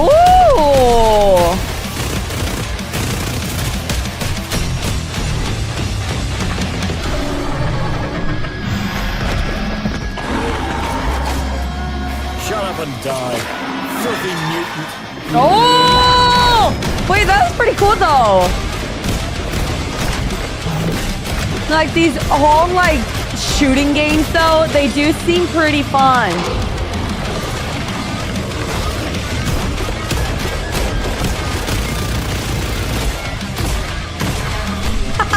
That actually looks fun. Just like punching and they're just like killing them. Operation Defreeze. Ooh. New cosmetics too? That's right. Killing Floor 3's Operation Deep Freeze is out now. So you can jump in and battle for the future of humanity after the show. We're approaching the end of the show Already now, out. but there are still a few amazing games to share with you all. Yes, in fact, here's another trailer to get excited about. Capcom have sent over a closer look at gameplay from Monster Hunter Stories 3. Oh! Oh wait, that looks good. That looks fun.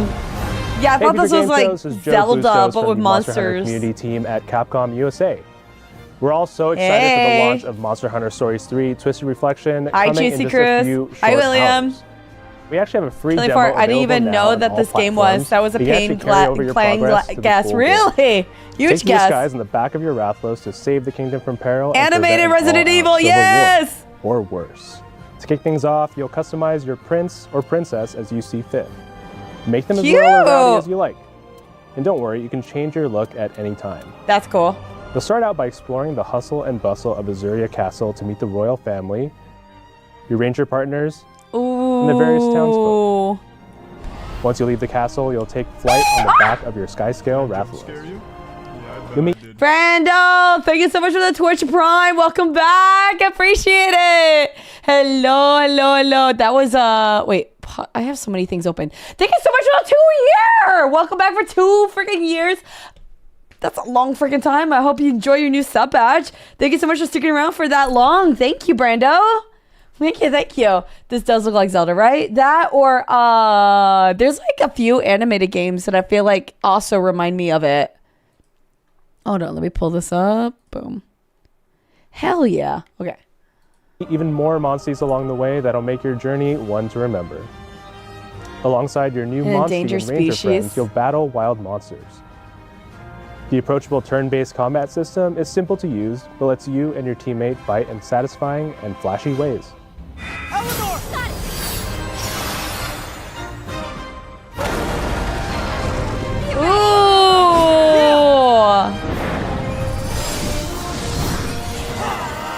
That looks cool!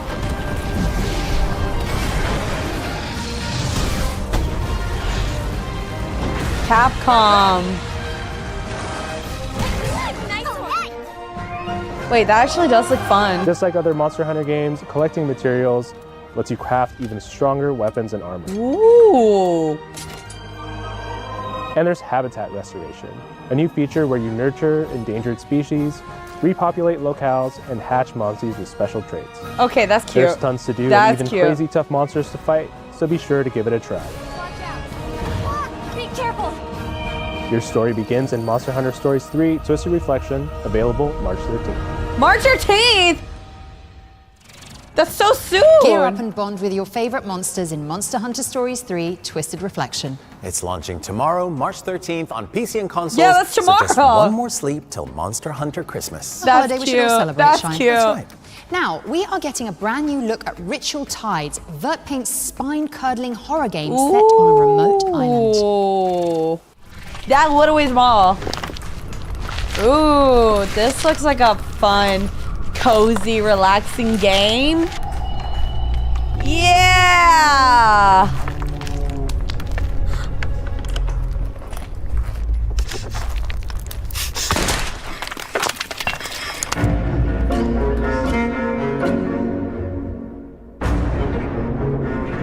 Cozy, relaxing.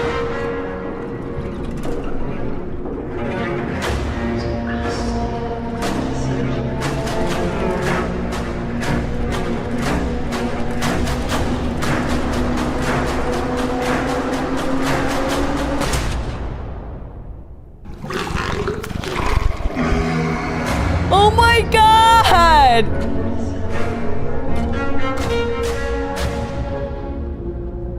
Cozy, relaxing. Ooh, how fun.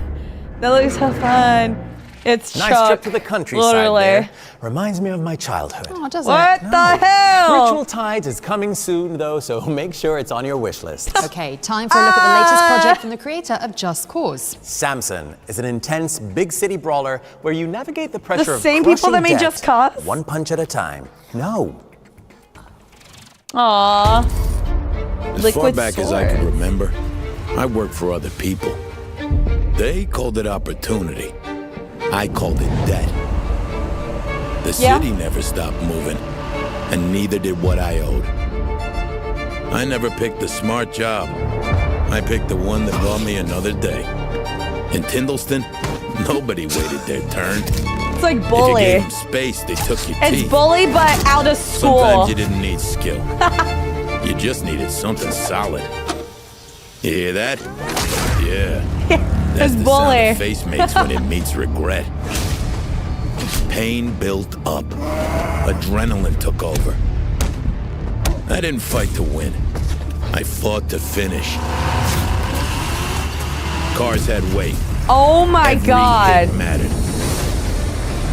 The more work I did, the louder the city got.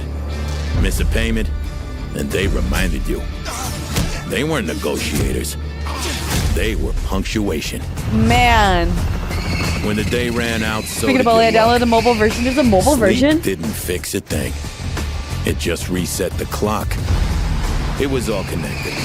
Time, debt, violence, and speed. It's like Living in America Simulator. People talk about freedom like it's a feeling. They have no idea. Trying to buy a home simulator. Samson. Honestly, looks kind of fun. It looks kind of fun, I won't lie. I'm getting some serious GTA 4 vibes from that one. Literally, Wish list it it's now giving because Samson is coming Rockstar. to PC on April 8th. But it's like Bully. I see only one but make it world adult. premiere left on the schedule, Deborah. Permit Do I work. get to do this one? Not at all. Here is the world premiere of a gorgeous action game where you navigate a treacherous criminal underworld. See, yeah, but treacherous criminal underworlds are my Blah, thing. blah, so blah. I give up. Oh. When all this began, no one imagined how it would end. Loving the color scheme. No one finds their way back after erasing their own footprints.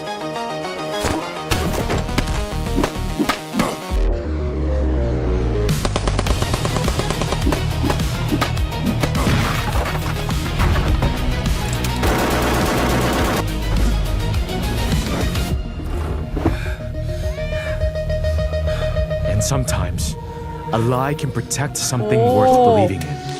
The 9th dragon.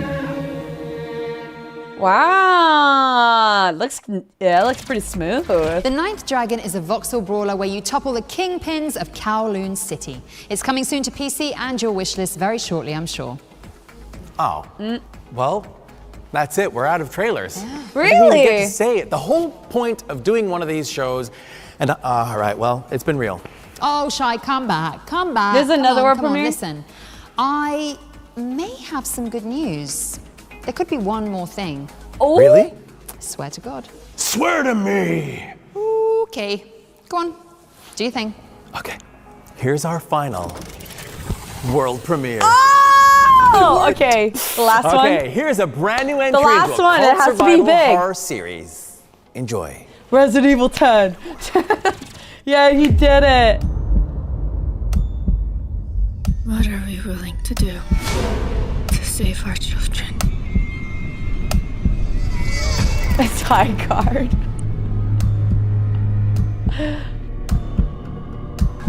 Oh.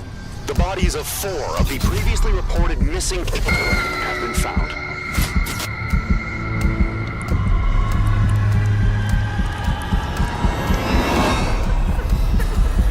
The umbilical cords.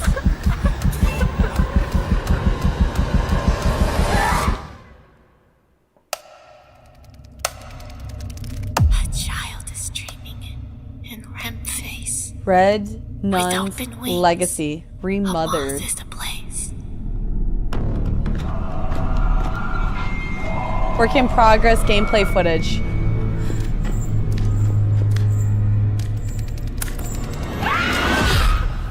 Oh, hell no.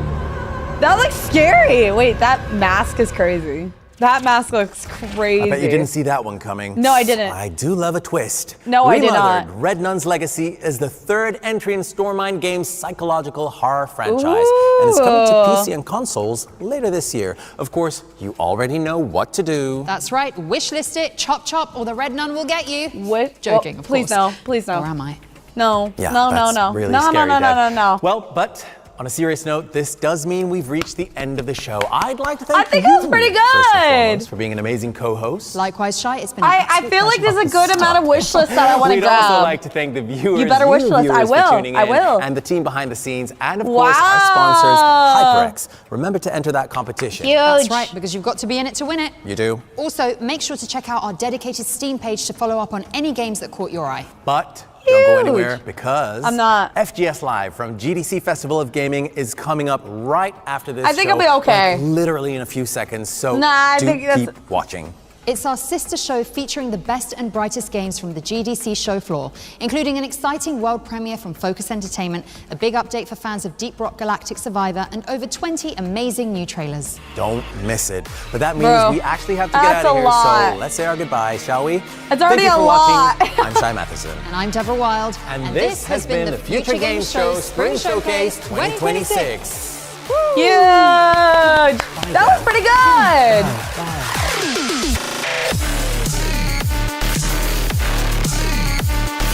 Honestly, I thought it was pretty good. I think they did a pretty good job with this lineup. I feel pretty excited about a handful of things. Let me go over to the Steam page and let me see a few that I do want to wish list. Let's go. I go to the store, right?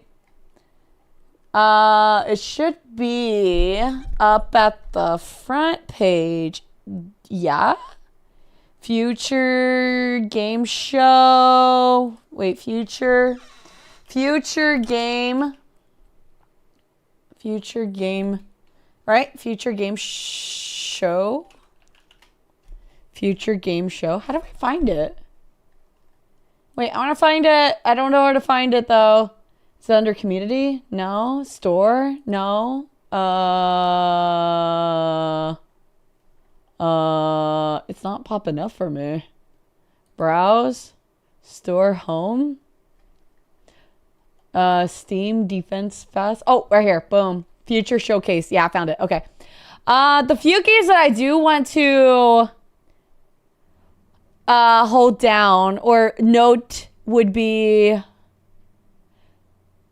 Hurdles. I think Hurdles looks cute.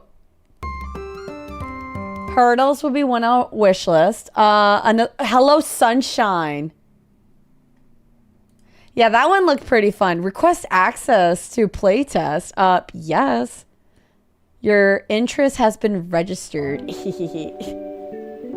I'd be happy. I'd be even willing to like stream it too. Obviously, I feel like anything that I game, I would definitely love to. Blight, to be announced. Sure, I will wishlist Blight. Blight, I already joined their Discord. Wish you could vote for awards. You could. Oh, the ghost. Ah! Did I jump Ty! Oh my god. Welcome to England, Mr. David. Ty! Thank you so much for the resub. Yeah, I was playing Resident Evil. Boo Daddy! Thank you so much for the 7-month resub over on Kick. I appreciate that. Yeah, I have the I had that whenever I was playing Resident Evil just for the funsies. I think I'm gonna leave it though. But thank you so much for the 17-month resub. I miss you. Boing, boing, boing, boing, boing. Are you planning on going to Atlanta? DreamHack Atlanta? How did you like the Resident Evil? Oh my god.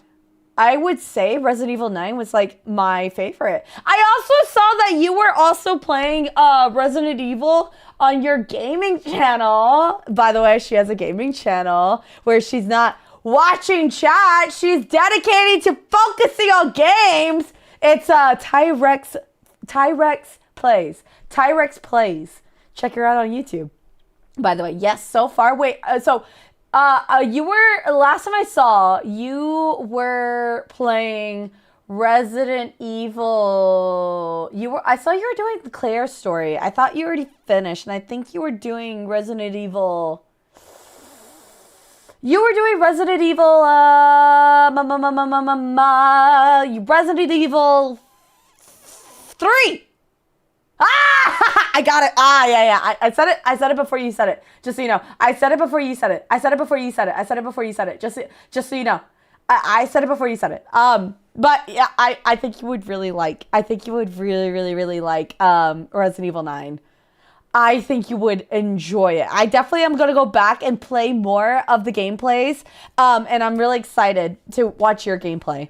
Amanda, I'm literally so in the future. I literally, well, not in the future. I like read your mind. What do we? Oh, and also, can we give a shout out for my God, I was about to say Resident Evil. Can we give a shout out for Tyrex, please? That's my ghost girl. By perchance, are you going to do the Are you going to be doing the Marvel Rivals event? Shout out for Resident Evil. What do we? Oh yeah, the poop one. I want to play that one. Okay, so I'm wishlisting There Is No Ghost at the Grand because that one also looks really fun. Papa Needs a Headshot looked pretty fun. So I'll wishlist that one. That one's coming out planned release Q4 2026. The Dungeon Experience looked pretty fun. Man, I think this year is like, I'm going to be doing a lot of... The Dungeon Experience? I'm going to be doing a lot of IRLing, but I think I want to like hone in on a bunch of games. Like, I want to be ready for the Game Awards where they're going to be announcing all the new games like Highguard 2, but also like the year, the Game of the Years. And I want to be able to be like, oh my God, I played all of them, you know? So I think that's what I'm going to do. DAO is goated, yeah. Sneak there, yeah. I'm like so excited. Oh, and Stupid. Oh yeah. I already have Stupid Love Never Dies. Shelf Heroes, Last Flag looked pretty fun. Oh, I already had that on my wish list. Okay. Oh, Calyx looked pretty fun. Calyx looked really fun. So I'm wishlisting that. Dave the Diver. I, of course, had Batman Lego. Are you planning on doing Batman Heroes, Ty? Batman Lego. That one looked really fun. Okay, Gate Guard. Sounded fun. I have to. Oh, I can request access to playtest that? Yes. Yeah, I'm a streamer. What do we play that, dude? Adorable Adventures. Oh, Shadow. Oh, man. Samson. The makers of Ready. Wait, what was it? It was Just Cause. Ooh, that one looked pretty fun. Yes, Batman looked really good. It did. I'm really excited about it. Did you see the spring showcase? There's like a lot of like, I think it's like kind of like small indie games, but other than that, there's like some kind of cute, fun games that are coming out. We have to go. Yes. Whoa, looks like we're due for a skill issue. You're not. Wait, oh, the demo's already out. Ooh. Oh, that one sounds fun. Okay, we have to go. Jen! Thank you so much. I appreciate the resub for 30-month Prime.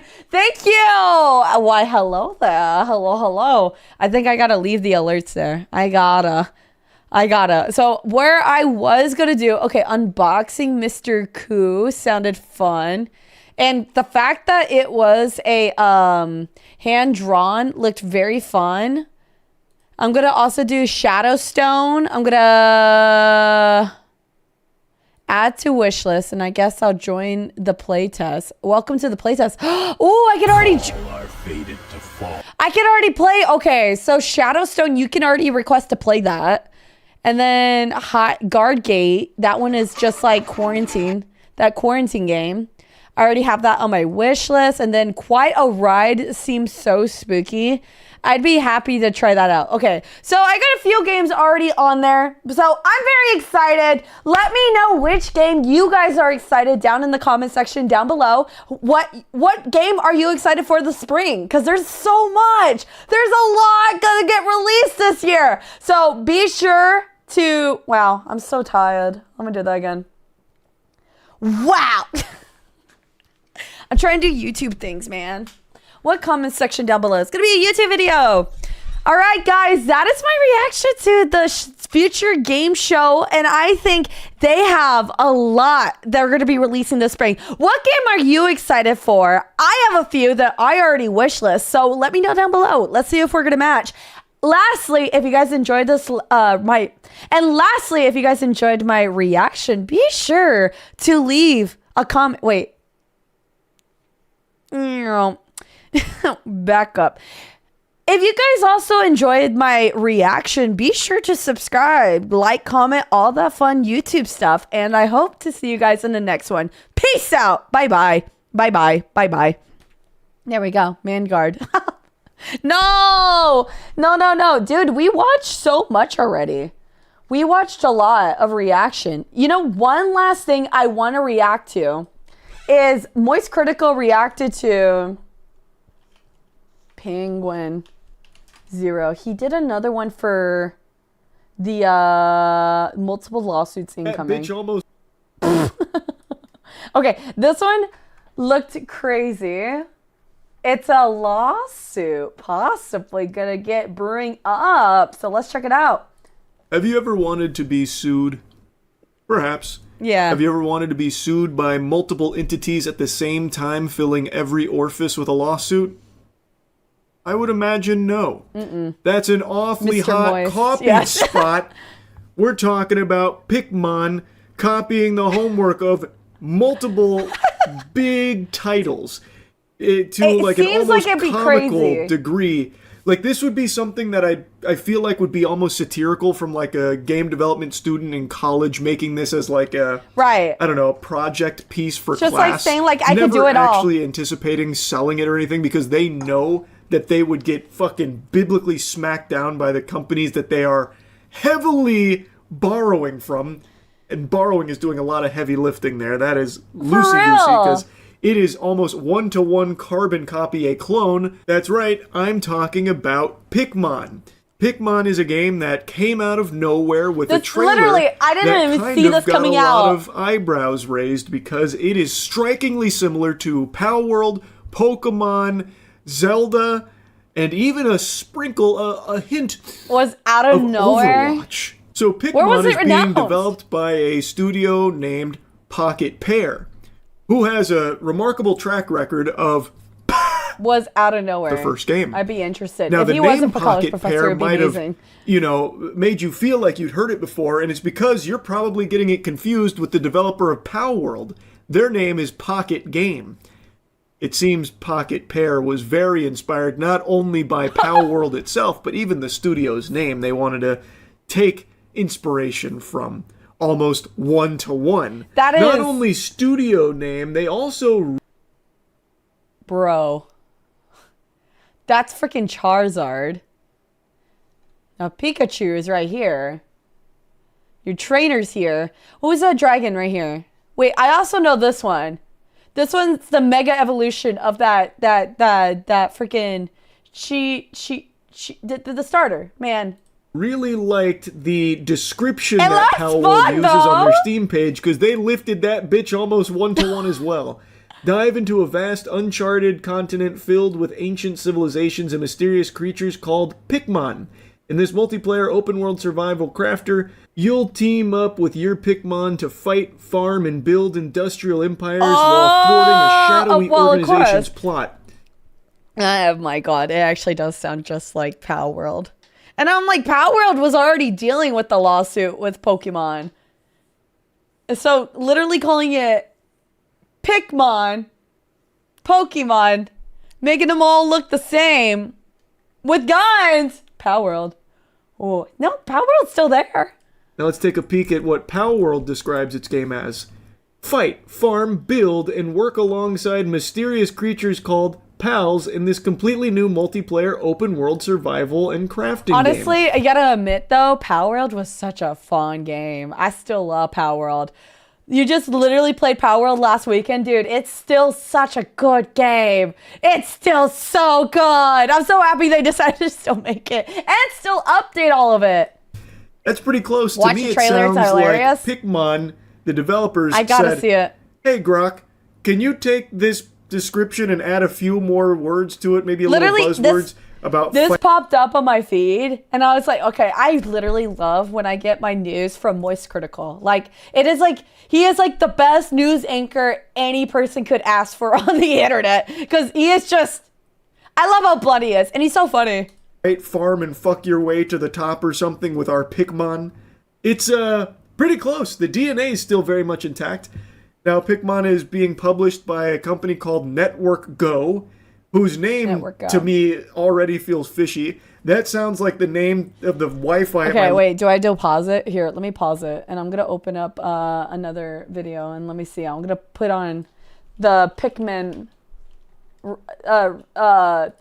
trailer. Hold on. Pikmin trailer. Pikmin. Sorry, I know how to spell. Okay. That literally looks like Link. Okay, we're gonna react to Pikmin. This is my first time seeing this.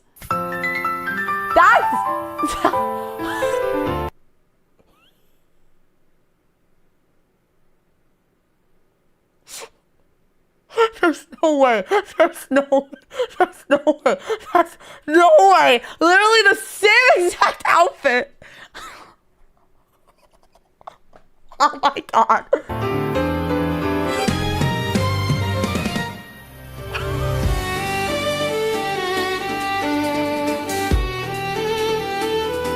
Oh my god.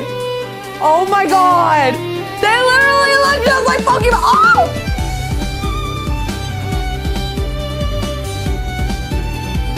Oh! Are you kidding me? Are you kidding me? Dude, they are gonna get sued so... Oh my god. Oh, and then there's Power World right there. Oh my god. Nintendo. Literally.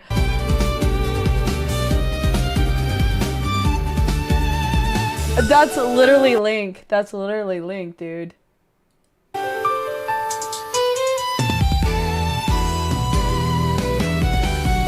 Oh my god. Oh. What was that?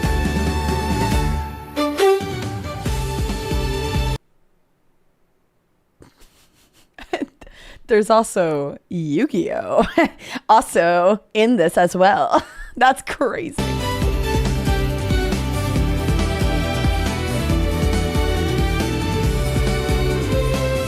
Bruh. That's Ash's friend Pikachu from the series. Exactly! It looks just like Pokemon! And there's Power World. Bruh. What in the world? What in the world?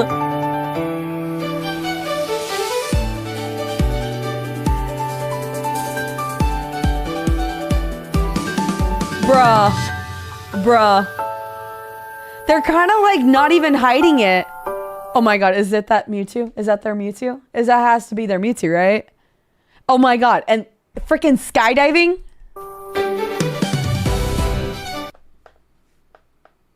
Oh my god! No, there's no way! There's no way! Dude, they have like his outfit like to the T. They didn't even bother trying to make it look any different from freaking Breath of the Wild. Or was it Breath of the Wild? Yeah.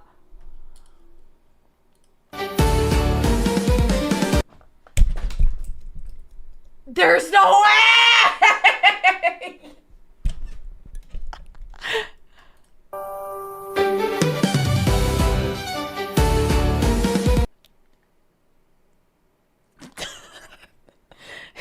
If it survives, I would play it. Same here. Same here. What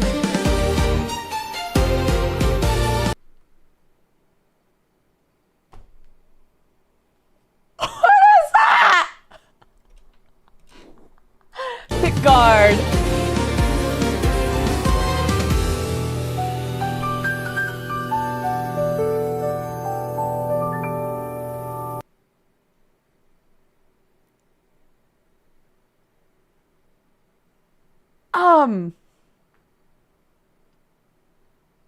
Good luck with this. Yes, good luck with this. This one. There is a this is a if. What? Oh, that is insane. That literally looks just like Pokemon and Power World and Legend of Zelda. And hell, they put in freaking Yu-Gi-Oh in there. Coming soon to a state penitentiary. That is wild. They could just have at least ChatGPT do some colors. Literally. Why did they decide on the model to look like?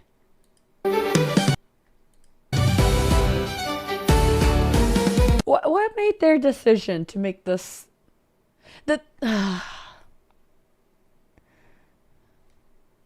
What?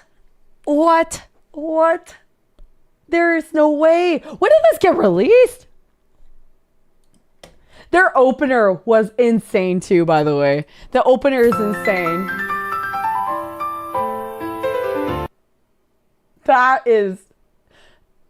It seems very intentional. It does. It came out 2 days ago. I gotta respect the audacity. Future release planned on Switch. Are you sure about that? Bro. Lawsuitmon. Roadhog had to get the second job after getting oh my god. Translation. Hey guys, can you sue us too? It would help us with the exposure. Lawsuit speedrun. Oh my god. We already have Pow World in court. Wait, we gotta see. Hold on. Pow World trailer. At least there was a little bit different, right? This one actually was the music. Wait a minute.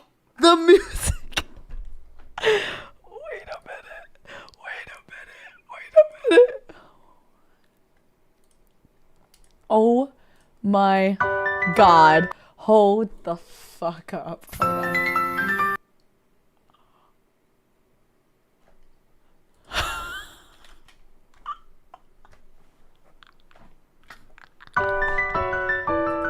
Are you kidding me? There is no way! They speed it up! They just sped it up!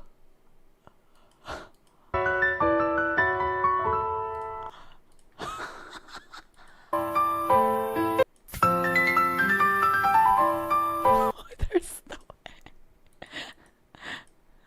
That is crazy.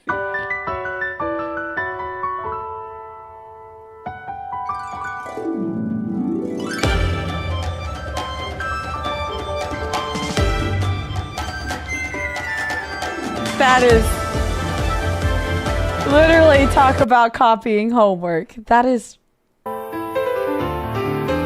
Hold on. There had to be comments to be like, who came here? Well, that's an incredibly dark out of nowhere. So it feels just similar. Man, that's crazy. Okay, let's go back to Moist Critical. Local coffee shop. Like, everything about Pikmin is just so peculiar.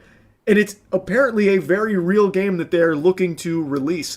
And when you watch this trailer, we watched it on stream. When you look at this, you will immediately see that this isn't some kind of Pow World situation where it's very clearly existing in a very similar genre with similar designs to Pokemon, but completely changing the formula to something unique for its own identity. Right. It is actually taking one-to-one elements from these games and then just fucking fisting it into this trailer here. I like his wording. Yes. It is actually like borderline plagiarizing these properties. It's pretty ridiculous. Yes. Have you seen the game Pikmin that's copying Pokemon, Pow World, Breath of the Wild, and somehow Overwatch? I haven't watched the trailer, but I heard about it from a buddy of mine. Him and his buddies. Let me check it out. Am I on 2x speed? No, that just seemed like it was fucking schmoovin'. Pikmin! His burp. I'm in shock right now. I'm in shock. There is absolutely no way. I want to see his reaction too. I freaking Scorpion. I feel like Nintendo's gonna send me a cease and desist just watching this trailer.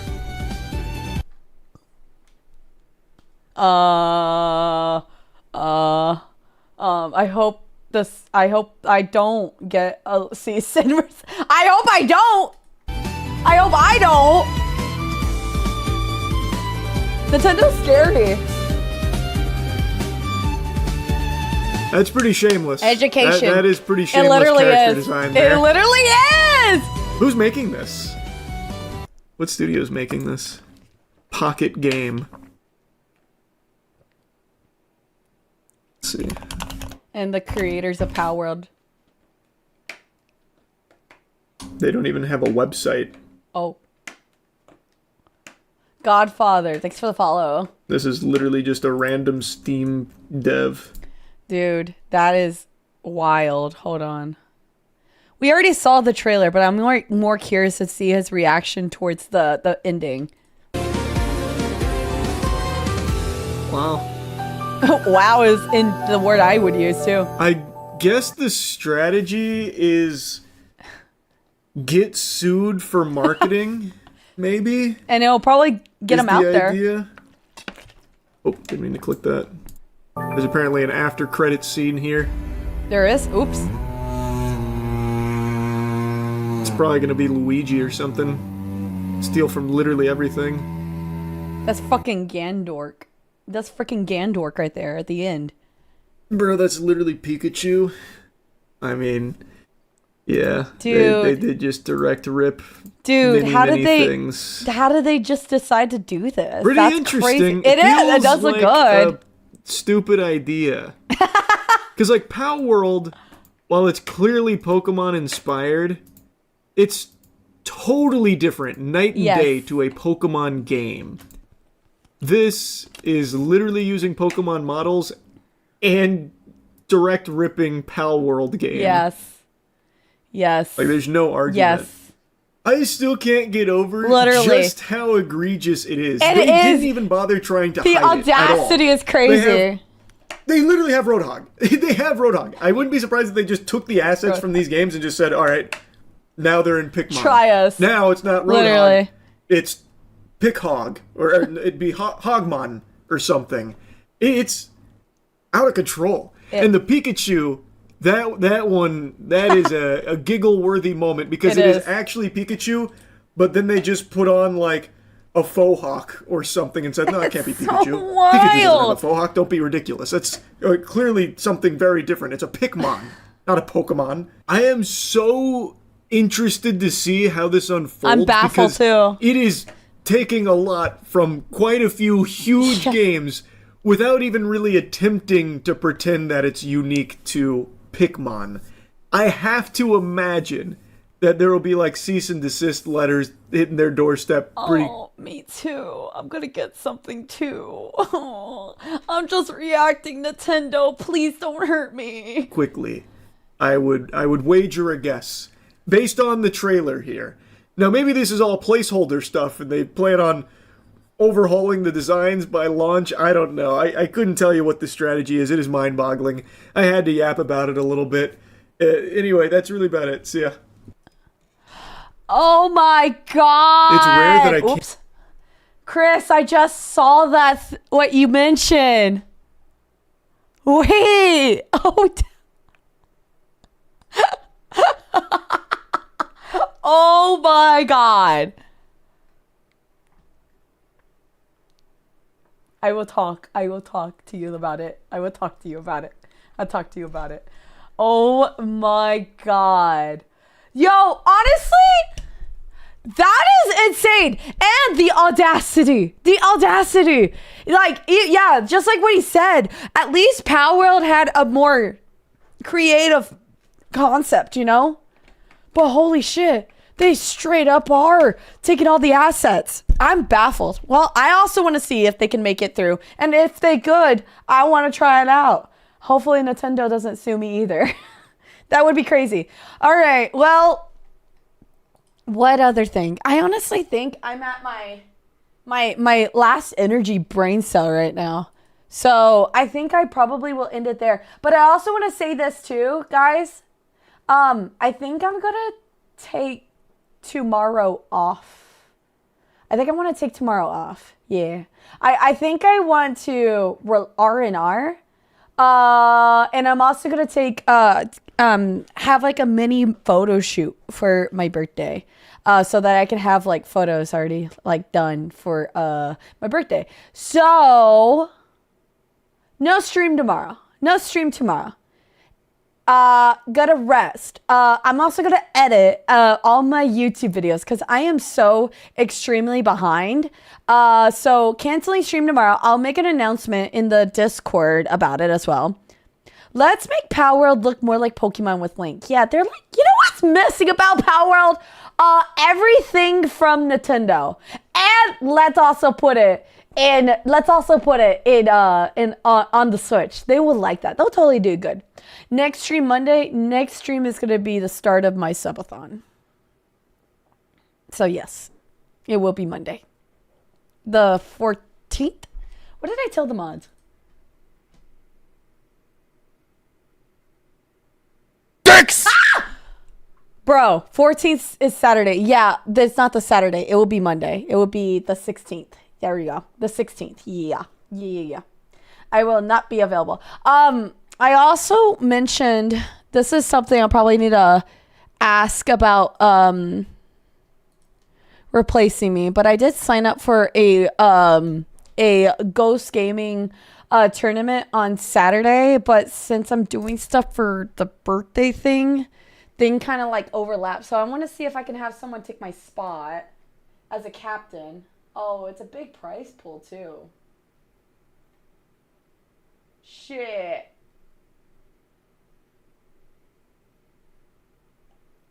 I will most likely do my best to still do it. Yeah, they already made a graphic. I'll do it. I'm still gonna do it. I'm just gonna bring my, what do you call it? my laptop with me so that I'll be able to like actually be able to still do it. I just probably won't stream it. So just a heads up on that. I don't know. I will see what I can do. When would that be? 3 p.m. Eastern time. ET. That would be 1 o'clock. 1 o'clock. 2 p.m. my time. Literally when my stream starts. I will probably do a stream on Saturday. But I will do a stream on Saturday. I'm already dedicated. I'm already set in stone. Okay? I gotta bring my laptop. It's all good. Okay. Saturday, just a heads up. Gonna be participating in a Marvel tournament. I'm very bad at Marvel Rivals, but it's gonna be an all-girl international. It's supposed to celebrate International Women's Day. So I would greatly appreciate if you guys stop in on Saturday. I will multi-stream. Dubcity_62 just realized it's Friday the 13th tomorrow. What the heck? Well, I'm not gonna be streaming tomorrow, but I'll stream on Saturday. I will stream on Saturday. Let me ask. That actually looks so cool. Okay, I'm gonna retweet it. You guys go support it. I'm hella excited. Woo! Let's go. Dude, 8 teams. Oh my God, I'm so nervous. I'm so nervous about it. Do you need a coach? Bro, I did a tournament on Saturday. Bro, I probably can get some practice in. Dude, the graphic looks so good. I'm gonna get my ass kicked. But I would like to win. That would be cool. I would like to win. That looks super cool though. Super dope. All right, well, tune in on Saturday. I will make a post about it in the Discord. And then adding on top of that, I will also be promoting the subathon on Monday. Honestly, I think we will start off with 12 hours. And then I'm going to go off of the information from there, okay? Capped at a week. If we hit like a certain sub goal, I will add another 24 hours. So it's not going to be like a freaking long thing. I'm not going to do another 69-day subathon. But that's the plan. If you can hop on the basement at some point, we're going to try to schedule something. Yeah. Okay, bet. I'll do that. So much going on. But I will definitely do that. All right, with that being said, over on YouTube and on Kick, I appreciate you guys so much for hanging out. I hope you guys have a good rest of your night. Thank you guys for tuning in, lurking, and supporting the stream. You guys are the best. And I'll see you guys on the next one. Bye-bye. Bye-bye.